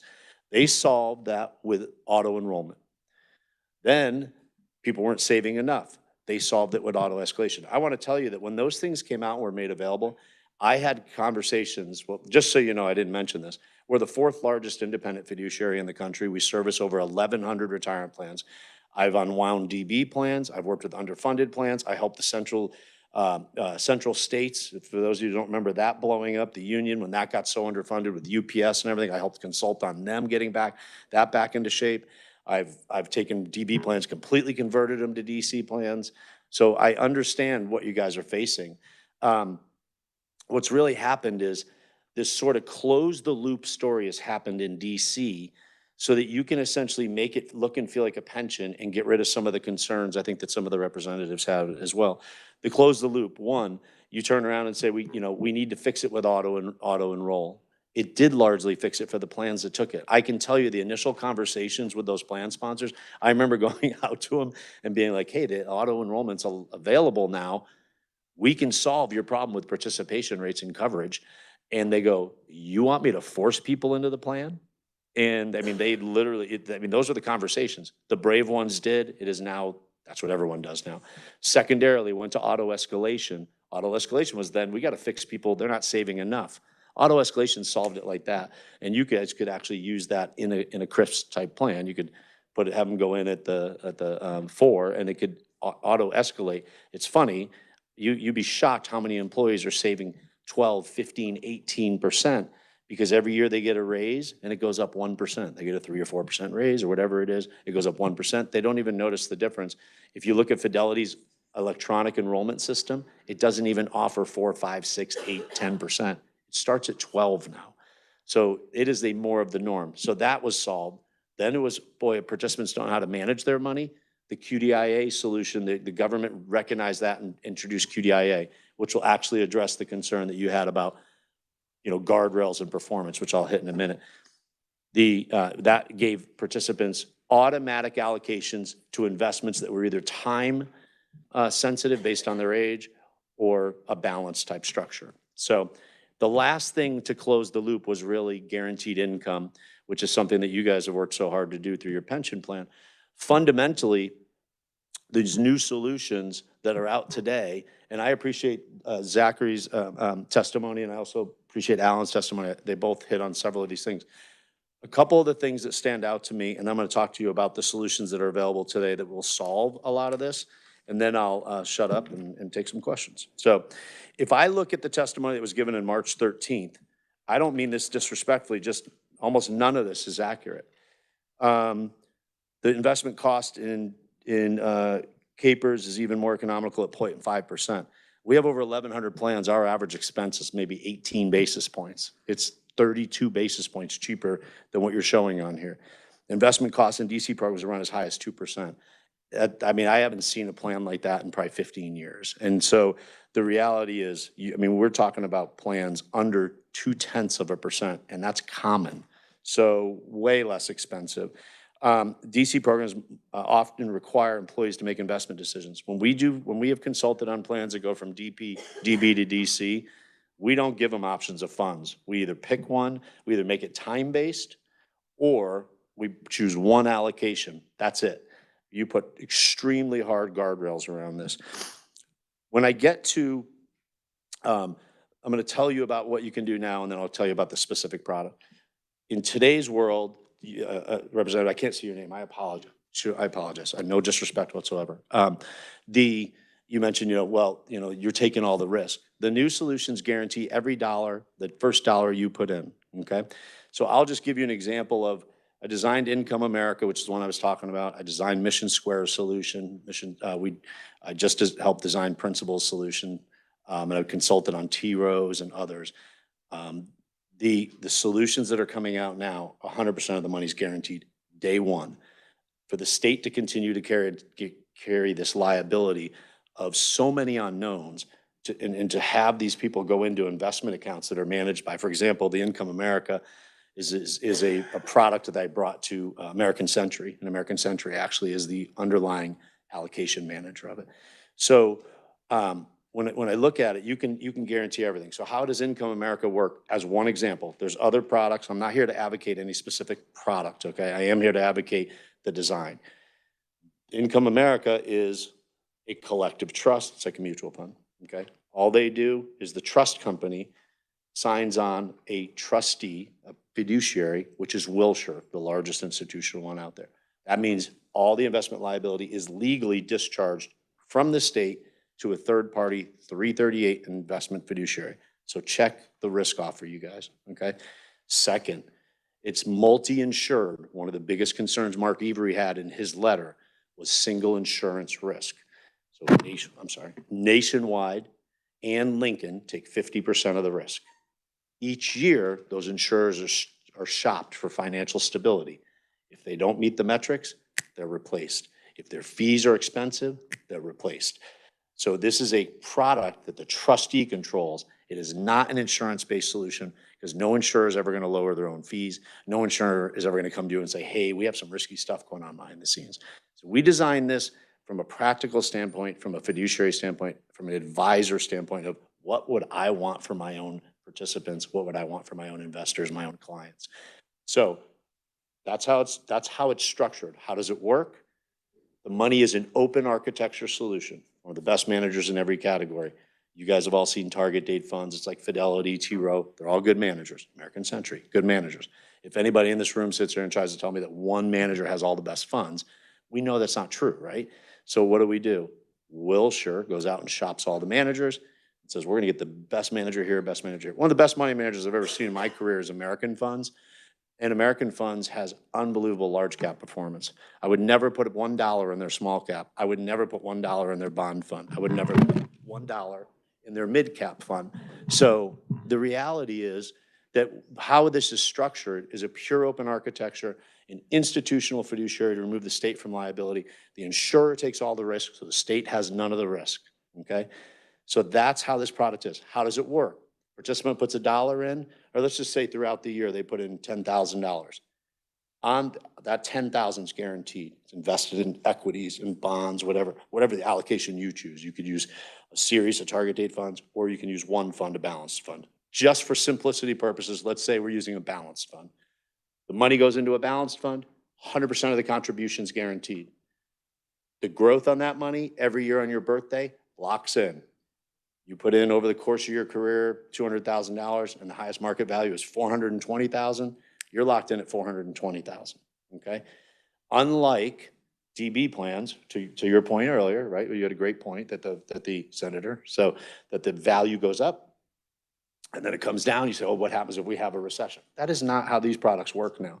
They hedge the risk, so if the market goes down, the hedge makes more than the decline. They actually make more money than the actual decline. So and just so you know how these insurers are doing it, they're literally sending the money to like Goldman, and Goldman is just generally used puts, things like that, things that would more than offset any downside. That's all they do.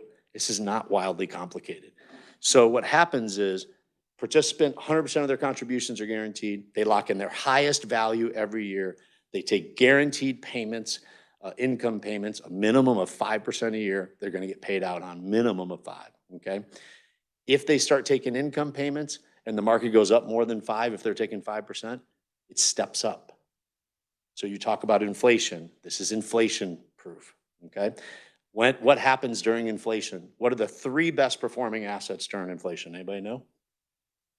Real estate, stocks, and typically precious metals, okay? So the reality is when the worst times happen for inflation, these tend to perform the best in addition, and then they lock in that number. So this is sort of the culmination of many years of trying to get a solution to DB plans. Under no circumstance can I see a DB plan or a pension plan functioning better than these solutions. And the main reason being is that the way the instrument is designed is it performs best in the most inflationary periods, and it's using simple instruments to completely eliminate the downside. These are not factual products. These are not like this is a maybe. These have been around. One of the biggest challenges is with insurers, typically they were implicitly priced. So you would buy, let's just say like a single premium annuity is the most common one. Okay, so you get to retirement, you got 100 grand, you send that to an insurance company, they keep all your principal, they pay you something for life, right? You have no idea what you're paying. They never disclose their fees. These products are explicitly priced because we are fiduciaries. We have to disclose you those pricing. We have no other option, which I like. So what happens is that explicit pricing cuts out all the fluff. And the way these products are designed is there's no time commitment, and the principal goes to your heirs when you die. Let's say that again. Think about the impact of that. You work 25, 30 years, you're getting income for life. If the investments outperform the withdrawals you made, there should be a lump sum there, correct? Why, no disrespect to anybody here, why should the state keep that? Why should an insurance company keep that? This is an ability for us to enrich the constituents that did a good job of saving. If you have a DC plan and they say, hey, I'm gonna save 12%, 15%, and they have $500,000 after they die, that money does not stay with the insurance company balance sheet. That goes to the beneficiaries of that participant. And that is where these products have evolved to the point where in my career, they're the best they've ever been. And if there's ever a time to consider this, I don't know every fact about the bill. Okay, are there some things you could tweak in the bill to make it better? Probably. Is there any way that you can mathematically, as a pension plan, outperform these new solutions and push the risk away from yourself and push the liability away from yourself? This is the only way to do that. So either way, I think that's pretty much all I had for right now. The only other thing I would comment on, Mr. Chairman, you made a comment about what happens if, on the contributions, in the past, you guys underperformed because you didn't make the contributions. To Zachary's point, I just want to clarify a little bit. These are every single payroll you put the money in. It's not like a one-time contribution, but yes, you would. It's impossible because the federal regulators would be inside here. It would be considered theft if it wasn't made. Is that good or bad? I don't know, but it would make a state accountable to the commitments they make. And that's all I'll say on that. So I am super appreciative. I'm pretty direct. I really care about this state, and I think this is something you should really consider, because I would love to see the teachers and the police officers and everyone have, I know this specific bill doesn't have police officers, but all these state employees would end up with far better outcomes, with guarantees, and would get rid of the concerns that you have. And I just think over time, they're gonna end up reaping the benefit of long-term performance as opposed to an insurance company or maybe the DB plan performing well. So thank you very much for this opportunity. I'd be happy to answer any questions, Mr. Chairman. Yeah, thank you. Thank you for that, Scott. Committee, do we have any questions for Scott? Senator Fagg. Thank you, Mr. Chairman. When we look at the three-legged stool and we look at what we're doing with Capers now, and you talk about the 6%, the employer credits 3 to 6, so that's 9 to 12. Is a person allowed to go out and do their own invest? Because I've heard 15%. So my question to you is, do they have the ability to go in and do their plan, and then they can go out and do their own plan if they like what you have?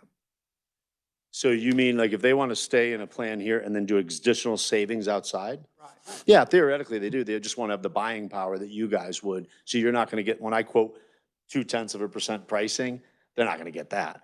Whereas if you do it as an institution, your buying power is many, many times stronger than theirs, Senator. And so they really, the outcomes for them would be way better if it's made available through you than going out to the open market as a retail investor. That'd be a flexibility thing, the only Yeah. thing I'm saying. Yeah, it's a good question. Committee, any further questions for Scott? Senator Francisco. Thank you. So you talked about the advantage of divine contribution if people could arrange for the annuity that you described that was protected. But even without that annuity, if you had a defined contribution, the money could go to beneficiaries and would go to beneficiaries Yes. as opposed to the state. Yeah, and I think that what's what happened, the original pensions had a component of that where if you took, income for so long and the investments outperformed, they actually would used to make payments to beneficiaries. That what happens, especially with states and government, is that you tend to, pay Peter with money from Paul, right? I mean, it's no difference. I don't think there's anything malicious about it. You have a lot to juggle. And the reality is like that, you referenced that earlier, Mr. Chair, that was a challenge that had happened long before I think you were involved here. And so, one, that this just gives all the upside to the people that are working, you know what I mean? And it holds the state accountable to make the contributions. If the state makes the contributions every year, and by the way, we talked about volatility. People were talking about volatility and stuff. Volatility is the best thing ever for performance. I mean, if you buy something at $20, then the next year you buy it at $10, and then it goes back to 20. It never went up, but you made a 30% return on your money. You know what I mean? So having volatility, especially in a DC plan where money's going in regularly. In a pension plan, it's wildly harder because you're making benefit payments out of that. So this separates money. One other thing I noticed in the testimony earlier to address your point was it said in here earlier that from the testimony that happened in March 13th was that the money goes into independent accounts. That is not accurate. All the money's held in trust in a pension fund. All the money's held in trust in a 401k. Identical. The difference is there's an accounting software that lays on time just to let people know what portion of it's theirs. So to answer your question, if the portions that's theirs in a 401k plan grows, they benefit from that. Does that make sense? And so it's really an accounting functionality. But again, if you can take that independent or that individual where it exceeds and the balance goes to the beneficiaries, and along the way, they never have risk of losing that income because every single dollar that goes in is guaranteed. The other thing I would say is, do you think you're going to have more income or less income if your balance is locked in at the highest value every year on your birthday? Just think logically about that. That means that your worst case scenario is you're withdrawing when the balance is at its highest number. So thank you for the question. Any further questions for Scott? Seeing none, thank you so much, sir. Thank you, everybody.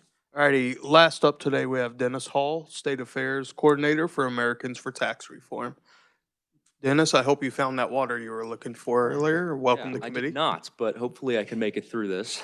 We'll see. Good afternoon, Chair and members of the committee. My name is Dennis Hall, State Affairs Manager with Americans for Tax Reform. You may be wondering, ATR usually is here advocating on tax-related issues. So why am I here talking about pensions? I'd like to make the case that the DB system you have today is fundamentally a deferred taxpayer liability. The unfunded liability that you have today is effectively a massive tax increase waiting to happen. It's a ticking time bomb that reminds me a lot of what's happening on the federal level with Social Security and Medicare. Nationwide, state and local pensions are averaging 77% funded ratio. Kansas is a little bit below that. You're not quite as bad as Illinois and some of your neighbors, but we still have $1.7 trillion in unfunded liabilities nationwide. That's about a fifth of the federal government budget every year, which is on pause right now, but it's coming back, I promise. Other estimates would put that figure at $8 trillion, just depending on whether you use a more modest investment return number. And either way, households are going to face some sort of tax increase down the line when the market does inevitably decline. This is probably averaging thousands of dollars per household apiece if you take the entire state and local pension fund nationwide. And the fundamental problem here is that the liability is unlimited and it's deferred into the future. And only when we have that market downturn do policymakers and taxpayers have no choice but to fully consider the consequences of the promises that they made years ago. Most of these promises were made to union bosses, and if you've worked with their lobbyists in the past, which I'm sure you have, they do have a perpetual incentive to demand more and more benefits. Even SB 282 already excludes police and fire, the two most sympathetic government unions, and it's no accident that when you look nationwide, the most severely underfunded pension systems are police, fire, and teachers. If you look at Chicago firemen, they're 31% funding with a $4.5 billion deficit. The Kentucky State Police in a red state, they're 34% funded with a $700 million gap. The Pennsylvania public school employee system is 63% funded, which sounds a lot better, but that's still less than 2/3 of what it should be, with a $41 billion with a B deficit. And the reason why blue states like California, New York, New Jersey, Illinois have the most catastrophically underfunded pension systems is because the unions have tremendous sway over state government. They fund all of their campaigns. Their workers come out and organize and knock doors and volunteer. And of course, when the legislature's in session, their lobbyists come knocking for rewards. And under defined benefits, Democrats can have the best of both worlds. They can keep the unions happy with unaffordable pension increases, and they can not raise taxes immediately as a consequence. They don't have to pay the bill until years down the line. But one day the bill, of course, will come due, and it won't be pretty. Hopefully by then, all the Californians will have moved to Kansas and other red states that are cutting their income taxes, but we'll see. You may think that California government employees have it pretty good. They work 30-hour weeks. They work for 30 years before they can cash in on retirement at age 50, and they're often retiring with hundreds of thousands of dollars in benefits every year. But I would like to make the case that defined contribution is actually better, not only for taxpayers, but for the workers that are part of the system. In California, you're effectively forced to stay in the same job, keep working for the state, often in the same position. You have every incentive to game the system and maximize your retirement payout just based on the statutes and the regulations that are already in place. But in states with a 401k, the private sector style retirement program, the employee regains some level of autonomy. The money is his or hers to keep. He is able to at least have some level of control over where those dollars go. And even if he wants to leave his state job after just a year, he's not foregoing all of the benefits that he would have received otherwise. He has that mobility, as several other conferees and you, Chairman, mentioned. And this is just really great for the autonomy of the individual. He's free to keep his money and to do what he likes with it. And I think that's beautiful. Before I leave, I just want to highlight a couple examples of other states that have done something similar. You certainly would not be alone. There are dozens of, at least a dozen states who have moved fully or mostly to a defined contribution system. Michigan started the ball rolling in 1997. For all new hires except teachers, they went to DC, and the state has saved hundreds and hundreds of millions of dollars since. Utah, in particular in 2008, was one of the hardest hit states after the Great Recession. It knocked they were actually one of the best states, so they had a 100% fully funded defined benefit system. Within the span of a year, they were down to 70% funded, and the projections at the time basically said that 10% of their entire general fund for the next 25 years would have had to been dedicated to pensions for state employees based on promises that they had already made. I really encourage you to look into the work of Senator Lelandquist, Dan Lelandquist, who was a freshman senator who was made chairman of the Pensions Committee. And I think the Senate president told him at the time that nothing really happens in this committee. It won't be a lot of work. But he basically wrote the bill and just a very heavy lift to move the whole state to a DC system. And he single-handedly saved the pension system from collapse and probably avoided a massive tax increase at the same time. Democrat Governor Tom Wolf in Pennsylvania signed into law a DC-style plan in 2017. This has gotten bipartisan support across the country, moving all new state hires to a DC plan. And Oklahoma had a suite of reforms in 2011 and 2014 to do the same thing. And in Oklahoma, they went from 65% unfunded ratio to 101% fully funded this year. So it did take a little bit of time, but we saw progress. And the taxpayers are protected as a result. I think it had something to do with their ability to put the state on the path to zero earlier this year. They're going to a flat tax and then all the way down to zero. I could go on, but at the end of the day, I don't think taxpayers need to serve as an unlimited backstop for government pension plans. I certainly don't have that protection as a private sector employee. And I don't think that state employees necessarily need that either. 401k style plans, as several conferees have mentioned, are a very innovative new structure. And the S&P has been absolutely crushing typical investment returns, even for actively managed hedge funds and other portfolios. Just passively investing that income is something that I'd prefer to do, and I think giving state employees that option would be a massive benefit for them and would protect taxpayers from a market downturn years down the road. So with that, I'm happy to take any questions. Thank you so much for that, Dennis. Committee, any questions for Dennis? Seeing none, I do have one. You mentioned this, you said about a dozen states that have some sort of DC style plan. Just from my research, a few of the states, Alaska being one, have actually had conversation to go back to a DB plan, that they didn't find it successful, the savings weren't there, or they were struggling with employee retention. Can you speak to any of that? ATR has been very involved in that conversation up in Alaska. I will tell you, you're correct that the vacancy rates are the main reason they're considering this. They have about 20% statewide vacancy rates. There is little evidence pointing to the fact that the reason for those vacancy rates was the 2006 reform. This sort of really started during the COVID years when it was a nationwide phenomenon of states not having enough workers. I'm sure you experienced something similar. And it's tough to tell them that you do live in Alaska, and encouraging people to move up here and take a state job is a tough sell sometimes. I can't say that in committee. Hopefully they don't listen to this. But there are more problems than just the pension system, and I would argue that the workers have actually seen more benefits as a result of this transition than before. And I'll also say they still have a $7.6 billion pension debt, even though they have accrued no new liability since 2006. So they're still deep in the hole, and I think digging that hole deeper is not the solution for that state. I appreciate that answer. Committee, any further questions? Seeing none, thank you so much, Dennis. All right, committee, that's all we have for in-person testimony today. We do have a number of written testimony, some in support, some in opposition.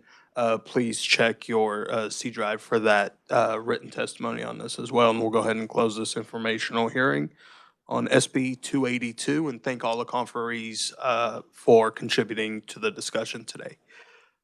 We are now to the end of our meeting where we're going to have discussion and recommendations for the committee report to the 2026 legislature. Senator Fagg, would you like me to go ahead and put your $1 billion to Capers on there? Well, there's a motion. Do we have a second? Oh, go. He got different number now. $500 million this year. He's going to try to cut it in half and see if they'll go for it. Anything we can do to move that way is a good thing. Okay, I've got a motion to recommend that the 2026 legislator stick an extra $500 million into the Capers Fund. Do I have a second? Gary White seconds it. Mike King thirds it. Committee, any discussion on this motion? Senator Fagg. Since you threw this at me real quick. One thing we got to keep in mind that we're like 10 billion unfunded liabilities. The thing that we never really factored into this thing is the debt that's out there that we're paying. If you really want to look at the total exposure of the state, we did $1 billion debt, and we put that into Capers, but we've got the $10 billion now plus the $1 billion debt. And the real goal to this is putting some money at it. That's my opinion, and we're as high as we've ever been when you take those type of numbers and add them together. So if we're going to make some progress at this, that's the kind of thing that we got to put our money where our mouth is. Thank you. Yeah, and I agree with that sentiment. Committee, any further discussion on this motion? Representative Schiff. Thank you, Mr. Chair. I support the motion. I'm going to vote for it, but I just want to make the point that if we do end up having a scenario where we have an extra $500 million lying around, because of the flat tax bill we passed last year, we literally could not put it towards the UAL of Capers. It'd have to go to cut income taxes. So another reason why I did not support that bill. Thank you, Mr. Chair. I don't necessarily know if that's true, because right now we could just take $500 million out of the rainy day fund, the budget stabilization fund, and stick it in there without it triggering the income tax reduction. So I got a letter. Hold on, guys. Oh, that fiscal year 26. Okay. Any fun? Yeah. Yeah. Senator Francisco. Thank you, Mr. Chair. I'd like two things. One, a little bit of discussion, since there are widely differing proposals of 1 billion and, 500 million. What I think is, the proposal, we're at 500 million. We don't have a $1 billion motion, just 500 but, million. but I'm just saying, should we at all discuss what is an appropriate amount? As opposed to just throw a number out. I mean, I guess that's my concern. And then I would say, I think if we have that much money, I hate to do it without any regard for a cost of living adjustment, because, we are really trying to protect the future, but we have a plan for the future. And then the other thing I'm a little nervous about is, does it make sense to both consider, or to consider a change to define contribution plan in the same year you're taking 500 million and putting it against the unfunded liability? So if we do that, I think that's the choice we're making, and not more discussion on I'm not sure that disqualifies us from ever making a change to a DC plan, because even if we change to a DC plan, we're still going to have the $10 billion unfunded liability.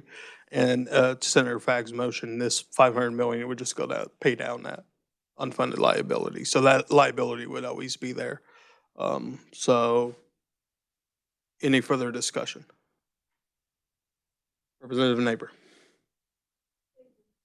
I know from when we had Steve Johnson as our chairman with insurance and pensions, we put in at least 3 large contributions of about 500 million. One of them might be a billion.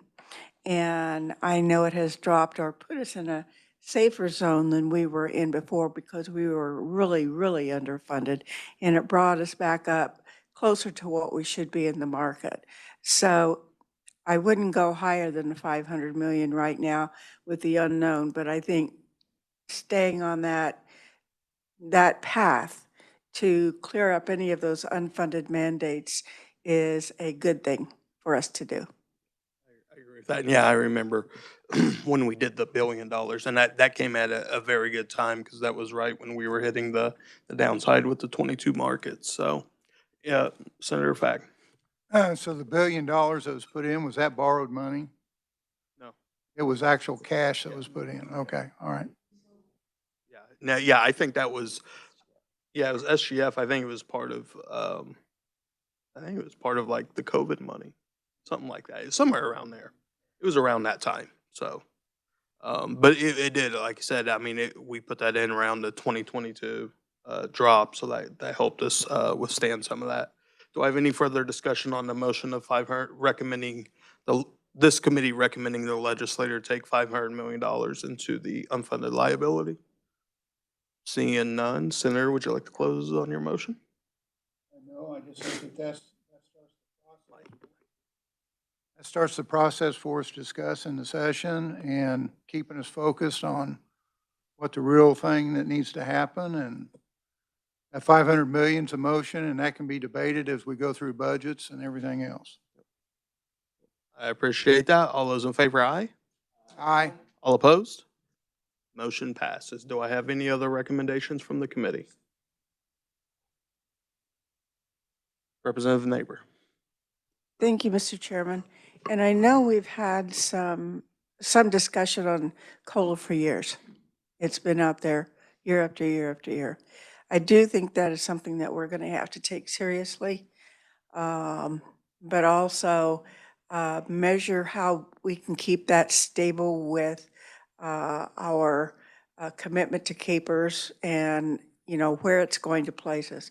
But I think in today's world, unless something changes, and of course it changes every day with our legislators, both here and in Washington, but I think we need to take a serious look at that because of teacher shortage. And some years it's more drastic than others, but I know in the past, we've had up to about 1,700 openings across the state. That's a lot. And we need to be able to educate all of our kids across the state equally and not just some here and some there. So I would like us to at least consider that conversation going forward. You have a motion, or is that just a general sentiment? General statement. I appreciate that, and I understand that. I think to your point of the teacher vacancies, I'm not, and this is an argument against or for COLA. I don't think a COLA would fix that as opposed to actually fixing Capers 3. And that's what's really going to fix those. Capers 3 is a mess. Yeah. And so I think that actually helps fix the vacancy issues with our teachers right now, as opposed to a COLA. A COLA would go to. And if there's a way to do that, that would help. Well, there is a way. It's in the sitting in the Senate. Who's got it? And who do we call? Brenda, Chairwoman Dietrich, do you want to give Representative Neighbor your phone number? I just want to make sure I'm contacting Really the is a right leadership person. issue. Yeah, that It's in conference. We had it as a conference. if you remember, we passed it last session, the enhancements. It is sitting in the Senate now. That is something that I'm hoping we all can advocate for passing next session. Finding some way to make sure it's cost efficient to Senator Fagg's point. I know he has some concerns on the cost, but we're trying to work through those issues right now. But that is, I think, more of a fix to the teacher vacancy issue that you bring up as opposed to a COLA. Well, and I think we know over the last several years, Tier 3 has not been one of our best choices. There's been more complaints than, and just maybe unforeseen things that have come down the line. And so I think we need to fix that so that people feel comfortable. They don't come here for 3 years, but they come here for 10 or 20 years. I'm of the old school, stayed with the same jobs. We don't have that today. But how can we encourage it? By taking care of those workers. Thank you. I appreciate that, Representative. Committee, do we have any other recommendations? Senator Petty. So I'll just ask, since we had this conversation just now about Tier 3, that wouldn't be part of our recommendations? It can be if somebody wants to make a motion on something. I will. Yeah, please. I mean, I'm.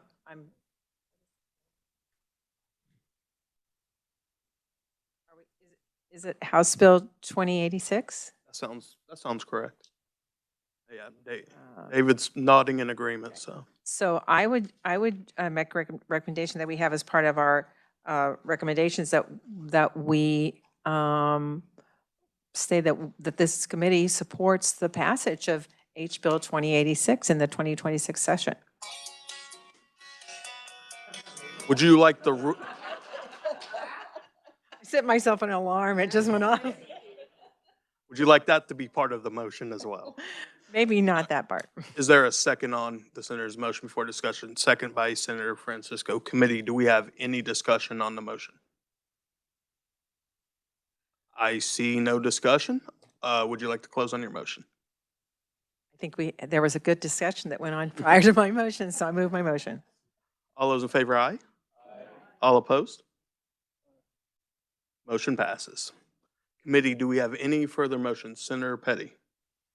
So we had a discussion, we had a presentation about the DROP program and how it hasn't created any unfunded liability with police and fire. And so I would make a recommendation that we support the introduction of legislation to have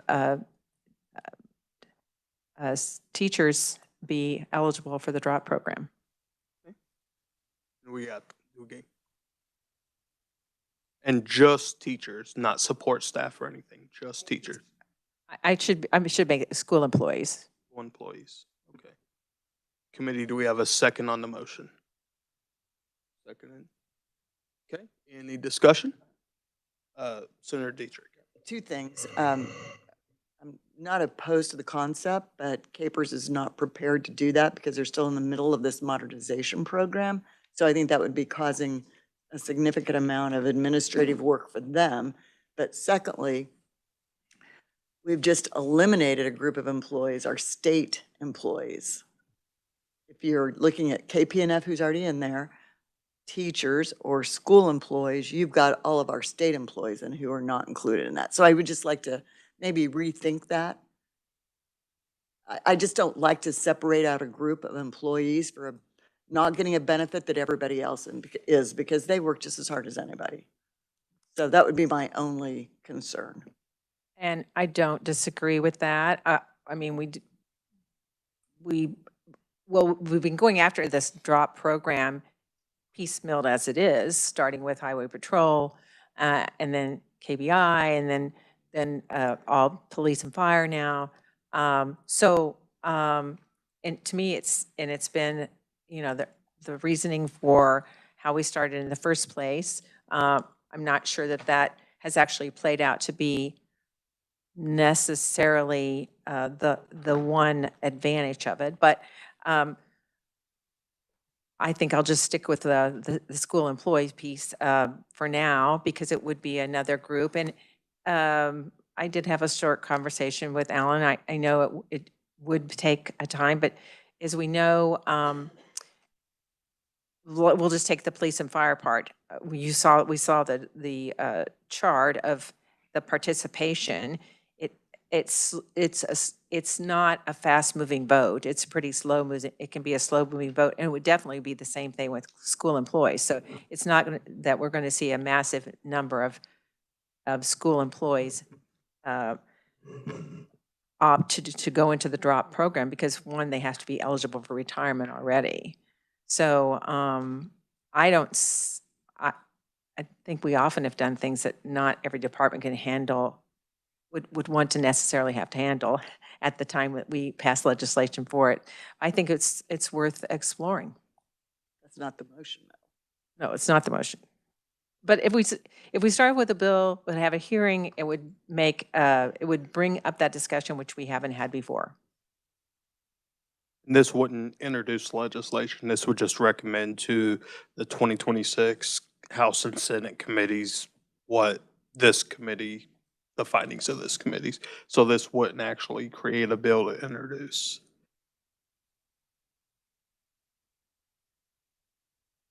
Okay. Any further discussion on the motion? Or Representative King? Thank you, Mr. Chair. I think I'm going to vote against it just because I don't think that I have enough data to see if the drop program really has been effective at the Highway Patrol and the KC, and the police and fire, or the fire. So I don't think that they have hit the intended outcomes that they were looking for. So I think there needs to be a lot more discussion about that before we would try to bring in another group. Just my opinion. Thank you, Mr. Chair. Would you like to respond, Senator? Or was it? And I wouldn't disagree. I don't know that, I think as Alan said earlier, that really isn't the role of Capers to keep track of whether it's, you know, caused the retention. And I think it would be the same true as it's been expanded to police and fire. However, this is a train that's going forward and it's not going to go backward. And but it doesn't have, one of the concerns of many things, like if we talk about a COLA, or if we talk about Tier 3, is that the cost involved, whereas this has not shown to have a liability. So that's one of the things when I talk about expansion. The other thing is that as we were looking at this today, it reminded me, we have a sunset on it in 31. So, you know, that would be a time that if we could make we could decide, the whole program's going to sunset in 31 as it is, and it would be up to the legislature to then, you know, pass a new legislation so that it's not sunset. So whatever we put, if we do pass legislation that would include school employees, they would be under the same sunset. Senator Fag, did you have something? Thank you, Mr. Chairman.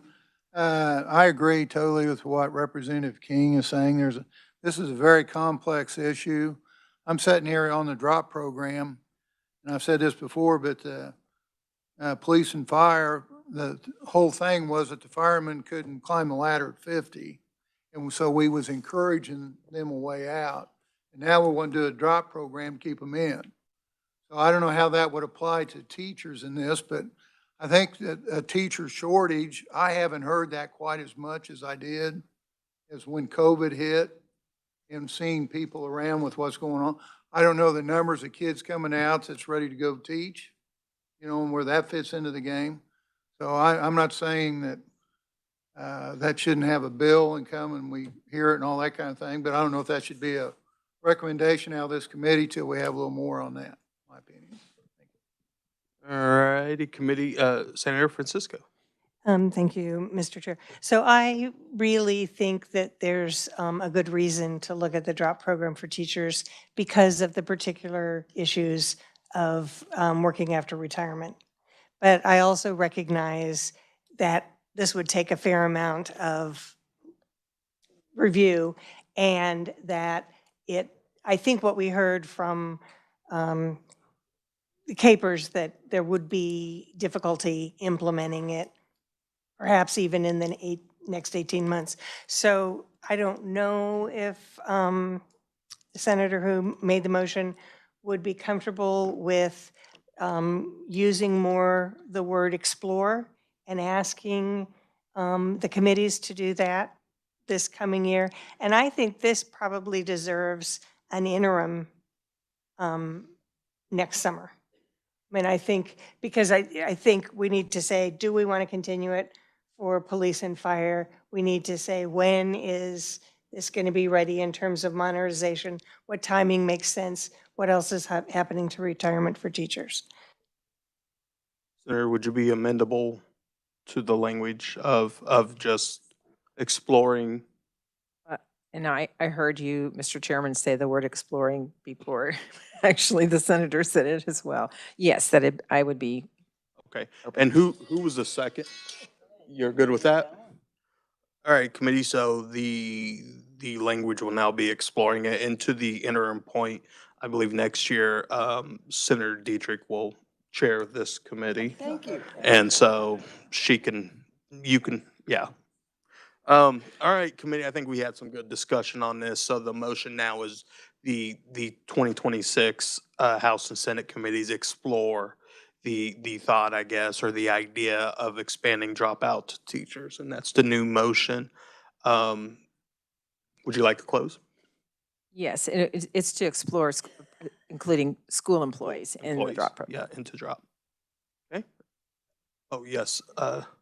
Thank you, Mr. Chair. Just for clarification, because I know we've heard, so we're just exploring it. We're not making any decision on it. No, Okay. and this right here is just Discussions. recommendations Okay. to the committees. Okay. So we will recommend to the committee that you vice chair and I chair, and then to Senator Dietrich's committee, that they explore the option. So, but nothing binds those committees to do any of this. We could just look at it, laugh, and whatever, and do our own thing if we want. Thank you for that. So, all right, committee, all those in favor of the motion, aye? Aye. All opposed? Motion passes. Do we have any other motions or recommendations? Senator Francisco. Thank you, Mr. Chair. I would move that we, at the same time, ask the committees to explore some opportunities with addressing cost of living concerns and what might be some possible options for that. Okay. Can we, if you are amendable, can we add just one caveat, maybe search for some pay-fors as well? And then instead of adding that money to the unfunded liability that we pay up front for that. Absolutely. I think that was part of a bill I introduced. So, okay, that is a motion. Committee, do we have a second? We do have a second. Do we have any further discussion? Second was Representative Neighbor? Any discussion? No discussion. Would you like to close on your motion? Thank you, Mr. Chair.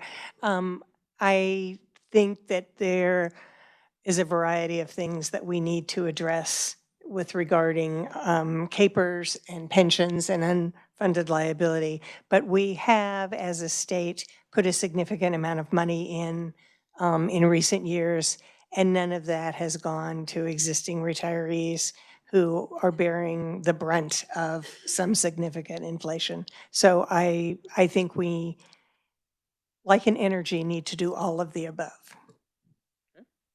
With that, all those in favor, aye? All opposed? Motion passes. Any further motions or recommendations? Seeing none, I think we're good. Do staff, do we have all that? We got, yeah, go ahead. Stephen with Legislative Research, just confirming I have 4 recommendations for this committee. The first is the addition of $500 million in fiscal year 26 to be applied to the CAPER's unfunded actuarial liability. Number 2 is to support and recommend passage of HB 2086 or similar legislation. This is adjusting the CAPER's 3 dividend interest credit. Number 3 is recommending the House and Senate committees explore expanding drop to include school employees.